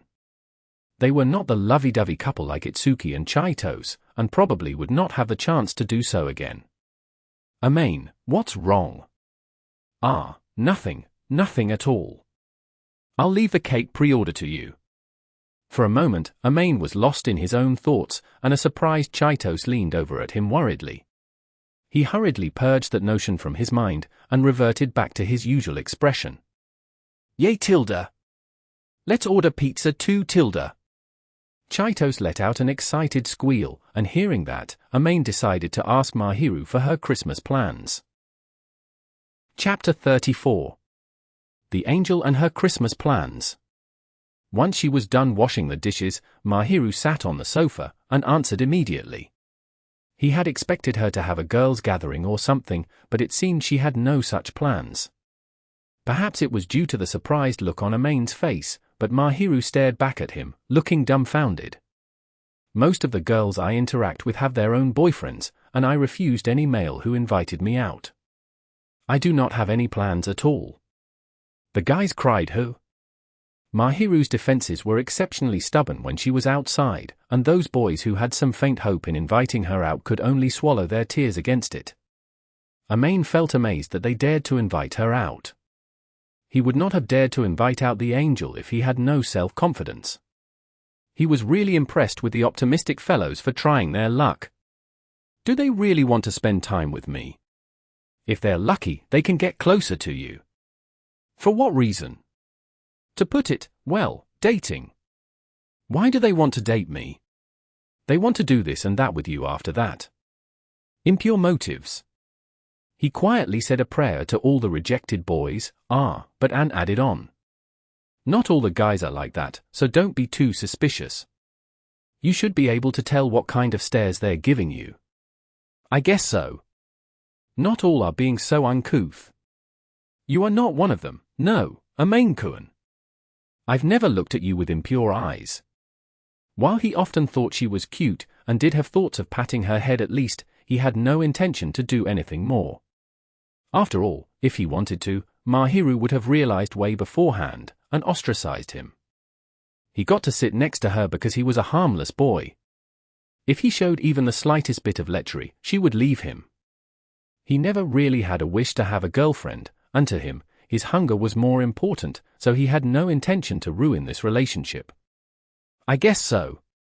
You did not have interest in me from the beginning. Well. And so you can be trusted. Really grateful for that. For a boy, he could not accept how he was trusted like this, but he was not displeased to be deemed a safe boy for the time being. So, since you are asking about my Christmas plans, what about yours, Main-kun? Itsuki and Co will be here on the 24th. Not too different from usual, but we'll be a little late for dinner, so I want to tell you this beforehand. Finally, they got back to the original topic, so he explained once again. She nodded in apparent understanding. I understand. Do call for me once the Christmas party is over, and I shall drop by to cook dinner. I shall make preparations before then. Oh, sorry about that. I am fine. Please have fun. You won't feel lonely. I am used to living alone. He felt his heart ache a little when she answered as though it had nothing to do with her. Her face showed a bitter smile of self-reproach, probably because she was suddenly reminded of her parents. What is it? It's a really rude request, but even if you can't make it on the eve, can we stay together for Christmas, like this? For some reason, this proposal had him really embarrassed. He had no special intent, but a typical invitation for Christmas had a special connotation to it. Amain really did not mean anything. He just did not want to see Mahiru looking alone with her head lowered. In response, Mahiru blinked her eyes. Together? To do what? Nothing special actually, sorry. Once this was pointed out, Amain could not bring himself to invite her. There was no way they could have gone out together, considering the troubles caused if he was spotted by others. The only option would be to stay at home, but there was nothing that could really pique Mahiru's interests. They could only choose to stay together and do nothing, but the vibe would be extremely awkward. I guess it might be better for both of us to spend our time away from each other.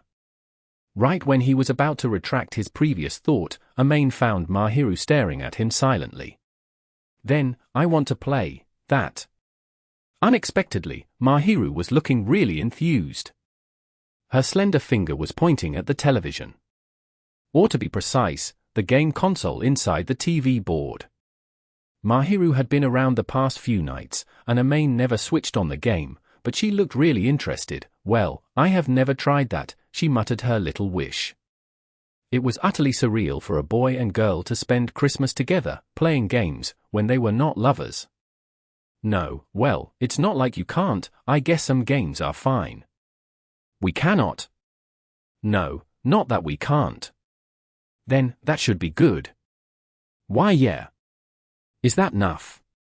So he wondered, but since this was her wish, he decided to do whatever he could to fulfill it. At the very least, he hoped to bring a little joy to her. He had been in her care all this while, and she never actually requested anything. He was fine with letting her play some of his games. Well, who cares about Christmas, let's just spend the time as it is. I guess. Mahiru made a little smile that Amain dared not look at directly, and he nodded, nonchalantly turning his face aside. Chapter 35. The Angel and the Unplanned Encounter. And so it was Christmas Eve.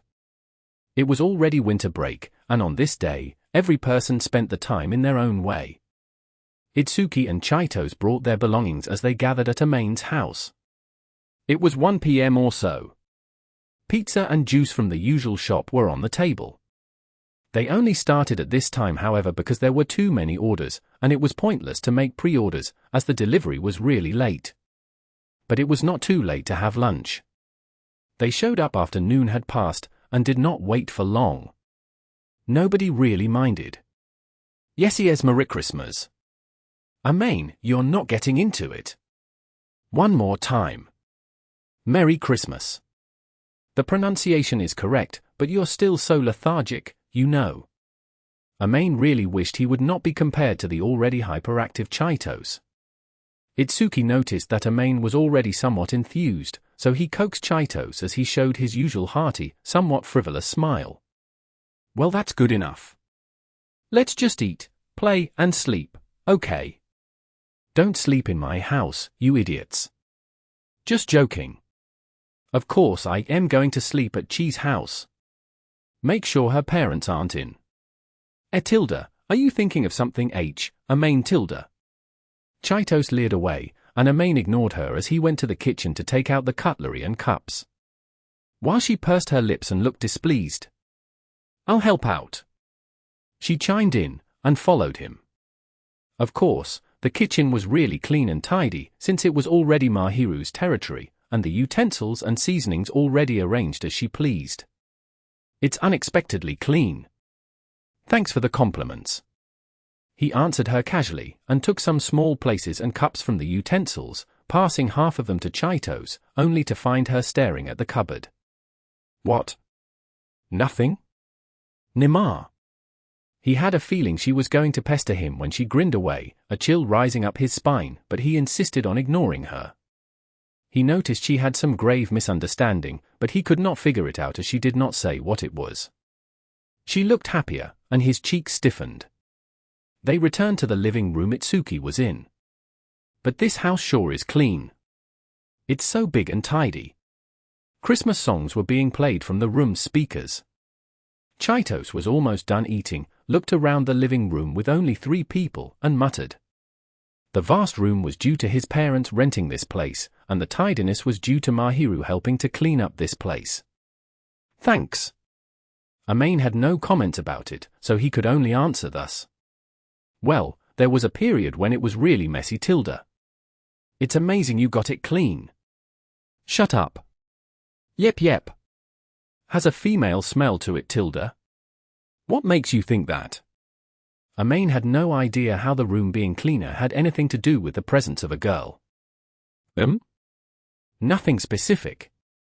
Given your personality, Amain, it doesn't feel like you'll be the type to clean the house. There's also how you arrange the books, the cords, and how you put the things in a way to avoid damaging them. Some utensils aren't exactly the type you like. My mom's. He did put those things furthest in, but it appeared Chaitos noticed them when he took out the cutlery. Amain himself had insufficient cutlery, so Mahiru brought a few from her own house, but he never expected the crude chatterbox Chaitos to notice such fine details. Well, it's fine anyway? Rightikan. Amain made a strange pause, and Chaitos stared at him with some intent, before grinning as she leaned towards Itsuki. The latter did not mind as he was probably used to it, and he reached his hand out, having her sit on his thighs, and hugged her. Amain himself really could not bring himself to look. Stop flexing in someone else's house. Are you jealous, Tilda? Not really. Rather than envy, he might say that he would have enough, so he really wanted them to rein it in. Considering that this was their usual selves, it was unlikely such advice would be heeded. Chaitos continued to cling onto Itsuki's chest delightedly, looking up at the ceiling and his face. Is everyone else so touchy-feely now? Don't forget the folks crying tears of blood right now. It was impossible to think everyone was doing this same thing. Some would surely be spending time with their families and their friends. And there were some spending their time alone. There were many who viewed being single as a humiliation, and Chaitos' words might be dangerous if they went public. Do all boys want lovers? Probably. I don't really want one though. But that's because you're a weirdo, Amain. Shut up. Well, everyone's looking uneasy before Christmas. Especially the single guys.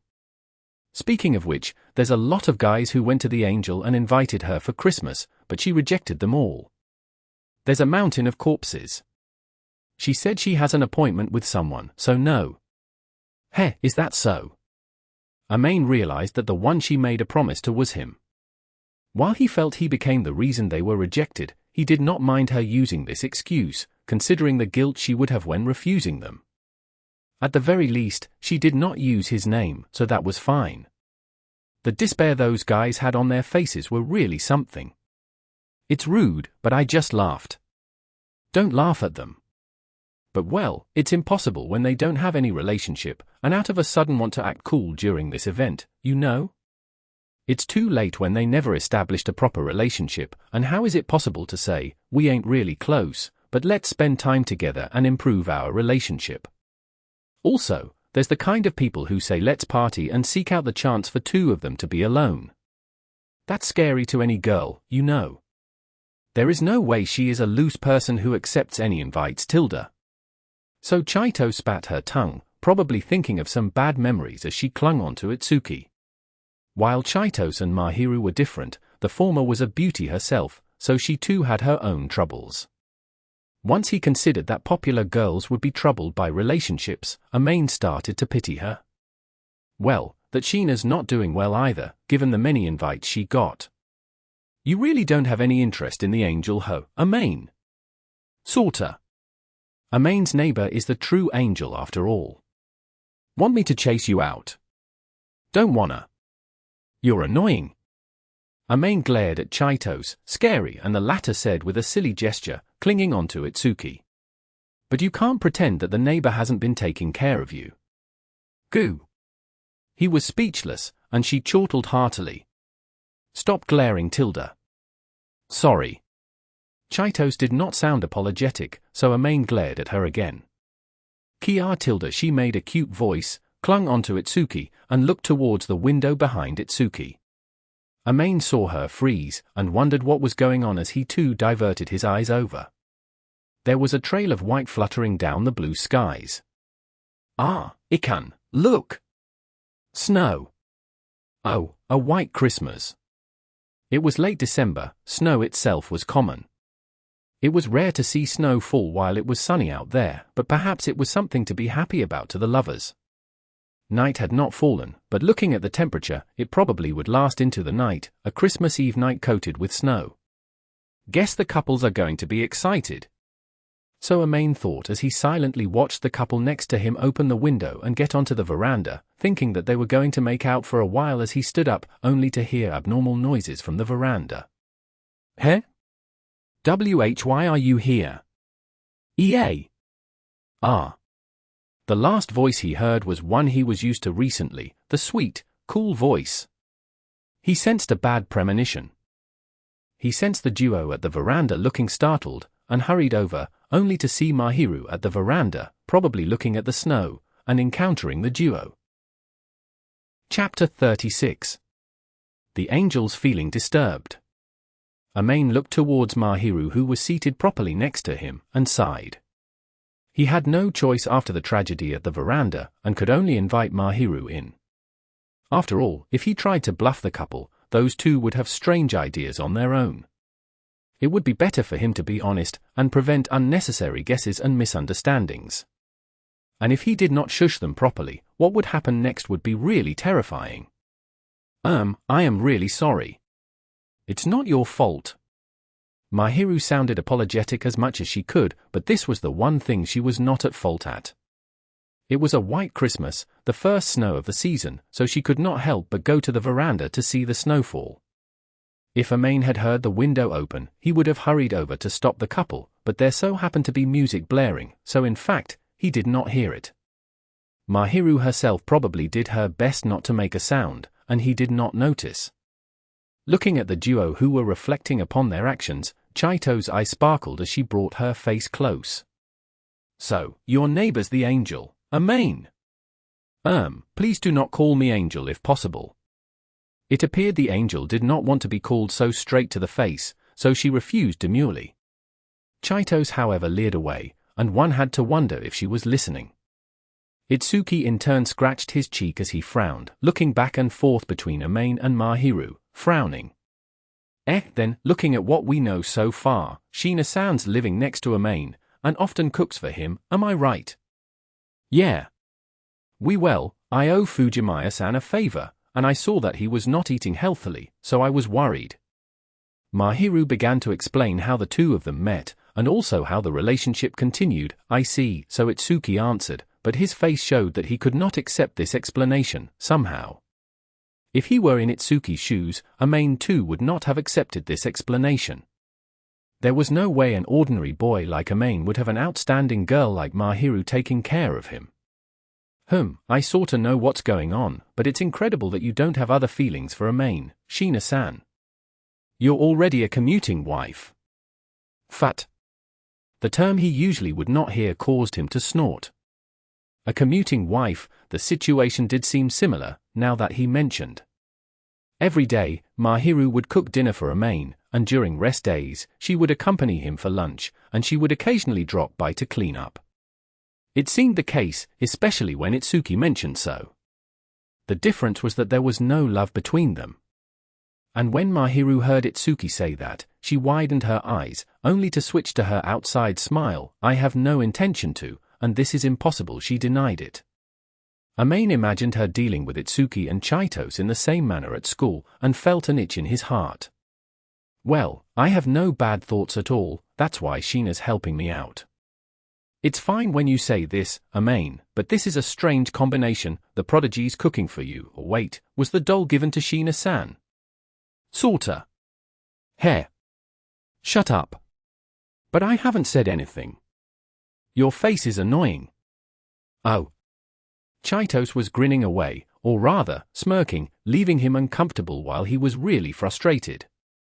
They were checking the facts, so she was not teasing Amain, but he did not want her to be teasing him, for it would affect Mahiru. If possible, he would want to ignore Chitos. Calm down now, you two. Itsuki already noticed a change in Amain since the beginning, and did not tease him as Chitos did. He was one who could stop before things got out of hand, and was an observant guy who could read the mood and put himself in other people's shoes. Amain hoped that Itsuki would stop before this fact was exposed, but it was pointless at this point. After coaxing a slightly glaring Amain and a thoroughly elated Chitos who had solved the mystery, Itsuki turned his body towards Mahiru and lowered his head for some reason. Shina-san, our Amain has been in your care. Since when did I become your son? Same to you. Thank you very much for raising Fujimaya-san well. Don't add on to that and make it sound like I'm worthless. But you're really worthless. You bastard. He had self-awareness, and Itsuki had critiqued him for being too lazy, but he felt conflicted to be pointed out like this. It seemed Mahiru could also play along with this joke as she seized the chance to play dumb, smiling as she watched Amain and Itsuki bicker. While the smile was not as genuine as the one she would show only to Amain, it was not completely pretentious, and this too left Itsuki with a dumbfounded look. Stop staring when you have a girlfriend. An annoyed Chitos jabbed at Itsuki. No, she was punching at him, which left Amain all the more bemused. But once he saw Mahiru tilt her head in confusion, Amain reverted back to usual as though nothing had happened. Well, we don't have a sweet relationship like you two, and it'll be troublesome if the others are to know. You get that? Of course. We won't tell anyone. Amain was subtly threatening Itsuki if he ever told anyone else, but was surprised to see the latter heartily agree. You too, Chitos. I'm not that talkative, Tilda. Nobody will believe that such a cute girl's making meals for you anyway, Amain. Sorry for being so incompatible. I wasn't going that far, Tilda. Chitos was right, and he had self-awareness. Nobody would believe that an ordinary boy was taken care of by the school idol they called the Angel. And if they did, they would lambaste him for being incompatible. He did not want others to know, for he expected so. He really did not want the hassle. Being humble, aren't you? Chitos chuckled as she stared at Amain, but her stare was seemingly attracted towards Mahiru. Gee? She stared at the latter with a passionate gaze, sighed, and continued staring. Mahiru herself was feeling uncomfortable, at a loss of what to do. What is it? Thinking about it again, how are you so cute, Sheena-san? Eh? Thank you very much. Chaitos praised Mahiru, and continued to stare at the latter's face intently. It's the first time I'm looking at you up close, you really are so beautiful, an angel. Pretty face, white skin, long eyelashes, silky hair, slender body. Once he noticed Chaitos' bad habits at it again, Amain let out a huge sigh. Amain was bad at dealing with Chaitos. It was not because he hated her, in fact, he was impressed by her personality, but there were moments when he could not handle her. She got agitated easily, overly concerned at times, and he found it too tiring to deal with. There was another similar person in his household after all, so this awareness was stronger. In other words, the similarity to his mom had him unable to deal with. Chaitos' personality and likes were similar to Amain's mom, especially their utter fondness for pretty and cute things. Mahiru might seem really pitiful if he did not stop Chaitos. Oh goodness. Amain grumbled, and Dope slapped Chaitos on the head right when the latter was about to return her hand out.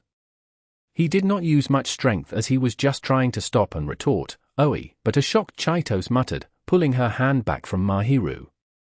You don't have to do that. She's a shy one.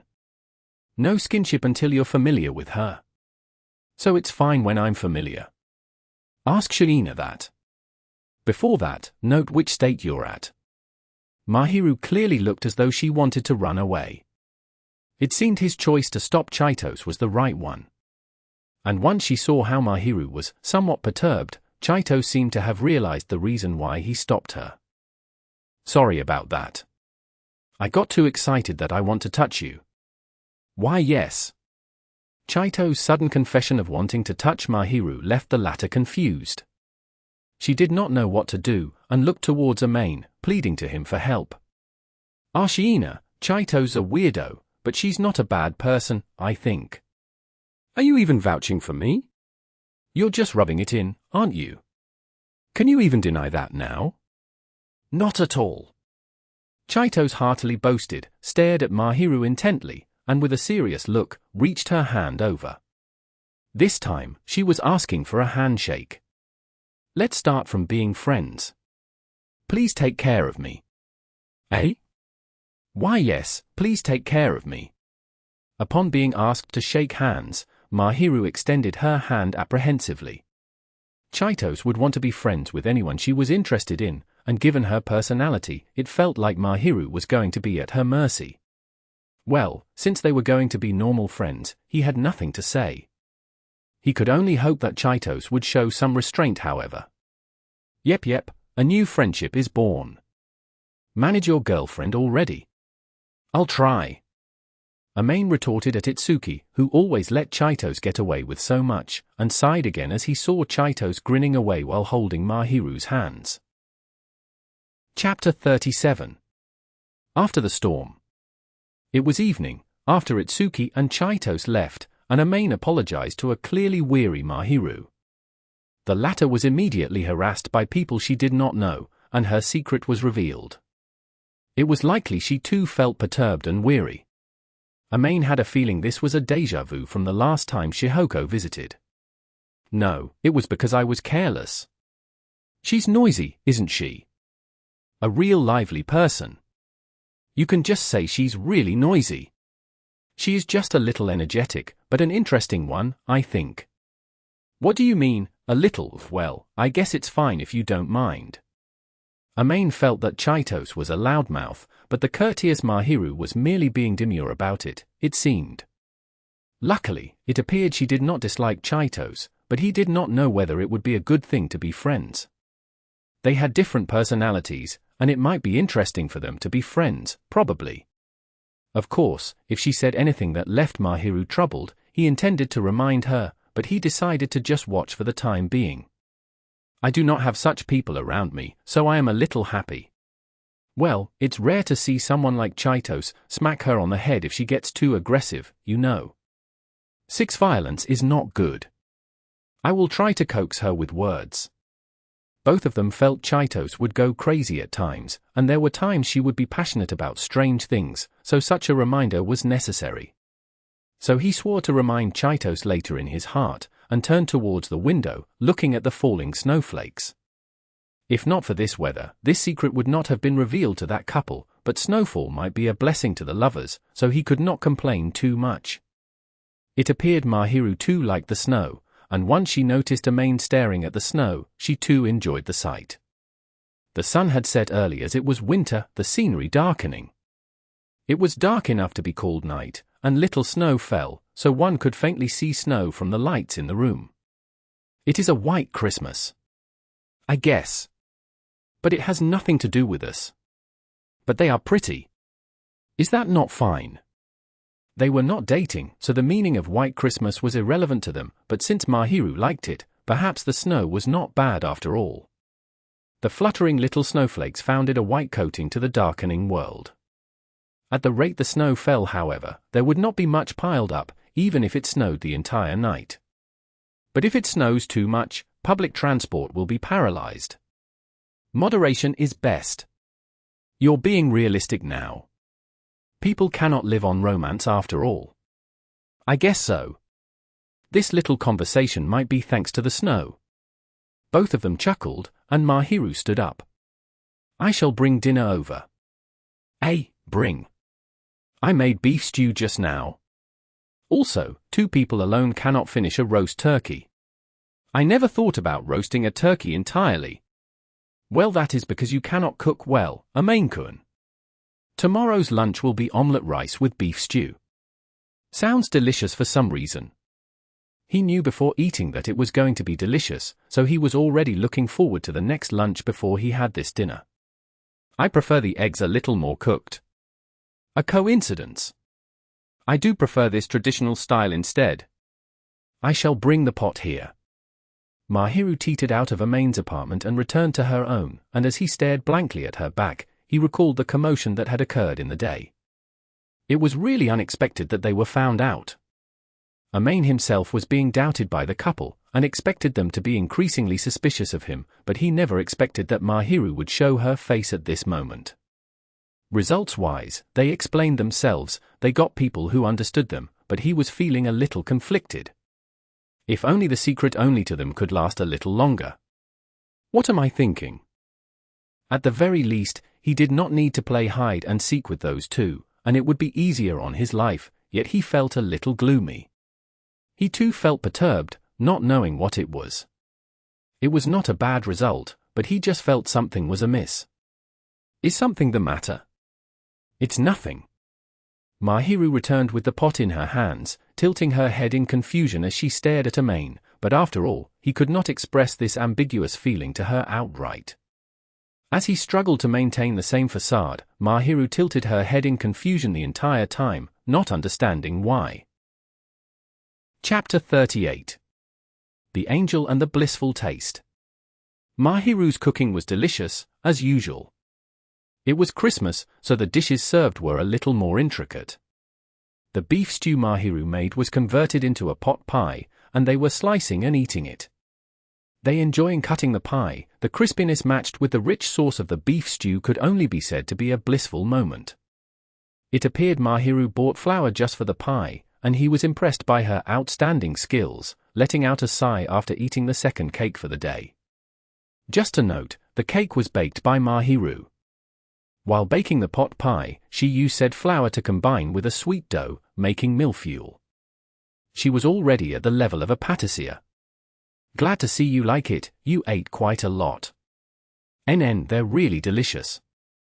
Thank you very much. He was getting used to her smile. She would smile whenever he praised her cooking, and so it became a daily routine. It seemed Amain had a special privilege to see a much tender expression from her, and he felt ticklish. Omelette rice tomorrow, I'm looking forward to it. You like that? Anything with eggs. You really like eggs, I suppose. I remembered you wolfing down the egg rolls and such. Can't help it, it's delicious. Even though he liked egg dishes, he would not eat them if they were not delicious.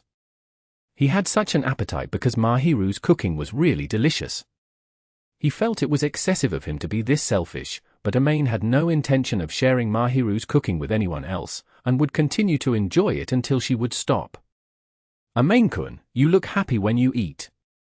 Well, I am happy. Your cooking's really delicious, Mahiru. Thank you for the compliments, but this happiness sure is small. No, it's high praise, understand your own worth. After all, it was that angel's cooking, and some boys would have dreamed to have the privilege to taste it. It is something I do every day though. But I'm still very happy with that. Really? Of course. I get to eat good food every day. Amain himself had little material desire, and a stronger desire for food. His biggest happiness was to be able to eat fresh, delicious food every day. How are you able to make such dishes? Someone who once took care of me said. If you want someone who can give you happiness, capture the stomach. Sorry for letting you capture my stomach. Just think of it as practice. Mahiru smiled, and his heart unwittingly jolted. But the person who raised you is really amazing. Yes. That person's cooking is really delicious, and I cannot beat that. The cooking is filled with the taste of happiness. As he saw her smile gently, looking into the distance, Amain felt a little relieved. It appeared that Mahiru really was doted on by the person who took care of her, and it was obvious that she respected that person. Mahiru was treated coldly by her parents, and that person took their place to teach her many important things. She must have been truly lucky to be next to that person. From the sound of it, it appeared to be a lady. Amain felt that Mahiru could live a normal life because of that person. Sounds like it's really delicious, but for me, yours is the taste of happiness. Leaving aside his mom, his dad's cooking was good too, but Amain's taste buds preferred Mahiru's cooking. Her cooking was one of comfort, the type he would not get sick of, peaceful and yet leaving him with anticipation. He would not get sick of her cooking, and would even demand more of it. But it was too much of a burden on Mahiru, so he would not say these words. So he nodded away, and saw her freeze. One could say that perhaps it was unexpected to her, for she stared back at him, looking immature and dazed. Mahiru. I am fine. Once she heard that voice, Mahiru reeled, shook her head, and looked down. She clung onto the cushion she loved, exhaled slightly. Unlike before, he could sense a strange charm from her. What is it? I am just thinking, if I can make such a happy taste. Well, I don't know why you're being humble, but your daily cooking's delicious, and I want more. Ah, thank you very much. She peeked up at him, looking a little bashful, yet satiated as she smiled. This time, it was Amain who looked down and wanted to bury his face. His heart jolted once she showed that extremely rare expression of hers, even though he did not like her as someone of the opposite gender. She had removed her usual facade, showing a completely defenseless smile, and all Amain wanted to do was to cool his face down. He did not want to expose this slowly rising heat in his heart, and it would be really awkward for both of them to be bashful. Yeah, Mahiru. Yes? We're starting from noon tomorrow, right? He changed the topic, unable to take this mood, but she did not appear to mind as she considered his suggestion. Yes, we did agree, no? Lunch for dinner, and then the games we promised, right? Yep. You do not like it? Not at all. Just checking with you, the eve's over, but can we really spend Christmas like this? I would not have said so if I hated it, looking forward to it. Once again, she showed a little smile on her face. Amane could not look at her, and just mumbled away as he leaned on the armrest opposite her, hiding his own shame. Chapter 39. Angel and Christmas. She was nervous about going to the house of the opposite gender on a holiday, not. Mahiru was earnest in wishing that she got to play games, and she could not contain her excitement. It was said this was her first time playing video games, and in this sense, one might call her a princess oblivious to the ways of the world. I shall begin making lunch then. Cook the eggs a little more please. I understand. Even though the customer was being extra demanding, her mood was not dampened as she hurriedly put on the apron, hurried to the kitchen, and began preparations for lunch. Surely she was in a really good mood. He felt a little ashamed to know she was really looking forward to this, itchy even. Well, she's just looking forward to playing games. Definitely not that she was looking forward to playing games together with him. So he gave a wry smile as he stared at the swaying ponytail. How do I control this? After lunch, they sat on the sofa before the TV, staring at the screen. He tried asking her what games she wanted to play, but once he knew she had no idea of the genres, he had no choice but to choose a nationally famous 2D game, and handed her the controller. As expected, she was flailing all over, not knowing what to do. Well, first if you want to move, use this stick, and use this button to jump. That Mahiru was usually so poised, yet at this point, she was looking back and forth at the TV and the controller in confusion, controlling it, and Amain found it extremely rehabilitating for some reason. She was not used to playing games, but it was the first time he saw someone play so casually. After seeing her unable to evade the enemy's attacks a few times and die, he realized that even the angel herself had things she was bad at. I cannot win. You didn't beat an enemy, let alone clear a stage. You are noisy. Well, just get used to it. It's all muscle memory. Everything's a challenge. Once she heard those words, Mahiru got down to playing the game again. He felt a little encouraged seeing Mahiru challenge an entertaining game with such a serious face, and showed a smile. However, she always lost to the first enemy, and once he saw that she never progressed, he started to feel uneasy, rather than bemused. She looked towards him. Moo! He could hear the sound effect from her mouth, but he probably was thinking too much. See, this is how you do it. If they stopped here, her motivation would be drained, so he put his hands on the controller she was holding, demonstrating to her. Amain himself had cleared this game a few times, and easily cleared the areas she had difficulty clearing. In fact, she was really terrible at this, and even an ordinary person would not be stuck here, but he kept silent on this. Look, this enemy moves random at the same speed, but once you see it speed up towards your character, just time here and jump. He operated the controller, nearly covering her little hands as he made some explanation, demonstrating to her. On the screen, the character did as Amain explained, and evaded the enemy. It was not some amazing move, but it was a new experience for Mahiru, who kept failing. Whoa, so she blurted. The eyes ornamented by her long eyebrows widened, her expression cheerful. He smiled when he saw how delighted Mahiru was, and as they were too close to each other, he discovered that her lower eyelashes were really long, and smiled a little as he saw how elated she was. He looked down at her nice sidelong face, and she might have noticed his stare, for she turned her eyes towards him. He had leaned over to her before this, wanting to reach the controller in her hands, so they were closer than he imagined. Their elbows were already touching, and they were so close, he could sense her breathing through his skin. Thus, her warmth and sweet scent reached him. Sorry.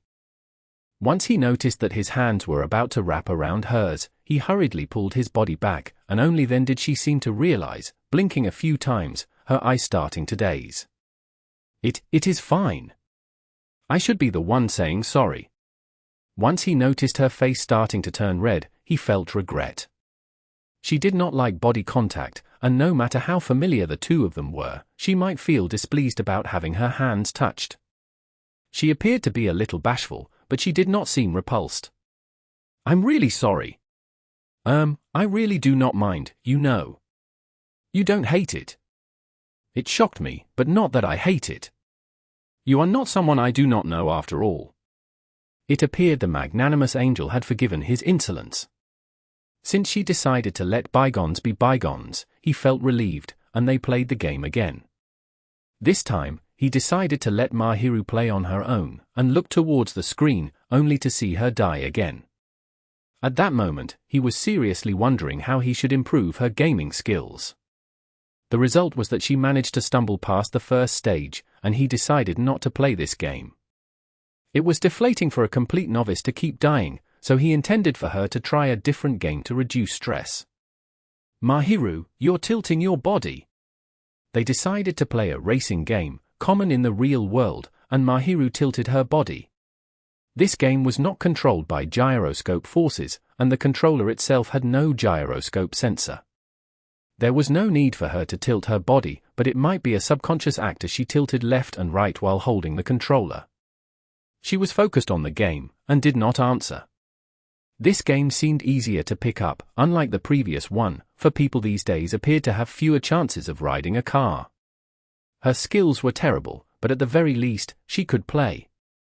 She swayed her body with a really serious look, trying her best to move the car.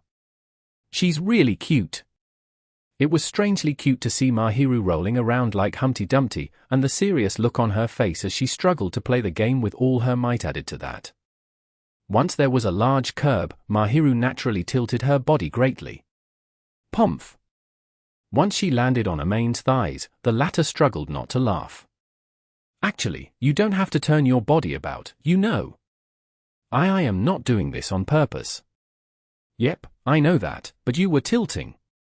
He tried his best to stop his lips from shaking, and lifted her up. But it was to be expected, given how fluffy and light she was. One reason was that she was petite, but her body was so slender, he felt it could snap at any moment, and he hesitated over whether he should touch her. Mahiru, lifted up by Amain, was shivering out of shame with her cheeks red. She truly was adorable like a little animal, and he finally ended up bursting out laughing. Are you taking me for a fool? No, I just want to smile. So you are taking me for a fool. Do you think I will take a serious person as a fool? I do not think so. See? I just find you cute. The cute you refer to surely refers to how you want to smile at an adorable child. She appeared to be pouting as she said this, and might be really unhappy if he overdid it, so he decided to stop expressing his thoughts at this point. It was fine for him not to show what he was thinking on his face, so he quietly thought. She looked a little displeased, and when he smiled at her, she turned aside with a HMPH. Chapter 40. Angel and the Christmas Present. She was starting to get used to the game, after stumbling around in the beginning, and finally could play a little, catching up to the pace. It was because it was a different game from the one she played at first, a game of controlling a car. She often crashed out of the course, into the mud or into the wall, but she could drive the car forward. He was worried that Mahiru, being bad at games, would have driven off in the opposite direction, but she was doing better than expected, and he felt relieved. So he split the screen in half, joining in the game, but the subconscious gestures she did left him a little uncomfortable. She seemed to have a tendency of tilting her body about, sometimes putting her head near his elbow, and then turning aside, repeating over and over again. And whenever that happened, there was a nice smell, leaving him unable to remain calm. Well, they were still racing at the lowest difficulty, so he was winning the entire time. How are you so fast? Got used to it. After playing a few times, he memorized the track, and the turns were easier. Even when the opponents were trying to obstruct, he could adjust his camera angles or the obstacles to stop them. He showed a wry smile while Mahiru looked incredulous, before switching back to single-player mode. Considering her lack of experience, he felt she should practice more on a large screen. It was better for her to race against the CPU than to race him and lose confidence. Luckily, she was still motivated, and kept staring at the monitor intently even in single-player mode. If she kept this up, she should be able to deal with the CPU players, somehow. He was relieved to see that her status as a hard work applied on games too, and snickered away. It seemed Mahiru had realized this too, as she slapped him on the thigh a few times. The humorous reaction had him chortling, and so she frowned, muttering Flamencun no barker. I won. It took her at least 2 hours. Mahiru stared intently at the glowing words indicating she was first, and looked towards Amain proudly. After a long battle against the TV, she won the glorious first place. After countless experiences of being last, she kept standing on the racetracks despite coming in last several times, slowly improved her rankings, and finally won. Surely she was really moved. I finally did it. So the proud expression on her face, and Amain earnestly applauded her. That's great. I saw your hard work. Yes. She was happy to be praised, and looked bashful, her usual expression softening a little. It was not a simple obvious smile, but one filled with utter, faint elation. It was so unimaginably sweet compared to the usual aloofness she showed. Recently, her aloof face would show an expression befitting a girl her age, but on this day, this expression was more fitting than usual, and was overwhelmingly adorable. It was an innocent, pure smile, eroding away at Amain's sanity, and the desire to pat her on the head arose. His mind unwittingly ordered his arm as it went along with the impulse to pat her like a kitten, before he hurriedly retracted the hand he unwittingly raised. What is it? A knot. Just think that you played too much. Have I improved? Yep. A lot better than when you first started. Thank you very much. I enjoyed myself, and started working hard. Foo-foo. So Mahiru chuckled, but Amain could not continue to look at her as he tried to disguise his motive, taking out a little box from a basket in a cupboard. Here's your reward for coming in first. There is no need for that. If you don't want a reward, just take it that you got it from a certain fat white-bearded grandpa. Yes, it was the Christmas present he had forgotten to give the previous day. It was difficult for him to choose a present, given how close her birthday was to Christmas, but he so happened to fancy an item, and did not suffer as much as he did for her birthday. Once she heard the words Christmas present, it appeared she was reminded that it was Christmas as she blinked away a few times, before cautiously receiving the item. You can open it now. So he said, and she cautiously unpacked the item. Well, it's not a big deal. She opened the box, and slowly retrieved a leather key case. She would be troubled if he gave her an expensive item, so he did not choose a branded item, merely an item with a simple design, befitting Mahiru. It was a simple item engraved with flowers and vines, one designed to be suitable for daily use. He was unfamiliar with flowers, and did not know what was engraved, but once he saw the fine shapes, he felt it would fit Mahiru, and chose it. Well, I gave you an extra key. You don't have to use this though. No, I will gracious use this. You have keener eyesight than I expected, Amain-kun. What do you mean, expected? You normally wear a sweatshirt and jerseys, so I thought you have some problems with your fashion sense. I don't have any other practical clothing. After all, he never got a chance to show himself being dressed up, and he would avoid doing so given how much of a hassle it was. Thus, the only modes he had been in were in school uniform, and in the warm house. Thus, he might have given her a horrid impression of his fashion sense, but it would not be erased, for it really was terrible. You look handsome when you tidy up a little. You did that back when you were in middle school, Amain-kun. Mom forced me to. Wait, how did you know? Shihoko-san sent me a photo, saying he looks like this when he dolls up a little. Damn her. There was a moment when he was forced to wear outdoor clothing because of his mom's work. He never expected her to leak the photo, and quietly harbored loads of complaints towards her. That dress-up doesn't suit me. Is that so? I think you are just avoiding other people's stares and hiding your eyes behind your bangs, Amain-kun, but your face is relatively handsome. Her little hand extended towards Amain's face. Her white palm lifted his bangs, and touched his forehead, his vision made wider than before. It had been a while since his vision was so vast, except when entering the bath. His eyes looked towards Mahiru, who looked a little shocked. He felt it was not something worth being shocked about, and while not particularly handsome, he had an ordinary face. He was thus incredulous as to why Mahiru was staring at him. What? Nothing. I just find your eyes livelier than before. Months ago, Mahiru said that his eyes looked dead, and while it really was rude, he could not deny that. At this point, she was staring up at Amain. There was no way he was becoming any handsome the more she stared, but she continued to stare at Amain silently. He was abashed to be stared at by someone of the opposite gender, especially a really pretty girl. However, he was not one to take his punishment alone, and as payback, he grabbed some of the sidelong hair on her cheek, showing her pretty face. While he was apprehensive about touching her, since she touched his hair without thinking, he should be fine. After all, he was just touching her head, and he hoped he was safe. But seriously, she's really a beauty. Looking at her once again, he was amazed by how beautiful Mahiru was. She might be far prettier than the pretty ladies in the magazines scattered around his house, more attractive even.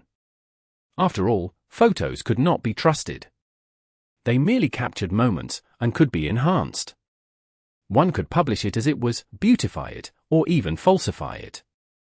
At this point, Mahiru's beauty and cuteness was undoctored.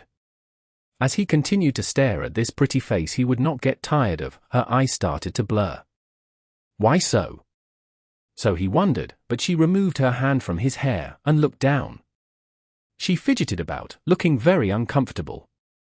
She put her controller down and lifted the cushion next to her. Well, yes. I too have a Christmas present for you. Oh, thanks. Before he could ask what was going on, Mahiru took out a wrapped item from the bag she covered by the side. I shall prepare dinner then. Eh? Are okay? So she said, and hurried to stand up. Faced with this overly rapid development, he was at a loss. Chapter 41. The Angel and Her New Year Plans. The night lights remained as they were, but the commonplace Christmas trees had been down, the various vibrant decorations replaced with Japanese ones. The shops had begun selling New Year goodies and foods, and all signs of the holy night were nowhere to be seen. Change sure comes quickly. So Amain thought as he looked at how everyone was preparing for the new year around him, burying his face in the muffler to keep warm. The monotone checkered muffler was the Christmas present he received from Mahiru. It is important to dress the neck too, or so he was told, before receiving such a great gift from her. It was really comfortable, great at keeping himself warm, practical, and trendy looking.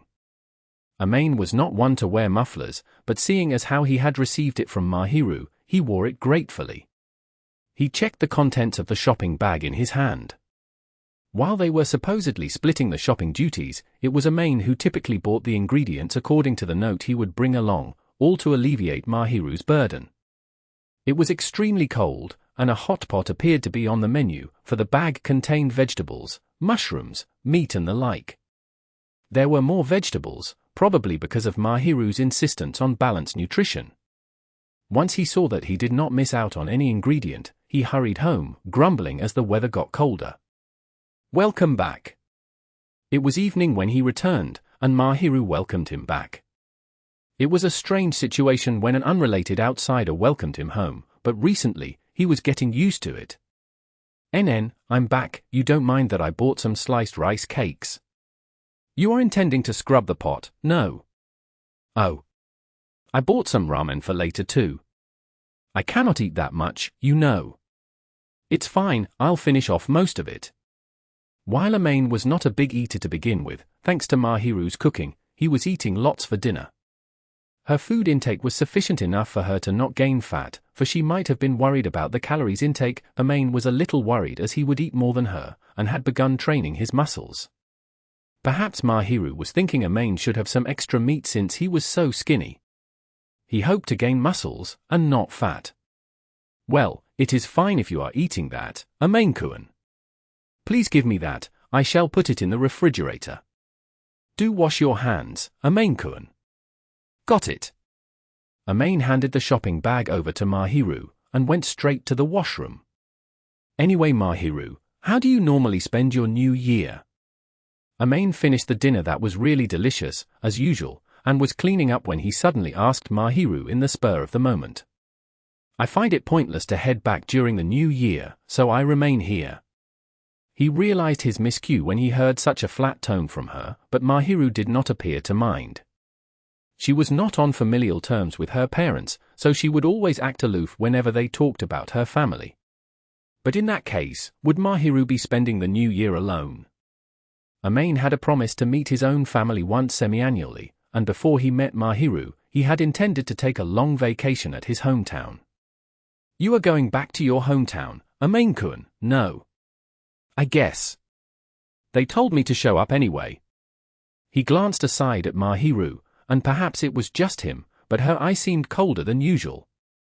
It appeared she had expected to spend the new year alone, and never doubted that Amain would return to his hometown. I get the feeling that if I go back, I'll be questioned about you. That will be tough. I just need to explain to my dad, but Mom probably wants to hear more about it. That will be strange given that we are often in contact. Seriously, since when did you get so familiar with my mom? One had to wonder why, and when Mahiru was on good terms with his mom, and for some reason, they were sharing photos and secrets, he felt a little weary just thinking about it, but it appeared Mahiru was interacting with her willingly, unexpectedly well in fact, so he felt that was acceptable, somewhat. Amain would have to hammer the point into Shihoko not to say anything unnecessary, but leaving that aside, he looked towards Mahiru, not knowing what to do. He imagined her occasional hollow expression and forlorn eyes, and had the urge not to leave her alone. Well, you just met Mom, so sorry about Dad, but I think I don't have to return to my hometown this time.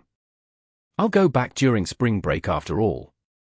Thus, if it was not trouble for her, he hoped to have dinner with her, like usual. I see. NN, I want your toshikoshi soba. You are quite the glutton. Because it's your cooking. Even though it is sold outside. That's good enough. He was fine even though it was just soba bought from the market. More importantly was the leisure time they could spend eating together. You are eccentric. Shut up.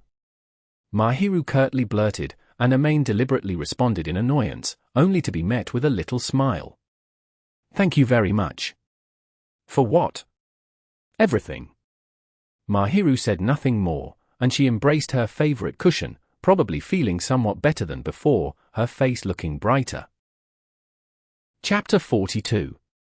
The Angel and Preparing for the New Year. It was the last day of the year, the day to cap off the whole year. It was supposedly a frenetic day for many to prepare for the new year, to do a major clean-up. Mahiru-san, why? What is it? Is it really fine for me to just laze around? Amain was relaxing leisurely on the living room sofa, watching the back of Mahiru as she stood in the kitchen with an apron on.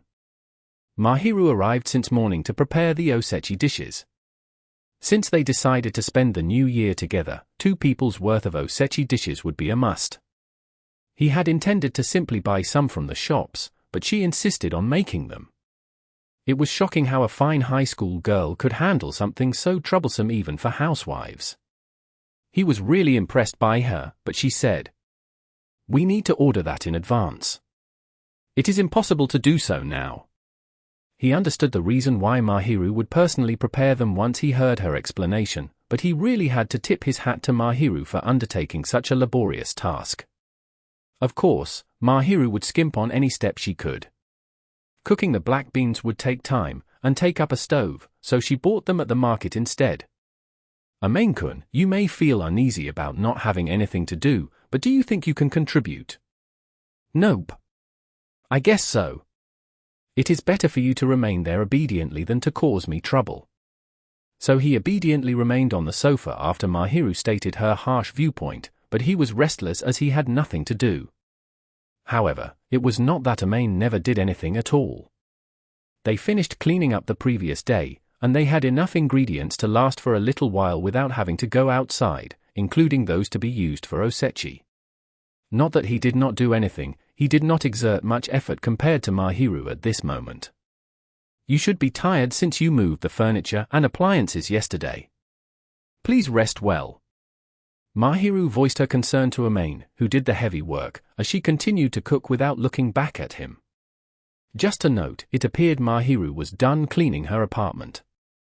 She said she would clean it up regularly, and it did not take her much time. Well, you say that, but I feel a little sorry. I do not feel tired since I do like to cook though. But then, it is fine. I really enjoy this. Do not sweat it. So Mahiru implied as she focused on her work. Amain cupped his head, not knowing what to do. Mahiru, I bought lunch. Amain realized it was overbearing to have her prepare lunch when she was cooking osechi, and bought lunch from the convenience store. A sandwich pack should be fine, given that Mahiru would not eat much. Mahiru took off the apron, probably intending to rest, so this might have been perfect timing to her. Thank you very much for doing this. Sorry that I do not have the time to do so. No, actually, I'll be sorry to ask you to make you do that when you're making osechi. Here, eat up. It was rest time and lunch, so Mahiru obediently returned to the living room. A sandwich and cafe. Are you late for you? Yes, thank you very much. She nodded, received lunch from Amain, and sat next to him. How's your progress? Some are already done, since they are bought, and I am almost done since I have kept the dishes minimal. Most of them are simply waiting to be cooled. Since it looks like you like date mochi, I decided to make them for you, Amain-kun. How do you know? You said you like egg dishes, no? It appeared she had baked it in the oven, for Amain had heard it being used, though he had wondered what it was for. So that was what she was making. You like a little sweetness in that, I suppose. You really understand me well. It has been months, I can remember what you like. For some reason, she sounded happy when she said that as she munched on the ham and lettuce sandwich. Amain ate the onigiri he bought as he looked over at the kitchen, staring at the jubako Mahiru brought and left there. That jubako would be used, it seemed. Amain never expected her to have a jubako even though she was living alone, taken aback even when he found it to be posh look, with gold plating on it. Seriously, I've to be grateful about this. How do I put it? When I started living alone, I never expected to be so nourished in the latter half of the year. I myself am amazed that you are able to live till this day. That's harsh. I can survive on convenience store stuff and what's sold out there, you know. But that is not healthy, goodness. Mahiru sighed while looking dumbfounded, but there was a grimace in the sly dig, her expression clearly going, guess I have to do something, and that caused his heart to jolt. With me living here, I will not allow for any unhealthy eating habits, you know. Are you my mom? It is your fault for being so callous about it, Amain-kun. I am making sure you will eat healthier next year. Mahiru appeared invigorated for some peculiar reason. So we're together next year too.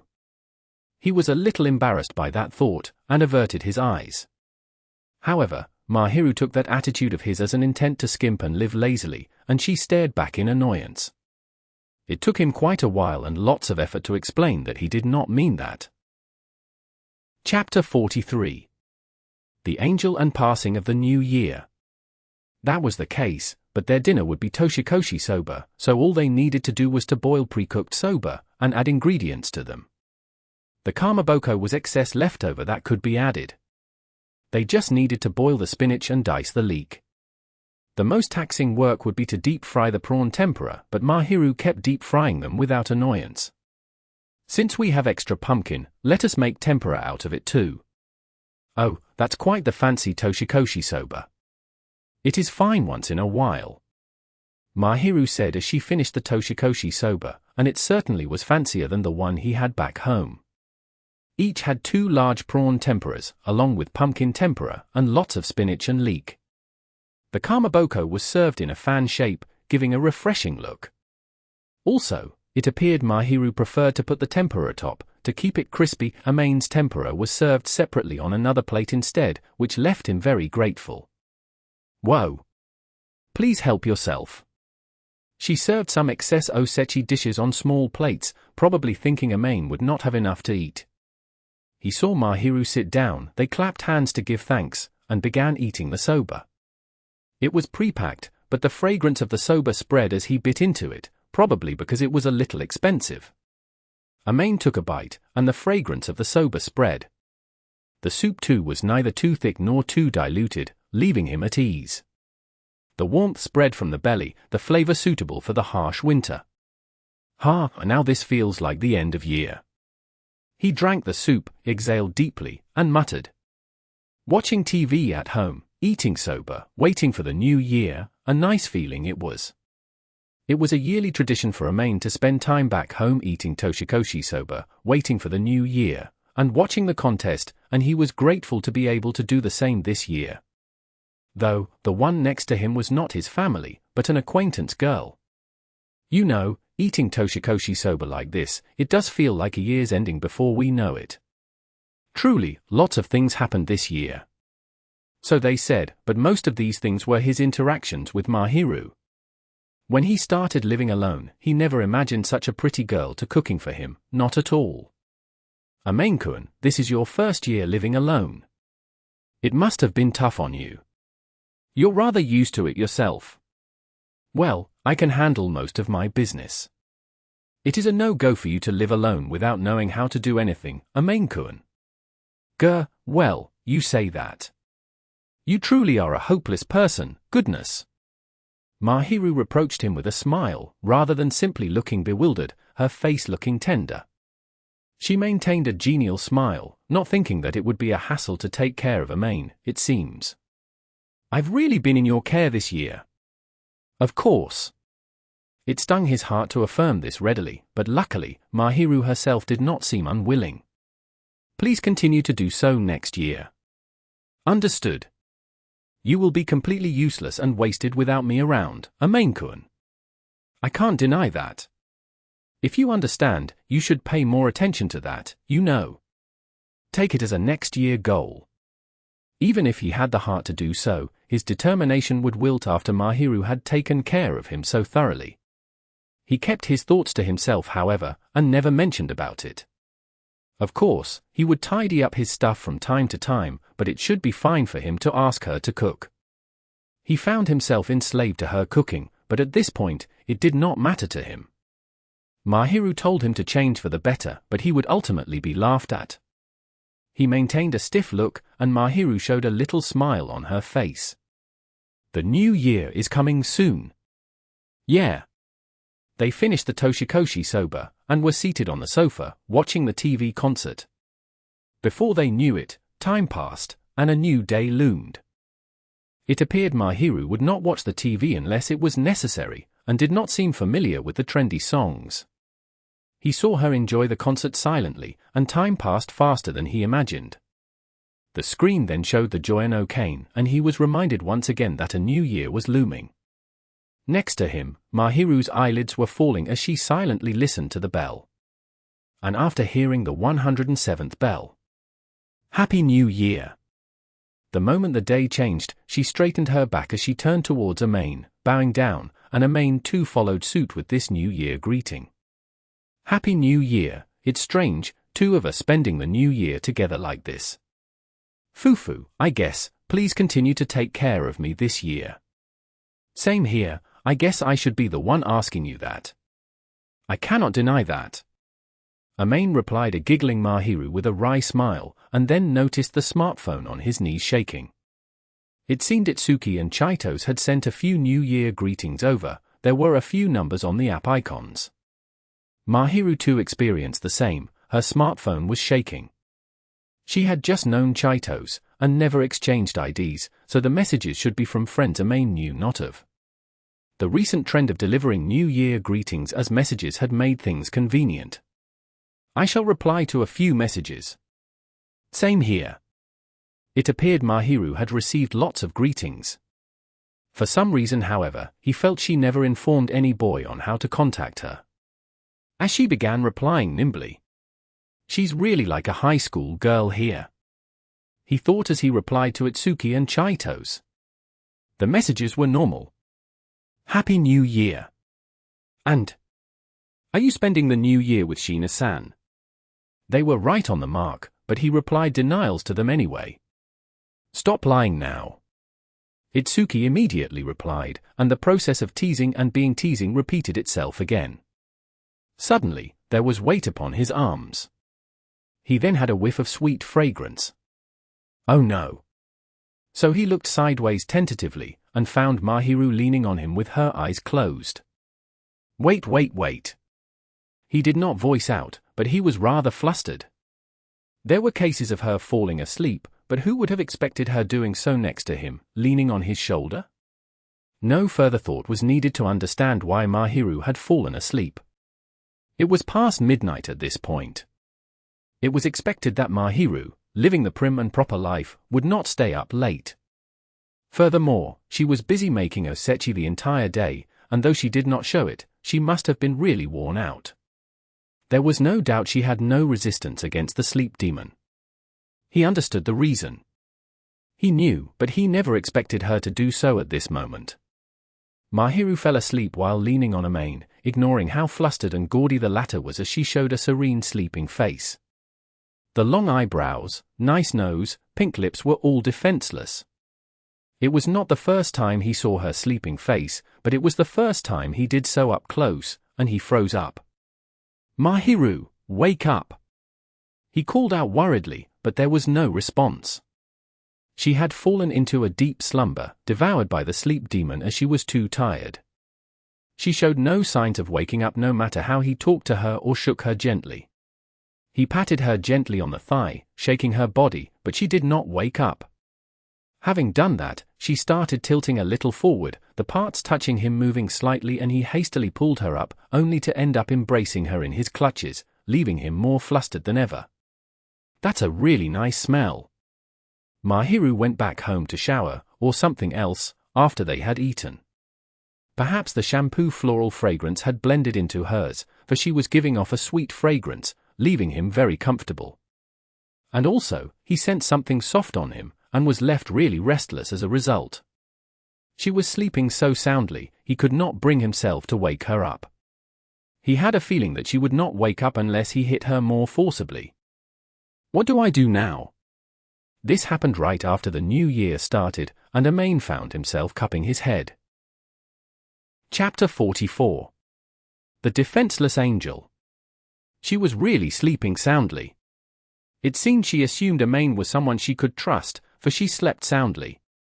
Amain was anxious and embarrassed, his sanity on the verge of collapsing, and he had the urge to slam his head into the wall. He did not want to be conscious of it, but his consciousness was gathered upon her touch. The delicate body was taut and soft, with the tenderness of a female. Especially on the parts that were touching, the softness that had some weight to them, they were mercilessly wearing at Amain's sanity. "What do I do now?" This unexpected situation struck Amain along with an unprecedented softness, and he was left really confused. So a girl's this soft and nice smelling. It was the first time he recognized this fact, and he was a little amazed, but his sanity slammed the brakes to prevent any unsavory thoughts. The more he felt he should not be thinking about it, the more pronounced the softness in his clutches, and his mind was in complete chaos. He tried to figure out how to solve this situation, but he felt it was impossible to resolve this perfectly. For the time being, he came up with 3 solutions. 1. Force Mahiru to wake up. 2. Drag Mahiru into her home. 3. Have her sleep on his bed, and he sleep on the sofa. 1. The issue was that he did not want to wake up the exhausted, soundly sleeping Mahiru. He was the reason why she was so tired, and he wanted her to sleep well if possible. 2. This might seem the safest option, but it would represent an arduous situation of means searching Mahiru's clothes for the key, and entering a woman's house. Even if it was Mahiru, he knew it was likely she would be repulsed. 3. To have her sleep on his bed. This would be the safest option, and easiest to execute, except he believed he would be a mental wreck thereafter. They were usually together, but Mahiru at this point was showing an adorable sleeping face anyone would be mesmerized by, and his sanity, along with other things, would collapse if he let her sleep on his bed. Any boy would be completely tempted by the thought of having a girl sleep on his bed, let alone a really hard-working, pretty girl. It was no wonder that he would have various thoughts. However, this would be the safest option, the best compromise and welfare Amain could come up with for the time being. He made up his mind, and put a hand on Mahiru's back while she leaned onto him, his other hand under her knees as he slowly lifted her up. She was sleeping soundly, and was light as a feather, or not, but she was really light. It was unlikely that she would wake up that easily, but he cautiously brought her to his room, without shaking her. With her lying down, he had difficulty opening the door, but once he broke through this obstacle, all he needed to do was to lay her on the bed. Her fine body sank into the bed. He laid the blanket and futon over her, and was done preparing for the night. It appeared she had no intention to wake up, the rhythmic breathing sounds entering his eyes. There was some naivete to her pretty face, the usual beauty and the innocent sleeping face had Amain's heart jolting rapidly. Once he laid her onto the bed carefully, he knelt down next to the bed. "This is tough." To surmise, the reason why Mahiru was sleeping on his bed, leaving the soft feeling in his clutches, along with a defenseless sleeping face, was because she trusted him enough to sleep in a boy's house. Of course, he was glad to be so trusted, but this had him thinking that he was not being viewed as a boy. It appeared that she recognized Amain as a completely harmless, useless boy who needs much care. He glanced aside at her, but she knew not of his gripes as she continued to sleep with a peaceful pace. She doesn't know how troubled I am here. If she's so defenseless, shall I just slip in next to her? So he had a momentary thought, but denied it as he thought it would be overboard, especially given that they were not dating. If he did so, he had a feeling that once Mahiru woke up, she would not talk to him. She might even give such a cold look that would be asking, "What are you thinking?" Thus, for his own sake, he decided not to do so. I think it's fine to tap her lightly on the face. He reached for Mahiru's head instead. Smooth, silky, glossy, with his fingers, he stroked the smooth long hair that could be described so, and they passed through without getting caught. Guess she really takes care of this well too. He was amazed and terrified of a lady's hard work as he gently caressed Mahiru's cheeks with his fingertips. The moist white porcelain skin was not too warm, and felt a little cold in Amain's hand. Once he was done caressing her with his fingertips, he looked at her utterly peaceful sleeping face, silently showing a wry smile. Good night. She would be shocked once she wakes the next day, or to be precise, later in the morning, so he thought, but he felt it was within the acceptable boundary after she had caused his heart to tickle. Seriously, you. So he grimaced as he caressed her soft cheeks once again. Chapter 45. The Angel and the Shame from Waking Up. The house was so quiet, the bird could be heard chirping outside, and Mahiru, sleeping in Amain's room, showed no signs of waking up. It was long past dawn, but she might be sleeping soundly as she was too tired the previous day. Amain himself had fallen asleep, but he could not sleep well as he remembered Mahiru was on his bed, and woke up from the light sleep at this time. His body was not feeling uncomfortable, but he was suffering in another way. He sighed, and made a deep sigh, stretching as his body had turned stiff from sleeping on the sofa, before he slowly got up. For the time being, he would check on Mahiru first. His main objective was to get a change of clothes, but he thought he should check on her while doing so. He opened the door to his room. It was completely quiet inside, and Mahiru was still sleeping soundly on the bed. The only difference was that she had flipped a few times in her sleep, and was lying sideways, her hair flowing on the bed like a river. Coo, coo. She was making such an adorable sleeping sound as he knelt down to look. She really looked adorable sleeping like that. She had a cool facade most of the time, probably because she was being so tense, but her sleeping face was a lot relaxed, and so adorable, he had the urge to caress her. She's really cute when she's sleeping. Of course, she was a pretty girl, adorable even when awake, but at this point, his feelings were more akin to one observing a pet. He wanted to pet at the silky hair, and to poke at the fluffy cheeks. Usually, she would never let her guard down, but since she had become this defenseless, he had the urge to tease her.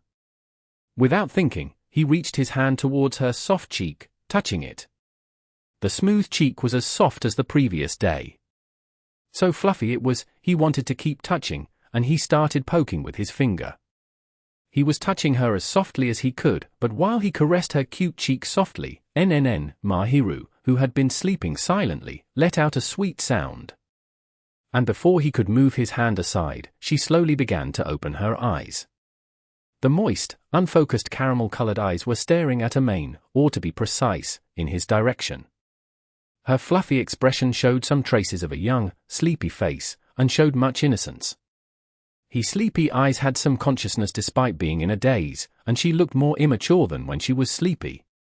She gave a careless, completely vulnerable expression, and then lowered her eyelids, closing her eyes again.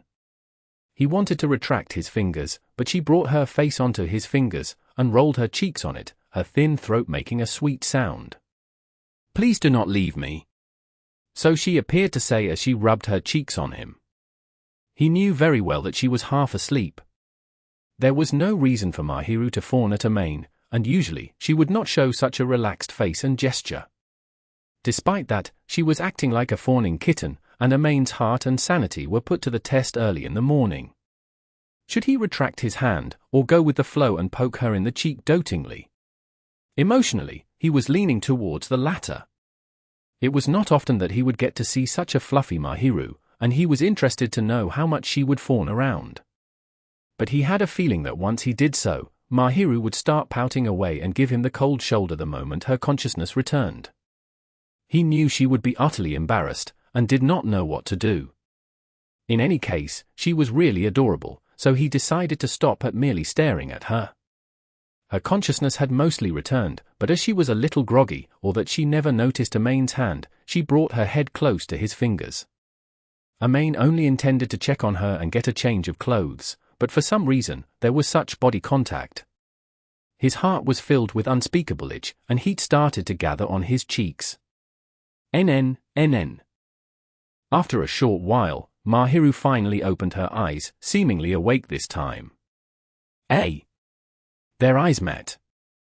She turned her eyes towards Amain, who was up close, along with the finger her cheek was touching, and she froze. The next moment, Mahiru leapt. Good morning. Good morning, to you. You fell asleep in my house, so I moved you here. Nothing else. Thought I should have you thank me for not doing anything. Amain seized the moment to explain why she was on the bed. She did not pout, and instead listened obediently. However, the fact that she slept on a boy's bed caused her face to redden, and she pinched at the blanket, pulling it to her lips. That gesture too was strange adorable, and he averted his eyes. What's with this situation? He was merely lending his bed, but for some reason, he felt he was the one at fault. He was sorry for poking her cheek, but just a little, and he had no intention of doing anything more. His heart was beating because of how adorable Mahiru was, and aching because of guilt. He felt really conflicted within. He looked towards Mahiru, and found her still blushing, a little displeased, not too bad by itself, but it appeared she had something to say as she looked back at him. Amain-kun, do you like touching the cheek? Well, you did the same on Christmas, and before I slept last night. You were awake. He did so the previous day when she was supposedly fast asleep, so she should be unconscious then. Since she knew that, however, it showed she was awake back then. Actually, well, I was awake when you put me on the bed. What else could I do other than to pretend to sleep? You didn't think I was going to do anything. I do not think you will do such a thing, Amain-kun, and I pretended to sleep, to make sure of that. It appeared he was tested on his trustworthiness. Luckily, it appeared he was found trustworthy, but he really hoped that in future she would not act so carelessly to actually sleep in front of a boy. Even Amain did not think it would end at merely a poke on the cheek the next time it happens. He would be troubled if she was not wary in the slightest. Well, glad that I got trusted, but don't do this again. I'm a boy. I know that, yes. Or you want something more from me? No way is that possible. Mahiru denied that with a completely flushed face, and hid under the futon. Hey, that's my bed. Amain wanted to retort, only to swallow back his words.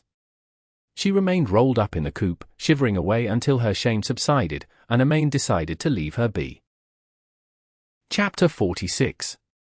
The Angel's Shame and Unhappiness. But it seemed she was still bashful, and would glance aside awkwardly whenever she met Amain in the eyes, leaving him awkward as well. Luckily, she was fine with sitting next to him on the sofa, but he was feeling unbearable. Forgive me. Having had enough of this, he instinctively apologized to her, who glanced back at him, and sighed. Her shame might have subsided somewhat, for she reverted back to her usual expression. I am not angry at you. You do not have to apologize to me, Amain-kun. But then, I was just regretting my own carelessness. I have shown you such an unsightly look. It's not unsightly, just cute.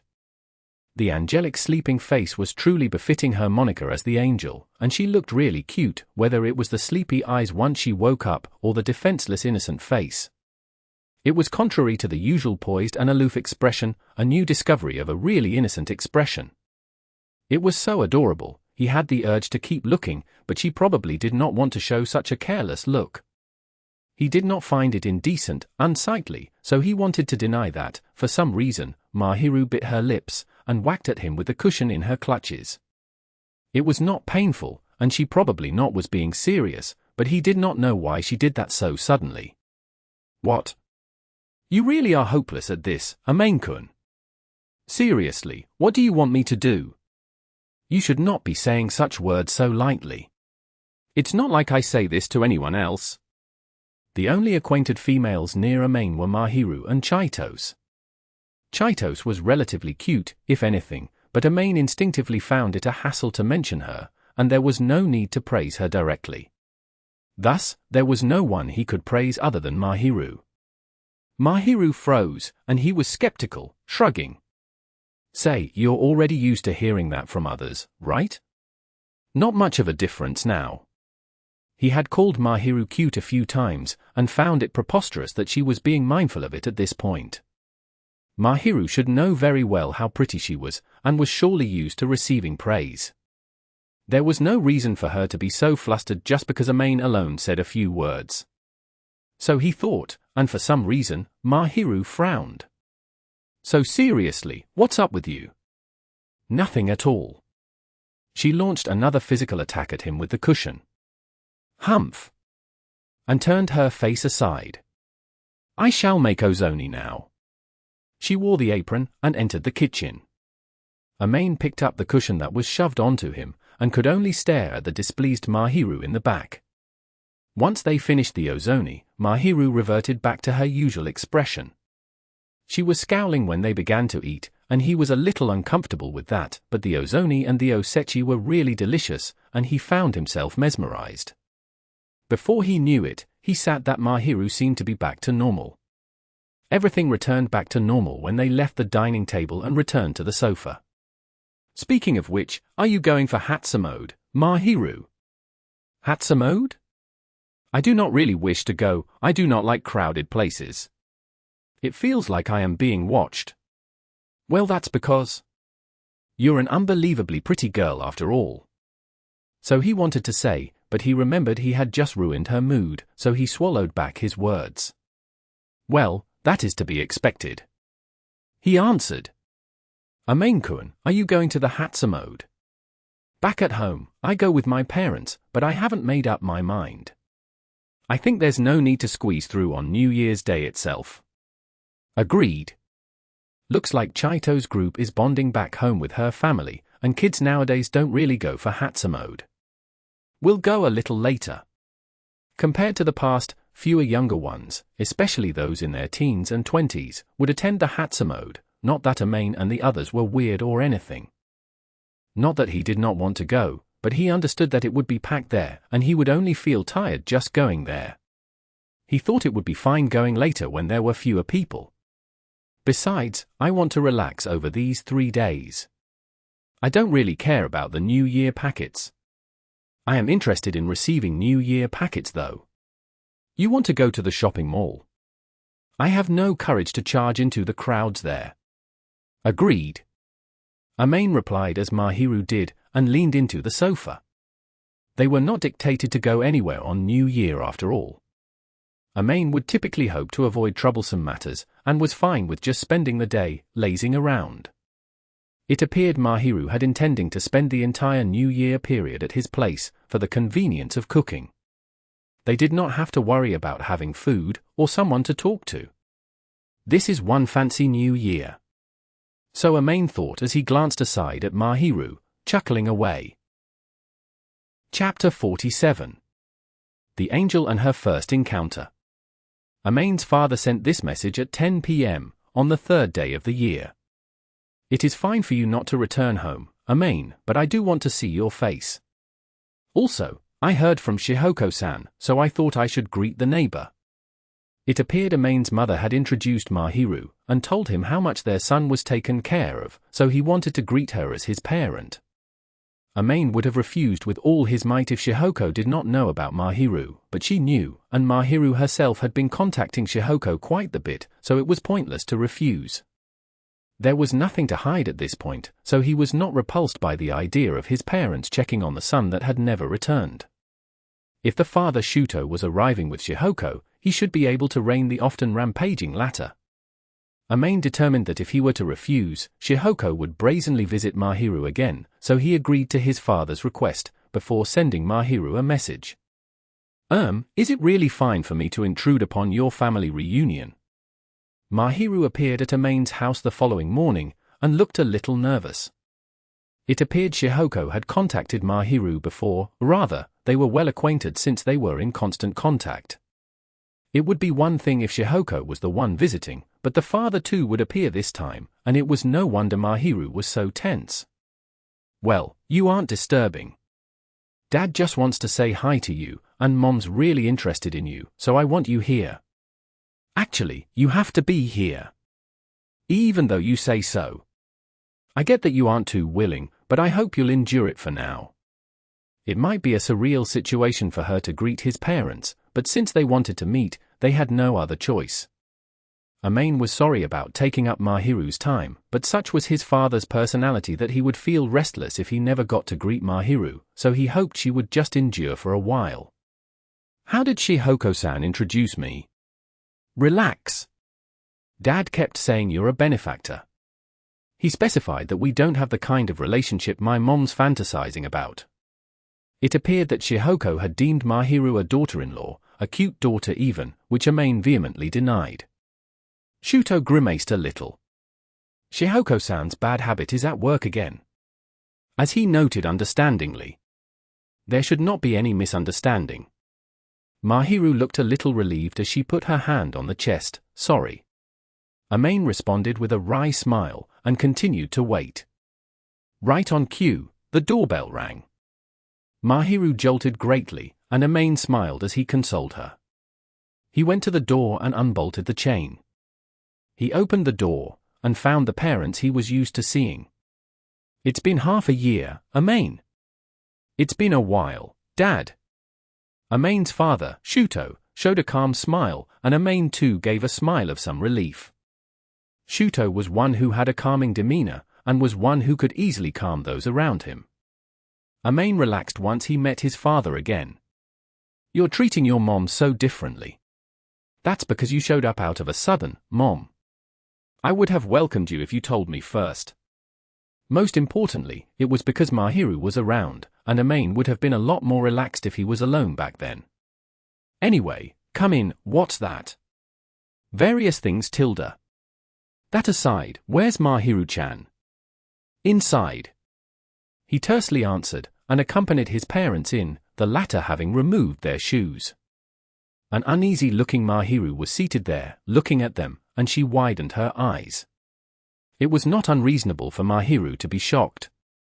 Shuto's young appearance belied the fact that he was in his late 30s. Even if she was to ignore the favorable comparison against his son, he had the face of a man around 30. He had a young face, baby-like even, and for the umpteenth time, Amain wished he could have inherited more of those genes. Unlike Amain, the man had a kind expression, a friendly-looking youth, even though he was middle-aged. So many had often wondered if they were actually blood-related. When they walked together, however, they resembled brothers with a large age gap. Mahiru-chan, it's been a while tilde. Been a while? It hasn't been a month. That's long enough for me.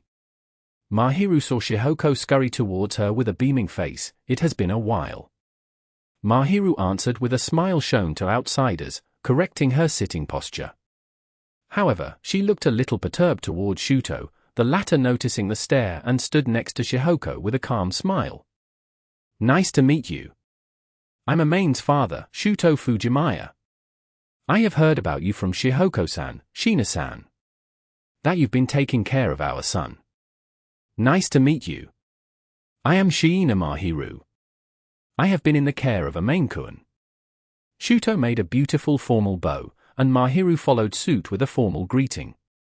It appeared Mahiru was worried if Shuto would have a similar personality to Shihoko, but Shuto was a kind person with common sense, so Amain hoped Mahiru would calm down as quickly as possible.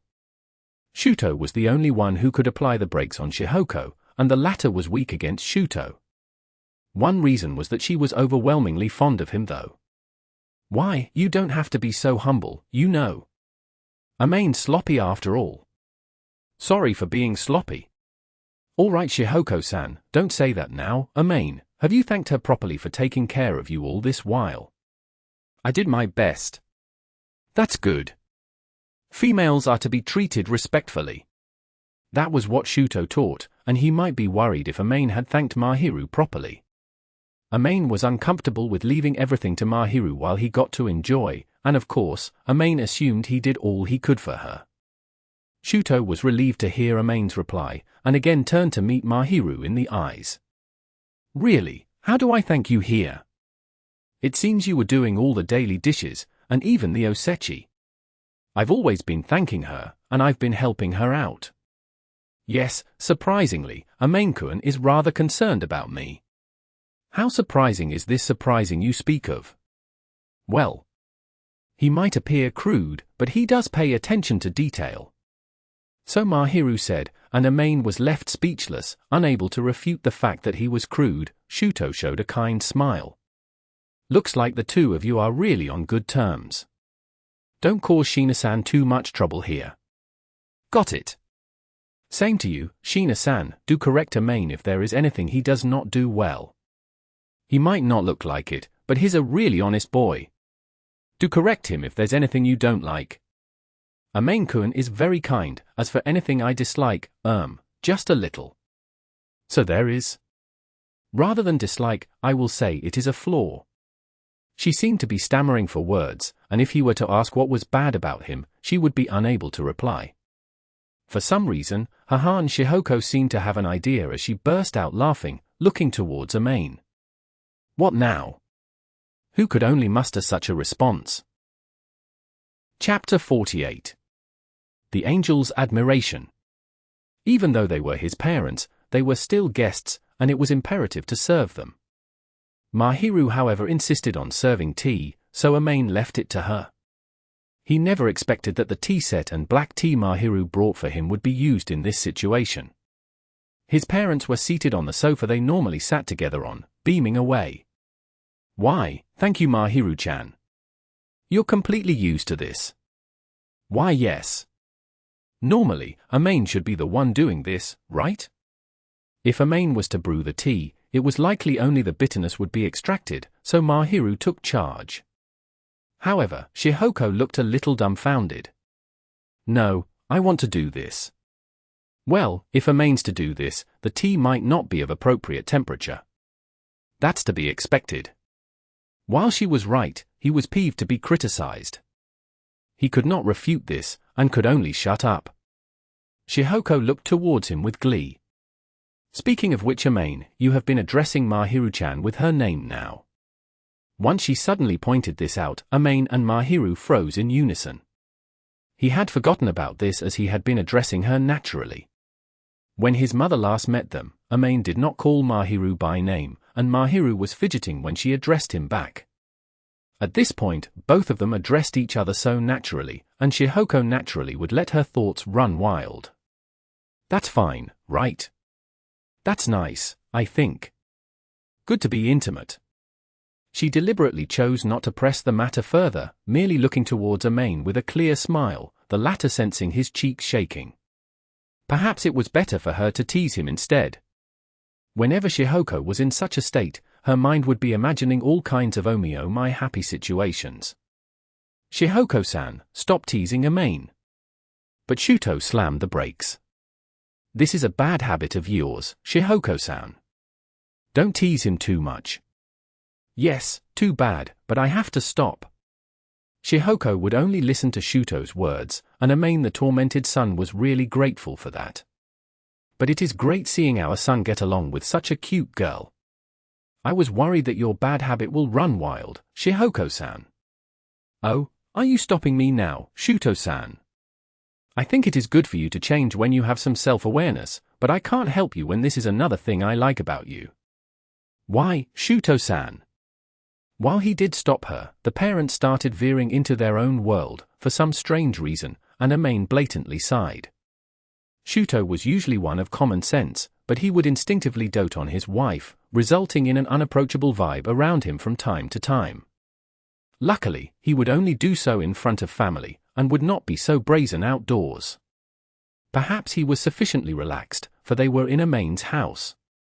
The son was fine with his parents being lovey-dovey after so many years, but he wished for them to at least be aware of where they were at, to be considerate to others who were watching. Amain did not want to interfere the moment he saw them end up that one, so he just slumped into the chair he took from the dining room, and sighed hard again. Mahiru too prepared a chair next to him, and quietly watched him. Your parents really are on good terms. I guess. They aren't like this outside, but that's how it feels at home. I see. He answered with a wry smile, and Mahiru narrowed her eyes at Shihoko and Shuto. She was not looking displeased, rather, it appeared she was looking at something dazzling. Her eyes were full of admiration and jealousy, as though she was looking at something precious. As she watched them with a faint smile that could only be described as fleeting, he reached his hand towards her without thinking. Oh Amain, what's the matter? Shihoko seemed to have returned to reality, and Amain retracted his hand upon hearing her voice. What do you mean what? It's because you two are in your own world that we're really restless, Mom. Oh, you jealous? Not jealous at all. Just do that sort of thing at home. It seemed they never noticed Amain nearly holding Mahiru by the hand, and neither did the latter, so she could only give a wry smile at his words. He did not know why he reached the hand out. But it seemed that he did not want that Mahiru to feel alone. He was relieved to see Mahiru revert back to normal, and maintained a usual scowl so as not to be noticed. So, are you too happy to see your own son now? Rather than you, Amain, we're happy to see Mahiru-chan. Ori. Just half joking. We are not done with our objective here. Objective? He thought Shihiko's objective was just to make a New Year visit, and to say hello to Mahiru, but it appeared Shihoko had some other plan in mind. Amain, you two haven't done Hatsumode, right? We'll go when there are fewer people around. I guess so. You haven't gone too, Mahiru-chan? That's what you wrote in the message. Yes. Since I expected this, I brought kimonos tilde. It appeared Shihoko wanted to attend Hatsumode with Mahiru. Amain realized at this point why she was grinning away and carrying such a large bag. Once again, he sighed for the umpteenth time. Shihoko liked cute things, and liked to dress people up. Surely she would not miss out on this chance. Amain knew there were a few kimonos back home, and it appeared she brought them all. I dreamed of having a daughter dressed in kimono for Hatsumode. I think it will fit Mahiru-chan well. Mom, you just want a doll to play dress-up on. Not true though? A big reason is that I want Mahiru-chan to wear it. It'll really fit her after all. Shihoko was utterly confident in thinking she was correct. Though it appeared there was no clothing that would not fit Mahiru well. As far as Amain knew, she had worn boyish clothing, princess-like clothing, girlish clothing with frills and lace a few times, and they all fit her well. It seemed a pretty girl could fit any clothing onto her. So would the kimono, it seemed. The Fujimayas had only one son, and Shihoko would never let the chance to dress up a daughter slip by. Well, if Mahiru's fine with that, you can dress her up. Why are you making it sound like you're not going? Well, it'll be troublesome if the guys at school see me with her. If his parents went with Mahiru to Hatsumode, they might look like family, so that should be fine. But it would be problematic if Amain himself was to join in. If those in the same year were to see the unimpressive-looking Amain together with Mahiru during the shrine visit, he could imagine a hellish scene of agonizing wails after winter break ends. After all, he did not want to go for Hatsumode while bearing such risk. It's fine if you're not noticed, right? If we aren't, but normally, we'll say Mom, are you actually? Fufu, this situation is why I prepared so much stuff here, you know. What do you mean, this situation? There were kimono, juban, and little props. Amain felt she would not have brought that much luggage if it was all related to kimono, so it appeared she brought more just to mess with him. Shuto-san was enthusiastic about this too. Dad! It's a rare chance, so why not? I think that since it's an annual thing, we should go together. It was hard to refuse now that he had spoken. Shihoko's suggestion involved Shuto's heavy emphasis on family, and Amain would feel bad if he were to refuse. But then, it's fine. Trust Mom here. I'll definitely dress you up as a handsome guy unlike before, Amain. So you're saying I look ugly now? Of course not, your face resembles Shuto-san's. But the hairstyle and the mood around you feels so bland. It's so boorish, as they say. Shut up. He knew he looked boorish, but he willingly dressed so because he felt like it and did not want to be pointed out. You could have been more handsome if you dress up a little, Amain. Just that you find it too much of a hassle. Stop being a busybody. What a pity, say Mahiru-chan, you want to see Amain dressed up a little better too, right? Eh? With the ball suddenly on Mahiru's court, the latter widened her eyes and clearly looked flustered. Amain hoped that Shihoko would not pressurize Mahiru that much, but Shihoko continued to press on without a care. If Amain dresses better, I think you'll have a different opinion of him, Mahiru-chan. He actually looks decent there, you know? You aren't honest with yourself, but he has Shuto-san's gentlemanliness. A little dress up and he'll look like a good man. Phi-sis that's so. You don't want to go to Hatsumode together. Actually, IWA want to, but... Ori don't sell me out here. Amain hoped Mahiru would refuse in fear of the really unlikely situation, and she glanced aside after he retort. It is fine if you do not want to, Amain-kun. Shoo. She sounded a little deflated as she lowered her eyebrows, and he found himself struggling to breathe. While she intended to keep her feelings to herself, she obviously found it a pity. It was not shown deliberately, but naturally. She silently lowered her long eyelashes, causing a strong sense of guilt to arise within him. You made Mahiru-chan sad. Shihoko in turn gave Amain a reproaching look. Just hurry up and give up. Shuto in turn gave such a look. Go. And Amain let out a little groan. Surely it appeared he was bullying Mahiru here, no? All right. Faced with such looks, he could only surrender. Chapter 49. The Angel and Hatsumode. Shihoko combed his hair here and there, pinched his face, and matched clothing on him, and he felt a little fatigued once he was released. Amain himself did not have much interest in clothing, and this time was one of suffering. He looked into the mirror, however, and found the hard work had paid off. The mirror showed a handsome face incomparable to before. Shihoko chose a dark grey Chester coat over a white turtleneck and black slacks, a simple, but not too casual outfit. She made sure he did not dress too casually, as they were to partake in a celebratory New Year event. His current attire looked a little formal. Amain did not like clothing that was too colorful. The monotone, dull colors fit his tastes better. He then checked his hairstyle. His slightly long bangs were ironed and waxed, combed to the side thanks to Shihoko's skills, showing the eyes that were usually hidden behind. Once his eyes were exposed, the impression he gave looked a lot brighter, and furthermore, his hair looked more solidified, giving a sophisticated vibe. The boorish look his mother and Itsuki ridiculed him for was no longer to be seen, and standing before the mirror was a completely different, refreshed, dashing boy. You could have looked a decent lad if you tied it up a little. Why wouldn't you? I don't have interest in it. You're always like this, Amain. You can't look refreshed when you're always scowling away. He scowled, berating her for these unnecessary words, but he could not deny the fact. Now then, I'll tidy up Mahiru-chan, so wait in the living room now. Amain was in his room when this was done, and he did not know how Mahiru looked, for she had returned home to change. Mahiru returned home to put on the clothes, for she could do it on her own. Given that fact, one could understand how capable she was. He saw Shihoko leave the room, and looked into the mirror once again. It had been a while since he dressed up like this, and he appeared a different person.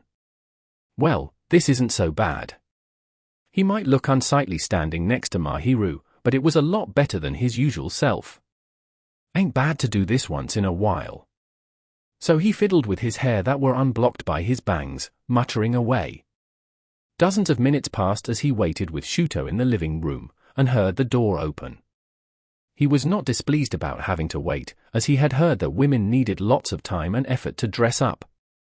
However, he was worried if Mahiru was sexually harassed by Shihoko. He anxiously stood up from the sofa, looked towards the entrance, and Mahiru silently entered the living room. He was mesmerized upon first sight. Mahiru would not usually wear Japanese clothing, and he did not get the chance to see her in it. Thus, he felt that it would fit her well, but not this well. Shihoko said that it was not easy to move through the crowds in a Furisode, so she chose a Koman instead. The faint pink base was matched with little plum patterns, and fitted Mahiru so well, one had to wonder if the clothing was Mahiru's to begin with. Mahiru usually would not wear pink, and at this point, she looked really posh and feminine. The sides of the faint-colored long hair remained, and the rest were held up by hair sticks. The pure white neck and dangling accessories emphasized her femininity, making her alluring. The beautiful makeup matched her already beautiful appearance, and her vibe as an innocent beauty was emphasized thoroughly. How about it? I find it rather cute. My effort in dressing Mahiru-chan up hasn't gone to waste since she's so pretty to begin with. Yep, it suits her all right. Shuto praised with a smile, and Mahiru lowered her eyes gaudily. This gesture made her so alluring, beauties were really terrifying after all. Come on, Amain, you have to say what you think here. Well, it suits you. Amain could not bring himself to lavish praise on her before his parents, so he just made a painless appraisal, but Shihoko was really displeased. You can't do that here, you know. Shut up. Shihoko reproached his uselessness, but Amain did not want to praise her more before his parents, so he turned his face aside. Dumbfounded by Amain, Shihoko merely sighed and let him off the hook, for she understood his personality well. Goodness, anyway Mahiru-chan, what do you think? Amain looks completely different now, right? Why yes. Completely different from usual. He could have been popular if he usually dressed up like this, but he just wouldn't. It's a pity. Amain felt Shihoko was saying unnecessary things again, but the latter merely sighed, as though it really was a pity. Amain really resembles Shuto-san, but it's disappointing how he doesn't use it well. Too bad, Tilda? That's enough, Shihoko-san. Amain's of this age too, you know. Shouldn't he think of being more popular? Amain's the type to be fine with just one. He might find it a hassle to have too many. Oh my. Shuto wanted to coax Shihoko, but her delusions were further fueled.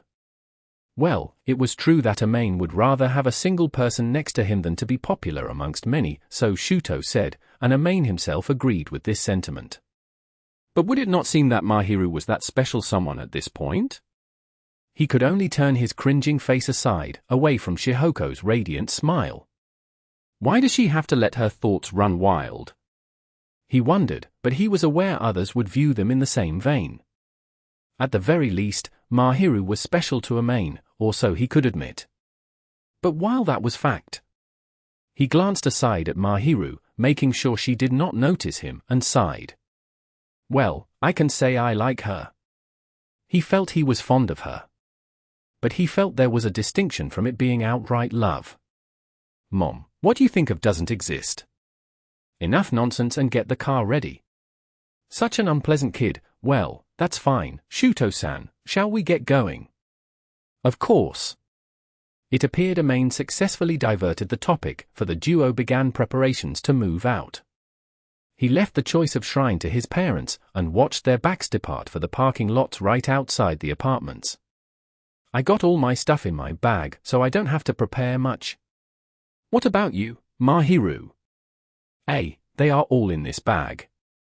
I see. Suddenly, there was the two of them, and he felt a little restless. Filled with such emotions, he checked if the windows were locked, and unplugged the unnecessary appliances.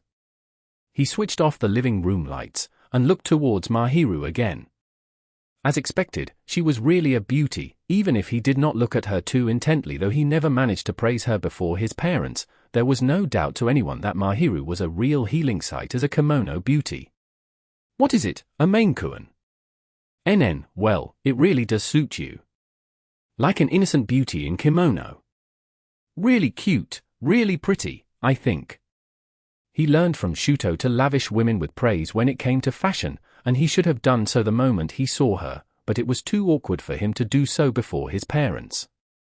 So once he stated his honest thoughts, Mahiru blinked a few times, her face gradually flushed as she pursed her lips. Amain recalled that Mahiru made the same reaction moments ago, and made a wry smile. Ah, you don't want to be praised? Sorry. That is not the case, but if Amain-kun, you are rather. Nothing. She turned her face aside, and though Amain was confused, it appeared she had no intention to talk more, so he just gave up and went to the corridor alongside her. Having considered that they would be walking, she was not wearing jita, but boots, a Japanese Western style. Despite that, he could see how cute she was. Sholan. The hairstick ornament shook as she put on the boots, and then she silently moved towards Amain, who went ahead to hold the door. They were being closer than they thought. It was rare for Mahiru to take the initiative to approach, and she gently tiptoed. She wants me to listen? So he wondered as he bent down at the door. Mahiru cupped her hand before her mouth in a ring, and approached his ear. Amain-kun. NN? Amain-kun, you look dashing too, I guess. After the little whisper, Mahiru darted past Amain, and hurried into the elevator hall. Bam, and Amain slammed his forehead into the door. That was sneaky of her. That was retaliation, and Amain's heart was pounding wildly. Thanks to her, Amain took quite a while to cool his sizzling face down, and was met with his parents' skeptical looks at the parking lots. Chapter 50. Holding the angel's hand. There's a lot fewer people, but there's still quite a few of them. Yep. Mahiru-chan, don't get lost here. We'll keep an eye on you, and you have your phone. It won't be too difficult to keep in contact, but it's better to go to the shrine together. Yes. The kimono-clad Mahiru had the most inconvenience moving about, and was moving slowly despite wearing boots. The kimono would slow her greatly, and it was natural for her to move slowly. It was not to the point where they had to squeeze their way in, but people were bumping shoulders, and they had to keep an eye on each other. Shall we go then? Shihoko led them into the crowd, first to the Chizuya to rinse their hands and mouth. As expected, Mahiru was garnering lots of stares. There were quite a few dressed in kimonos, and logically, Mahiru should not stand out too much even in kimono, but this did not seem to be the case. To be honest, even in school uniform, and without ornament, she was attracting lots of attention. It was impossible for a traditional innocent-looking girl to not attract attention while in Japanese clothing. Even the manner she rinsed her mouth was so beautiful, and stares were gathered upon her. Is anything the matter? Not really. He was displeased about others eyeing Mahiru, but he did not voice it out. He rinsed his hands and mouth as his parents did, and followed them. He wanted to slow down and wait for Mahiru, but she was dressed in a kimono, not her usual clothing, and she had difficulty dealing with the hem, it seemed. There were many people present, and she was walking slower than usual. Mahiru, you all right? This much is higher. She lost her balance as she bumped into someone else on the shoulder, and was about to fall over, so Amain grabbed her arm. Doesn't look like it. Sorry. Okay, lend me your hand. It was necessary to take care of her, especially when she was walking around while unused to such clothing. He reached his hand to the little palm extending from the sleeve, and she looked up towards him. Seeing her in such a state, Amain was about to reel his hand in, thinking she might be unwilling, but she hastily placed her hand onto his, looking up at him once again. He was left confused, and looked back at her. Gi? They stared at each other for quite a bit, and Mahiru was first to avert her eyes, grabbing Amain's palm firmly. There was no time for Amain to show any doubt, and they soon arrived before the Saisen box. While experiencing the touch felt from the hand, he buried the little doubt into his chest. You took quite a long while. What did you wish for? They left the crowd after making their prayers, and Amain asked Mahiru, who had quietly prayed. Mahiru prayed with an ideal beautiful action, her eyes closed and hands together for about twice as long as Amain did. He was nearly mesmerized by the elegant gesture after she moved her hands aside, and only then did he remember to ask what she prayed for. Just no illness or calamity. That's rather ordinary. But well, it certainly was just like Mahiru to wish for this. He was thinking that she did not have much desire, and wondered what else she could have prayed for. It was as expected, and he was a little disappointed. And also, I want to live some peaceful days like this. This really was just like Mahiru. It was something she would wish for, given that she disliked drastic changes, and liked peace and tranquility. That's not going to happen with my mom around. But that is fun in its own way. Is that so?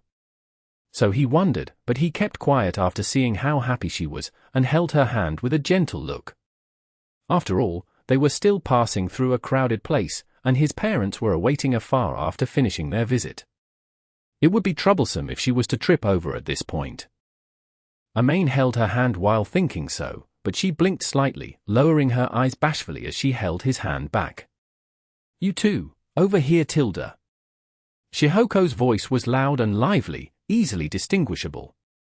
Both of them approached the parents as though prompted, and Shihoko widened her eyes, her hand on her smiling mouth as she stared at them.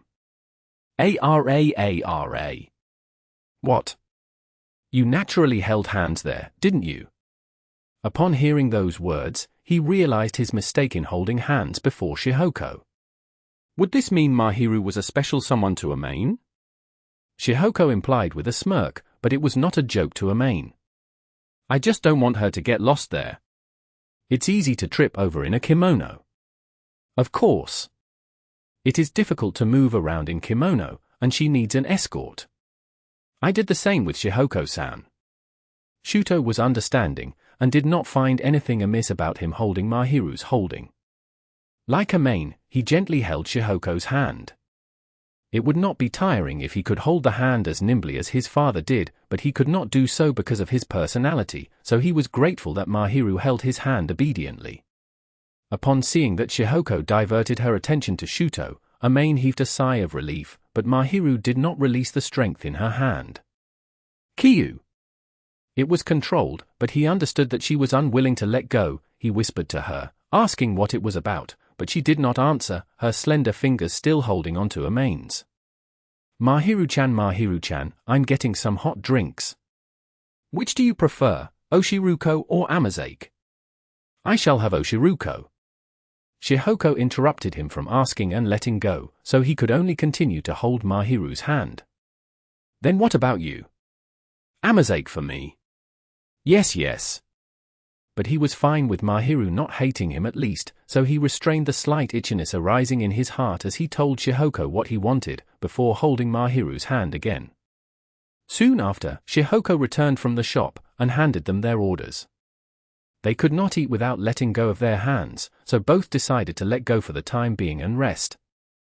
His parents savored the amazake together, beaming away. While they were not alone in their own world, they were getting all touchy-feely. Amain was not in the mood to talk, and drank the amazake he had just received.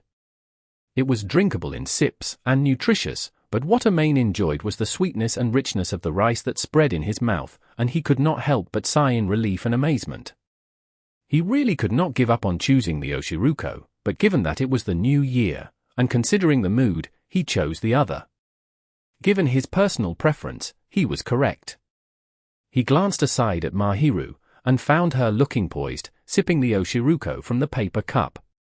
He saw her enjoy the Oshiruko that much, and was increasingly yearning for it. It was troubling to him. Is the Oshiruko nice? It is delicious. I'd like to have some. Sure. May I have some too? Of course. Since they had this chance, they decided to exchange drinks and have a taste. Amain took the cup and brought the slightly viscous red bean Oshiruko to his lips. There was the distinct scent of red beans, and he took it to his lips. As expected, there was a sweet, rich scent, a little too sweet for him, for he was not the type to like sweets in the first place. It appeared Mahiru liked sweets, and this sweetness was perfect for her. It is delicious. It seemed Mahiru too was fond of the amazake. Her eyes relaxed as she smiled. You two just did that so naturally. Shihoko muttered, having watched over them. What now? Don't mind us, it's a cold day, you're lucky. Obviously it's better when the weather's hot. Might be the case for you too, but for us, ho. Shihoko asked Shuto, who too was watching them.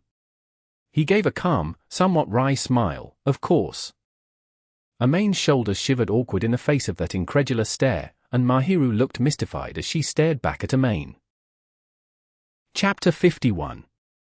The Angel and the Blissful Atmosphere.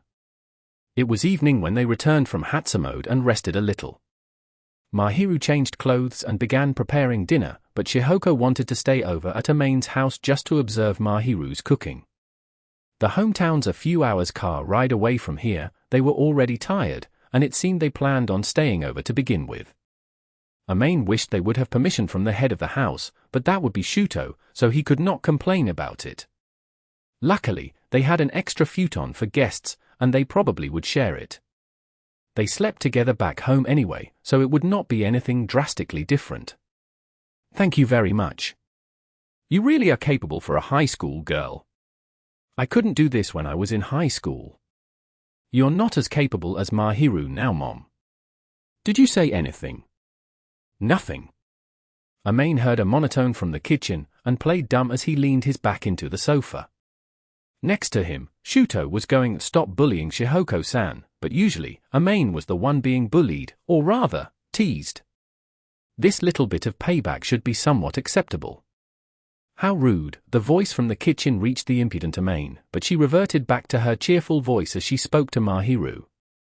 Mahiru too did not hesitate in talking to Shihoko.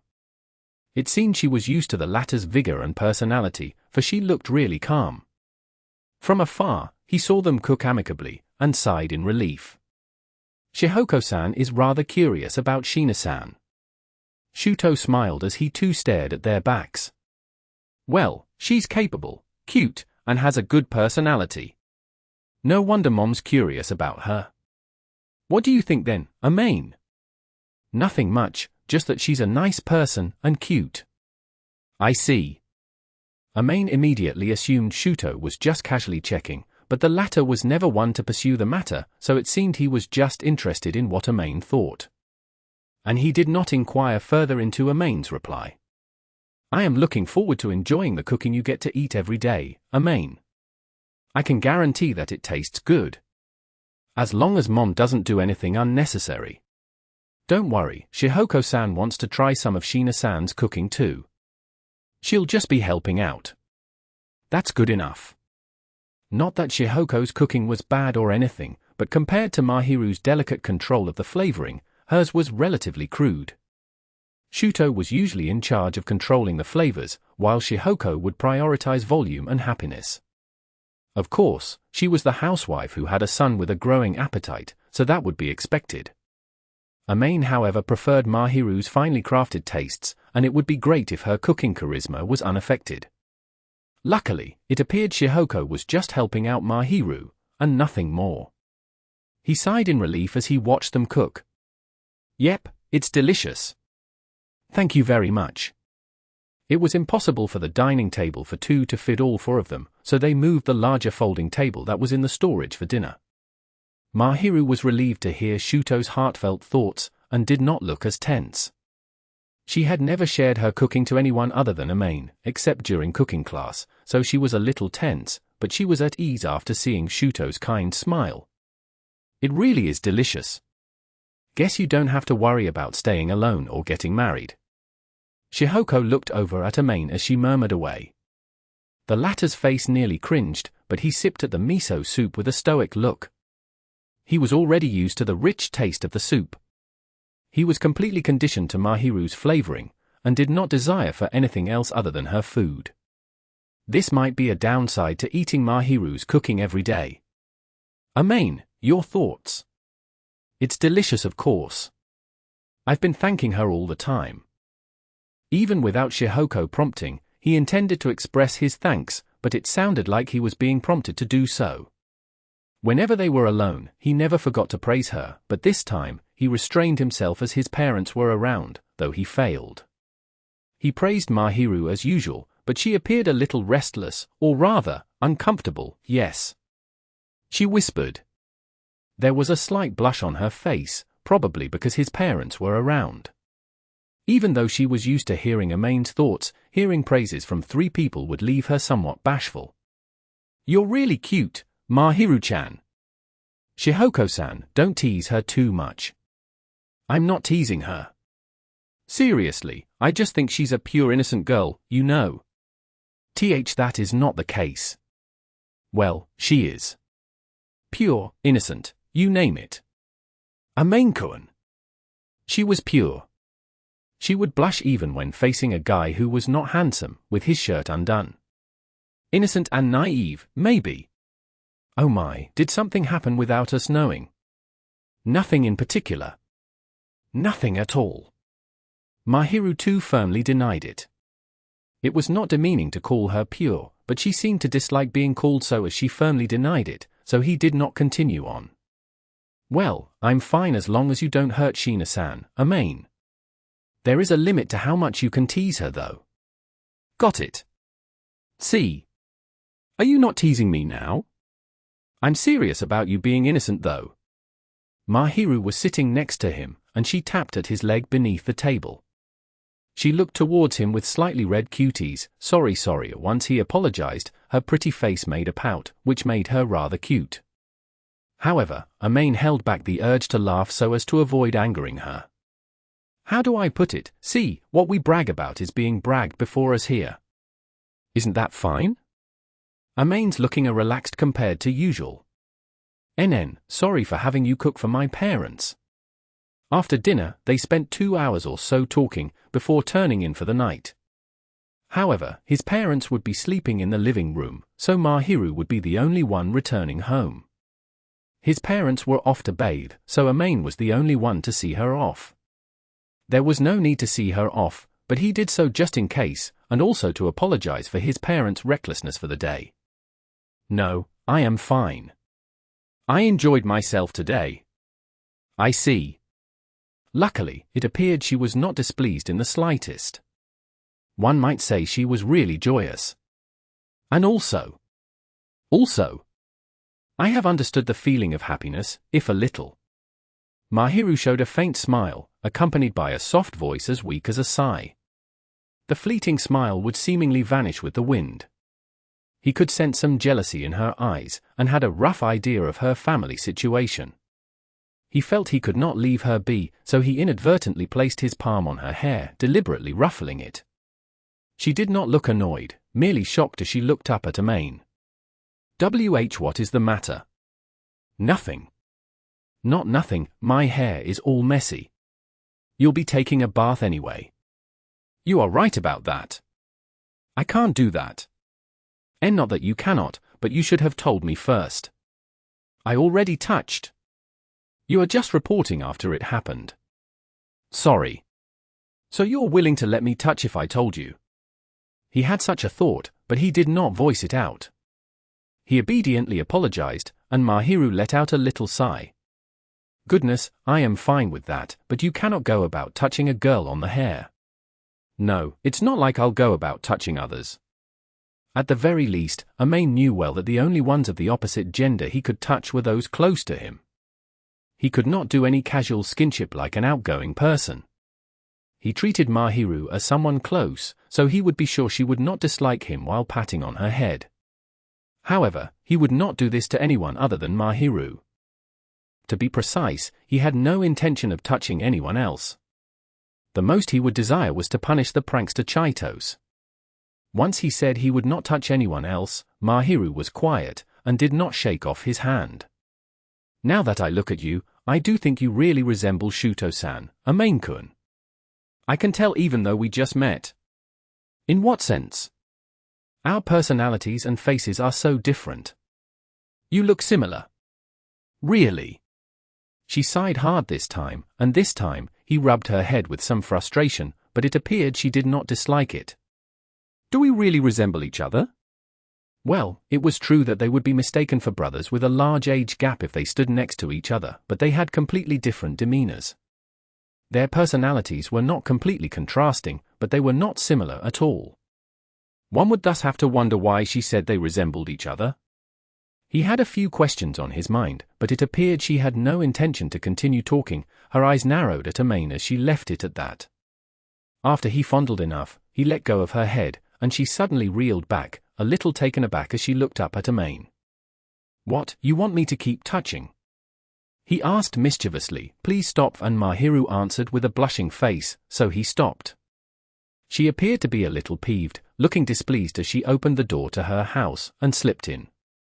Before he could regret going overboard here, she peeped through the door gap. "Amain-kun."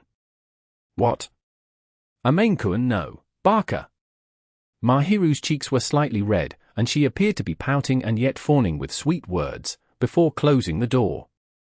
"Who's the idiot here?" It was Mahiru's fault for causing his heart to suddenly jolt. He let out a little sigh, and leaned on the corridor wall to cool his heated body, before sighing out a breath of white air. Chapter 52. The Angel and the New Semester. Everyone spent the winter vacation as they wished, but the changes were not as drastic as they were during the summer vacation. Nobody went for a major change in image, and the faces in the class remained unchanged. Amain sat quietly at his seat, observing the class that was noisier than usual, only to be approached. "Yo, Amain, feeling fine." "Thanks to you." Itsuki arrived at the classroom later than Amain did, still the same as usual. They never met since Christmas, but he was still having the usual frivolous smile. "Did you have a good New Year?" "Well, sorta." "Why so hesitant?" "Any progress made?" "Seriously, what progress? Not that, nothing happened." He could not say that nothing happened. Neither wanted it, but Mahiru spent the night at Amain's place. He could not say this, however. He could easily imagine Itsuki telling Chaitos about this, and both of them leering and teasing him. Other than that, his parents dropped by for Hatsumode, but that probably could count as nothing. Nothing happened. "Well, I'll take it as it is then." Amain was annoyed by the leer, but he let it be, finding it a hassle to retort. "Time to talk about something else." So he looked around the classroom with such a thought, but nothing special actually happened. The girls were all gathered around the prince of their batch, Kadawaki. Neither his slightly perturbed look in the middle of them all changed, nor did the plain old jealousy of the boys gathered around them. Looks like nothing changed at all. Well, that's Yuta for you. Same old, same old. Amain was just observing out of boredom alongside Itsuki, who had no interest in other girls as he had a girlfriend, giving a wry smile at Yuta's popularity. They then looked around. "Speaking of which, I heard that Shina-san has a boyfriend." A few girls were huddled together, and upon hearing their conversation, Amain stiffened. "Ah, Lisa said that. She was holding hands with a boy during Hatsumode." She did. Maybe Shina-san isn't interested in anyone because she has a boyfriend. I heard that he's rather good looking, but he never showed up at school. I wonder if he's from another school. Perhaps it was just him, but it seemed all the stares in class were gathered upon the talking girls. Even that Yuta appeared to be pricking his ears towards them. Only Itsuki's stare was directed towards Amain. "Say Amain." "I don't know. I haven't said anything. Nothing to do with me." "All right now." Itsuki gave a wry smile at Amain's soft denial, and suddenly lifted the latter's bangs. "Well, you keep it hidden, but you have a nice face. Coming from you, I think you're just teasing me." While Itsuki appeared to be light-hearted and have a frivolous vibe, he might be considered handsome. And to Amain, a handsome lad telling him that felt sarcastic. He felt his appearance was merely passable, and did not want to hear others' opinion of his face. He waved aside the hand touching his bangs, and frowned, spotting Itsuki's wry smile. "That's how you are."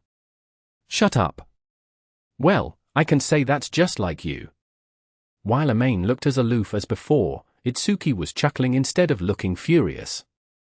Looks like rumors have spread in school. After dinner, he noted to Mahiru, who was seated across the dining table. The latter understood what he meant. Her face stiffened. Mahiru herself would be the most perturbed. It appeared none of the rumors mentioned Amain in person, but it must be exhausting for Mahiru to be asked if she had a boyfriend. Thus on this day, she looked a little rigid when she arrived at Amain's house, her steps probably heavy because of this. At least nobody found out it was you, Amain-kun, but it was a lot of effort resolving the misunderstandings. Does holding hands make me a boyfriend now? I do not know. Anyway, I denied it, and said he was someone I know. We just have to wait for the rumors to disappear. Well, that's to be expected. He felt apologetic for being assumed as her boyfriend, so he too wanted the rumors to dissipate as soon as possible. It would be really stressful for her to be asked repeatedly if she was his boyfriend. The same applied for Amain, who would be restless whenever he heard these rumors, out of apology and shame. He wanted people to forget the rumors. Ha! He let out a sigh, and Mahiru silently lowered her eyes. Do we look like lovers? Who knows? Right now, someone like me can't be your boyfriend, Mahiru. You can choose a more handsome guy out there, and even if you're with me, I look more like an ordinary acquaintance. You are not just someone. Hey! Amain looked towards Mahiru once again. After hearing this unexpectedly forceful voice, she reverted back to looking gloomy, though for some reason, she looked a little furious, adamant. You have low self-esteem of yourself, Amain-kun, but that is not true. I do think you are an outstanding person, Amain-kun. You are kind, understanding, gentlemanly, good-natured, and really cool when you do dress yourself up. His cheeks started to blush as he listened to the earnest praise that did not seem to be so. He never expected her to have such a high opinion of him, and she was overly serious with what she said, which left him embarrassed. Mahiru might have realized how embarrassing her words were, for she started stammering midway through.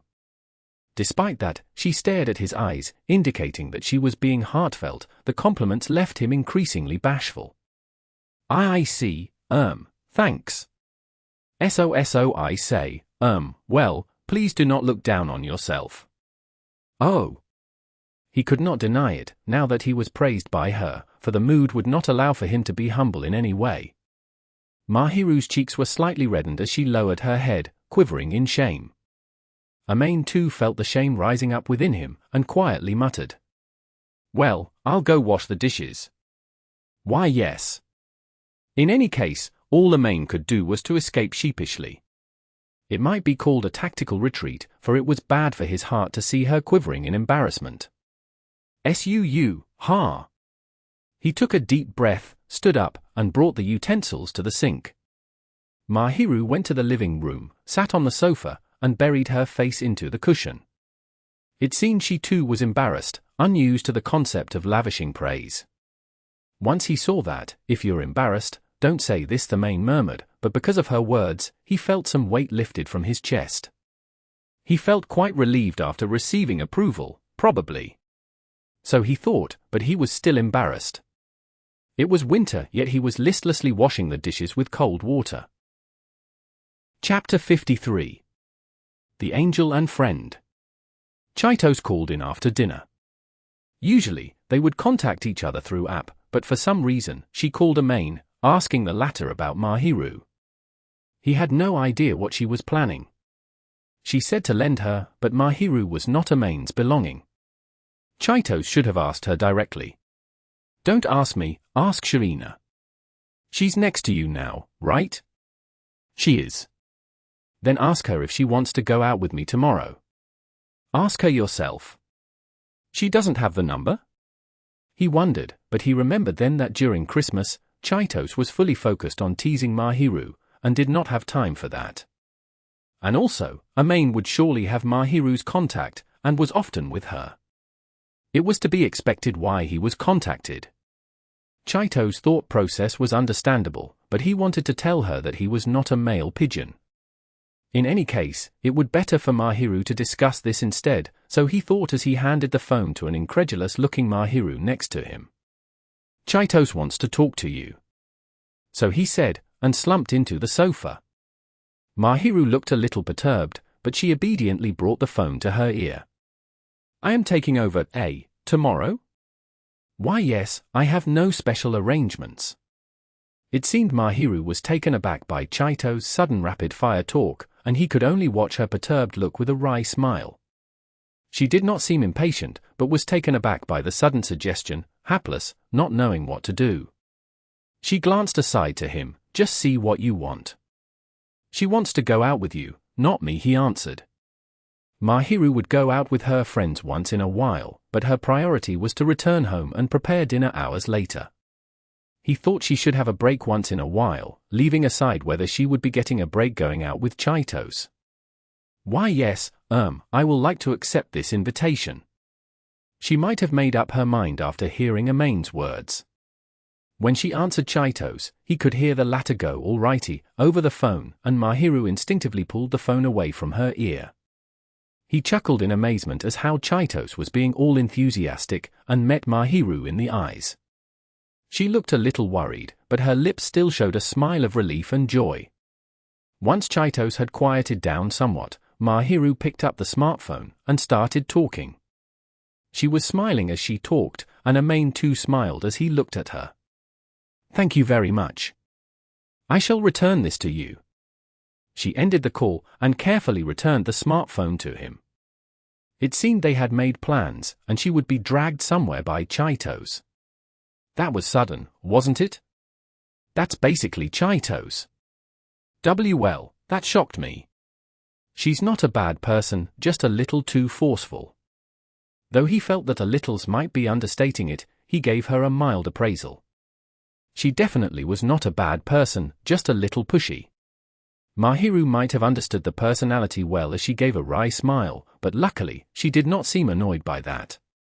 It was a little tragic that while she was the girlfriend of his own close friend, he just could not get along with her, even though it was common. "You don't have to worry about me tomorrow. Just go enjoy yourself." "Yes." "Ah, right. Yes?" While he wanted her to enjoy it, he had to remind her of something. If she sexually harasses you, just punch her without worrying about it. That one's just like my mom, she likes cute, pretty things, so she probably will want to touch you all over since you're so pretty. They managed to stop her the last time, but Chitos really liked cute things. He had Chito's keen eyesight assist him for Mahiru's birthday, but he was uneasy about having her remain alone with Mahiru. Mahiru had the look of an ideal beautiful girl. Her cuteness and beauty would garner lots of bystander stares whenever she walked down the streets. It was imperative for Mahiru to be wary of anyone approaching her, and also Chito's demonic clutches. "Well, you don't have to do this if you don't like her, but if you don't reject her outright, she might just get cocky and harass you, so be careful. What is it?" "Nothing at all." She pursed her lips, and he found it weird, but she never stated what was on her mind, instead averting her eyes silently. On the day Mahiru went out with Chitos, Amain was alone at home, finally getting some peace after such a long while. Mahiru had been by his side frequently, and the only other time he got to be alone was his rest days. Even then, Mahiru would suggest to cook lunch, and he would accept heartily, so that alone time had decreased further. He did not hate it, of course, he might even feel at ease, but it was good to have some personal time occasionally. Though it felt cold next to him. For some reason, it feels like Mahiru has become completely familiar with me. He felt it was a given for her to be next to him, but in fact, only a few months passed since their first encounter. Despite that, it felt like they spent many years together, probably because they had so much compatibility. They did not interfere with each other too much, shared the same air, and this bit of gap between them was something Amain was very content with. The troubling thing was that he did not want to let go of this comfort. "I'm really a simpleton." He felt that while he liked her, there was no such passion between them. As mere neighbors and friends, however, he might be too possessive of her. He liked her more than a friend, and at the same time, he was aware that there was only a little spark in thinking she would be a love interest. He felt an unspeakable itch within him. If his fondness of Mahiru tilted any more on the balance, he felt there would be no turning back. Thus, he kept the ignited heat within his heart, burying it. If he expressed his fondness of her, she would be perturbed, it seemed. She had expressed some level of fondness to him, but he felt it was not born out of love. After all, there was no way she could fall for a useless boy like him who kept causing her trouble. She had appraised him, but he felt there was no way she could fall for him. If he expressed his fondness in the wrong manner, the relationship between them would only be awkward. He suppressed the throbbing uneasiness in his heart, and silently looked out of the window. The winter nights came earlier, and there was already a dark veil laid around them. It was merely past 6, but one could say it was night. After all, Chitos would not take her out till so late at night, yet he was uneasy about having two pretty high school girls wander alone outdoors when it was dark. "When are you done?" he messaged Chitos, who would always have the smartphone with her. "We're going to say bye-bye soon," and received this instant reply. It seemed Chitos too did not intend to stay outdoors for too long after school, so Amain asked when they would arrive at the station, stood up from the sofa, and went to the basin. "I still have some wax from the other day." He was rather unwilling, but he would be meeting Mahiru, and had no choice. He really did not want to do this, but his parents taught him how the tricks to increase his charm. At the very least, he could replicate the hairstyle from back then, somewhat. He looked into the mirror, and saw his usual gloomy self. So he took the wax, and personally changed the usually boorish, gloomy-looking self with his own hands. Chapter 54. Welcoming the Angel. He wore a light grey sweater with a navy blue pea coat for warmth and fashion, along with black skinny pants with inner lining. He was still so cold, so how cold would Mahiru be wearing only a coat over her uniform? Mahiru wore thicker tights for winter, but her skirt was barely short enough for a high school girl to not break the rules or look crude, and one would feel really cold just looking at it. He thought she should wear some pants. The few high school girls he brushed by were swaying their meaninglessly short skirts, and he was painfully aware how much hard work they put into beauty. So he thought as he covered his lips with the muffler Mahiru gave him, and hurried towards the nearest station.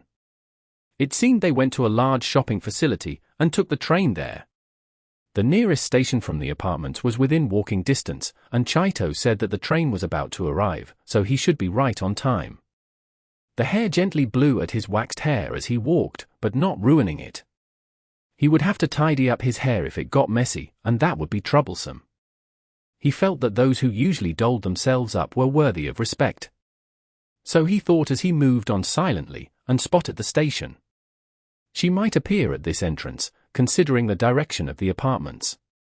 If he waited near here, he should surely meet her. He leaned his back on the entrance wall, looking at the time as he waited for Mahiru. Soon after, the girl with the familiar flax-colored straight hair exited the station. "Mahiru!" He called out to her, and she turned around after hearing the familiar voice, only to freeze once Amain appeared in her sights. Yes? WHY.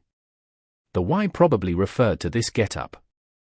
She probably knew from Chitos that he would be picking her up, but she probably never expected him to welcome her with the Hatsumode appearance. Amain could not show up in his usual attire and hairstyle after all.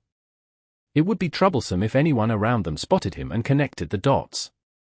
Furthermore, even Mahiru would look down on him if he was to walk alongside her in his usual get-up.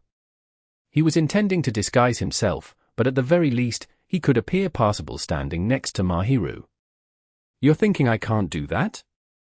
I can't meet you in my usual style after all." "That is correct." "It doesn't suit me?" "I did check the mirror." Weird. While he was dressed normally, his hairstyle was exactly the same as during Hatsumode. He did not think it was anything, but it might be different to those who had an outstanding sense of beauty. He had some stares directed at him, and there was a possibility that he looked weird. He dressed up quite a bit, but it seemed he still looked plain, and he shook him a little. Mahiru, however, shook her head. "It suits you." He was relieved at her affirmation. "That's good then. Look, it's dark out here. It'll be dangerous for you to walk alone." "I know that, at least. Or you don't want me to pick you up. If you aren't willing, you can follow me from behind." I'll walk ahead of you. I do not dislike that. Thank you, very much. NN. He was relieved as she did not appear to dislike this, so he withdrew his hand from his pocket. She tentatively placed hers onto his. Perhaps due to the cold, her hand was somewhat colder than he expected. It's cold. Where's your glove? I washed it today. What about your hand, Amain-kun? I put my hands in the pocket. He arrived with both hands in his pocket, and no good child should imitate him. It was nothing particularly noteworthy. He did not say anything more, just wrapping his hand, the fine, cold hand. Mahiru's hand was really slender, delicate, unreliable, easily wrapped in Amain's hand. So warm. She muttered, narrowing her eyes as she seemingly beamed. The earnest emotions had his heart pounding, but he focused on the hand, and did not showcase how shaken he was. He held her hand, taking the bag from her shopping trip with Chaitos before walking off. Chira. She glanced up at him, what, and he answered. Mahiru stared at Amain, before she finally looked aside. Her ears and cheeks were slightly red, either from the cold, or from staring at him for too long. All right, shall we get something from the convenience store on the way back? The meat buns are really delicious in this season. I like red bean fillings. You really like sweets. What about dinner? I have prepared some seasoned eggs, char siu and menma, so ramen. Ramen for these cold days sound nice. It does. He did not know as he never checked the fridge, but it seemed she bought those days ago. They had to buy the soup and noodles, but the ingredients were all handmade. His throat croaked as imagining the thick char siu and the robust taste of the half-boiled eggs. That taste would surely fill the cold bodies. I do not know if I can eat the red bean bun. We'll share half of it. You can eat dinner then. Yes. She bashfully accepted his suggestion, and he smiled, exerted a little more strength in the grip holding her hand. I think Shina-san was spotted walking with the same boy again. And the next day, Itsuki shot Amain a reproaching look for adding fuel to the fire once again. Amain played dumb as he looked aside. Chapter 55. The Angel and the Friend's Troubles. One major reason was that Amain did not meet Mahiru outside again. Amain was spotted picking her up, kicking off the rumors, but no other news happened thereafter, so it seemed the flames were extinguished for the time being. Despite that, there seemed to be common understanding that the boy was not Mahiru's boyfriend, but someone close to her.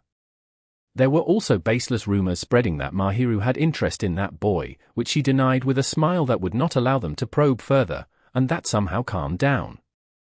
Chaito seemed to have witnessed that scene on the corridor, and according to her, Mahiru was giving off an unspeakable intimidating aura, so it seemed the latter really hated it. That was to be expected, but he was a little sad to know that she was vehemently denying it. At the same time, he felt it was to be expected.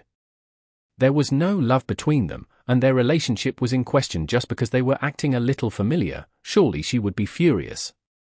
Amain himself could only show a wry smile. Speaking of February. End-of-year exams.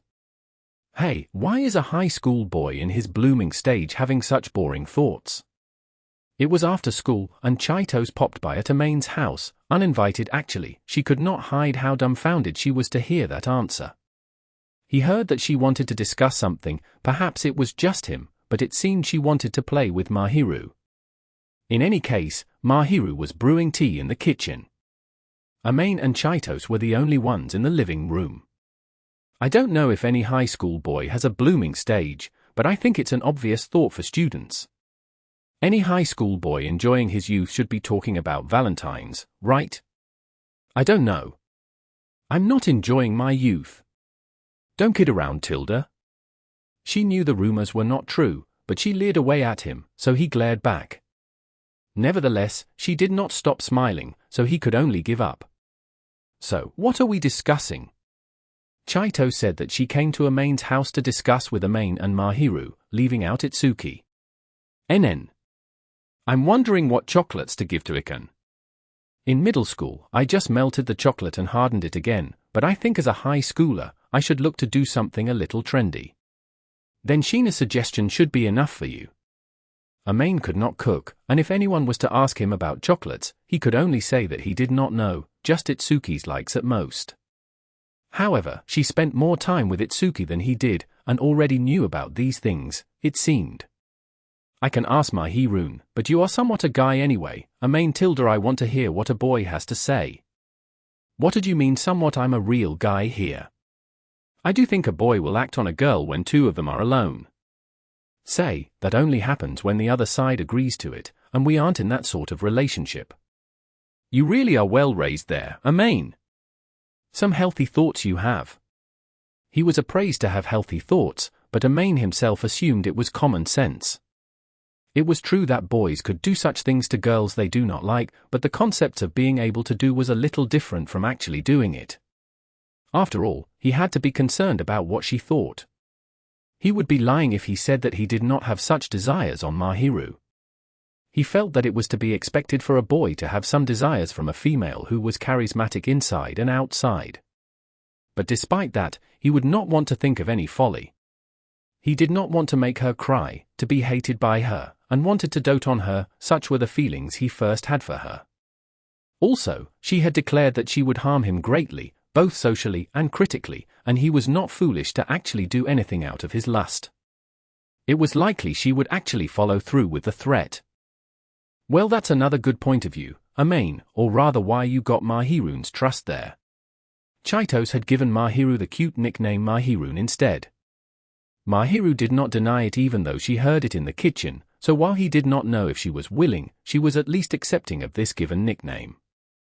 Well, for her, it might be better than being called the angel. Sometimes I wonder if you're a guy. I said I'm a guy.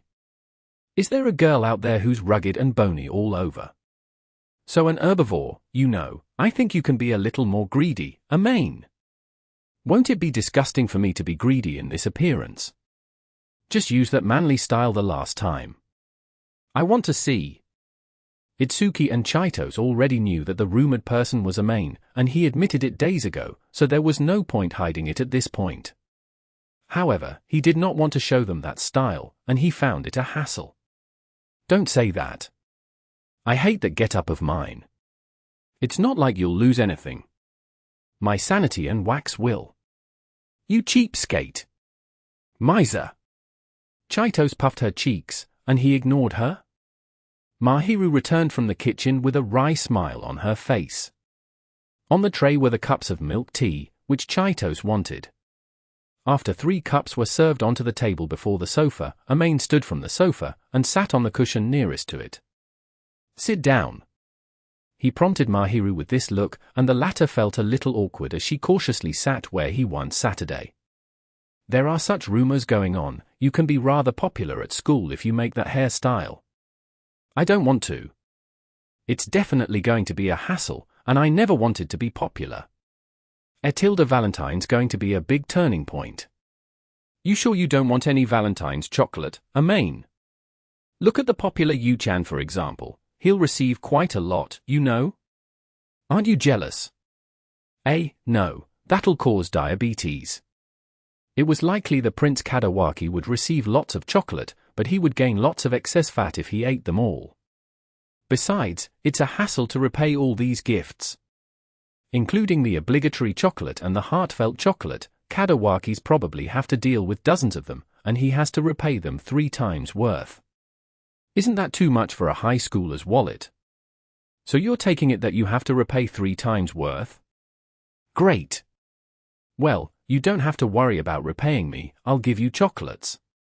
How do you like it? I don't 0T really hate or like sweet stuff, something not too sweet, I guess. Got it. I'll add different things inside. Don't add anything strange in. Don't worry, it's edible. Say. He did not know what she was going to add, but it seemed Chaitos had no intention of delivering a normal delicious chocolate. Mahirun, who are you giving yours to? All the girls I interact with in class. You're not giving to any boy. If I do give obligatory chocolates, there will be a commotion. Tilda? One could easily imagine the boys getting all fired up, and after that, a meaningless melee between them. To the ordinary boys, chocolates from the angel would be a god's present to them. If she gave them any, there would be quite the uproar going on. One had to wonder which was the terrifying one, Mahiru's popularity, or the imagination of the boys. He understood with a wry smile that there would be no trouble if she did not give any. "I will give to you, Chito-san." "Yay, I love you, Mahiru. I'll give you some too, the best chocolate for you, unlike what I'll give a main. Or you." Chito's grinned away as she latched onto Mahiru. At the very least, he was relieved that she was not sexually harassing Mahiru, but he could not let those words past him. He glared at Chito's fiercely, and the latter showed a dumb face on her face. "Just kidding, I'll make sure yours is edible too, a main. Feels like this edible is completely different from being delicious." He saw that Chitos was clearly planning some mischief, and felt a migraine as he held down his forehead. Chitos clearly showed her joy, look forward to it as she giggled at him.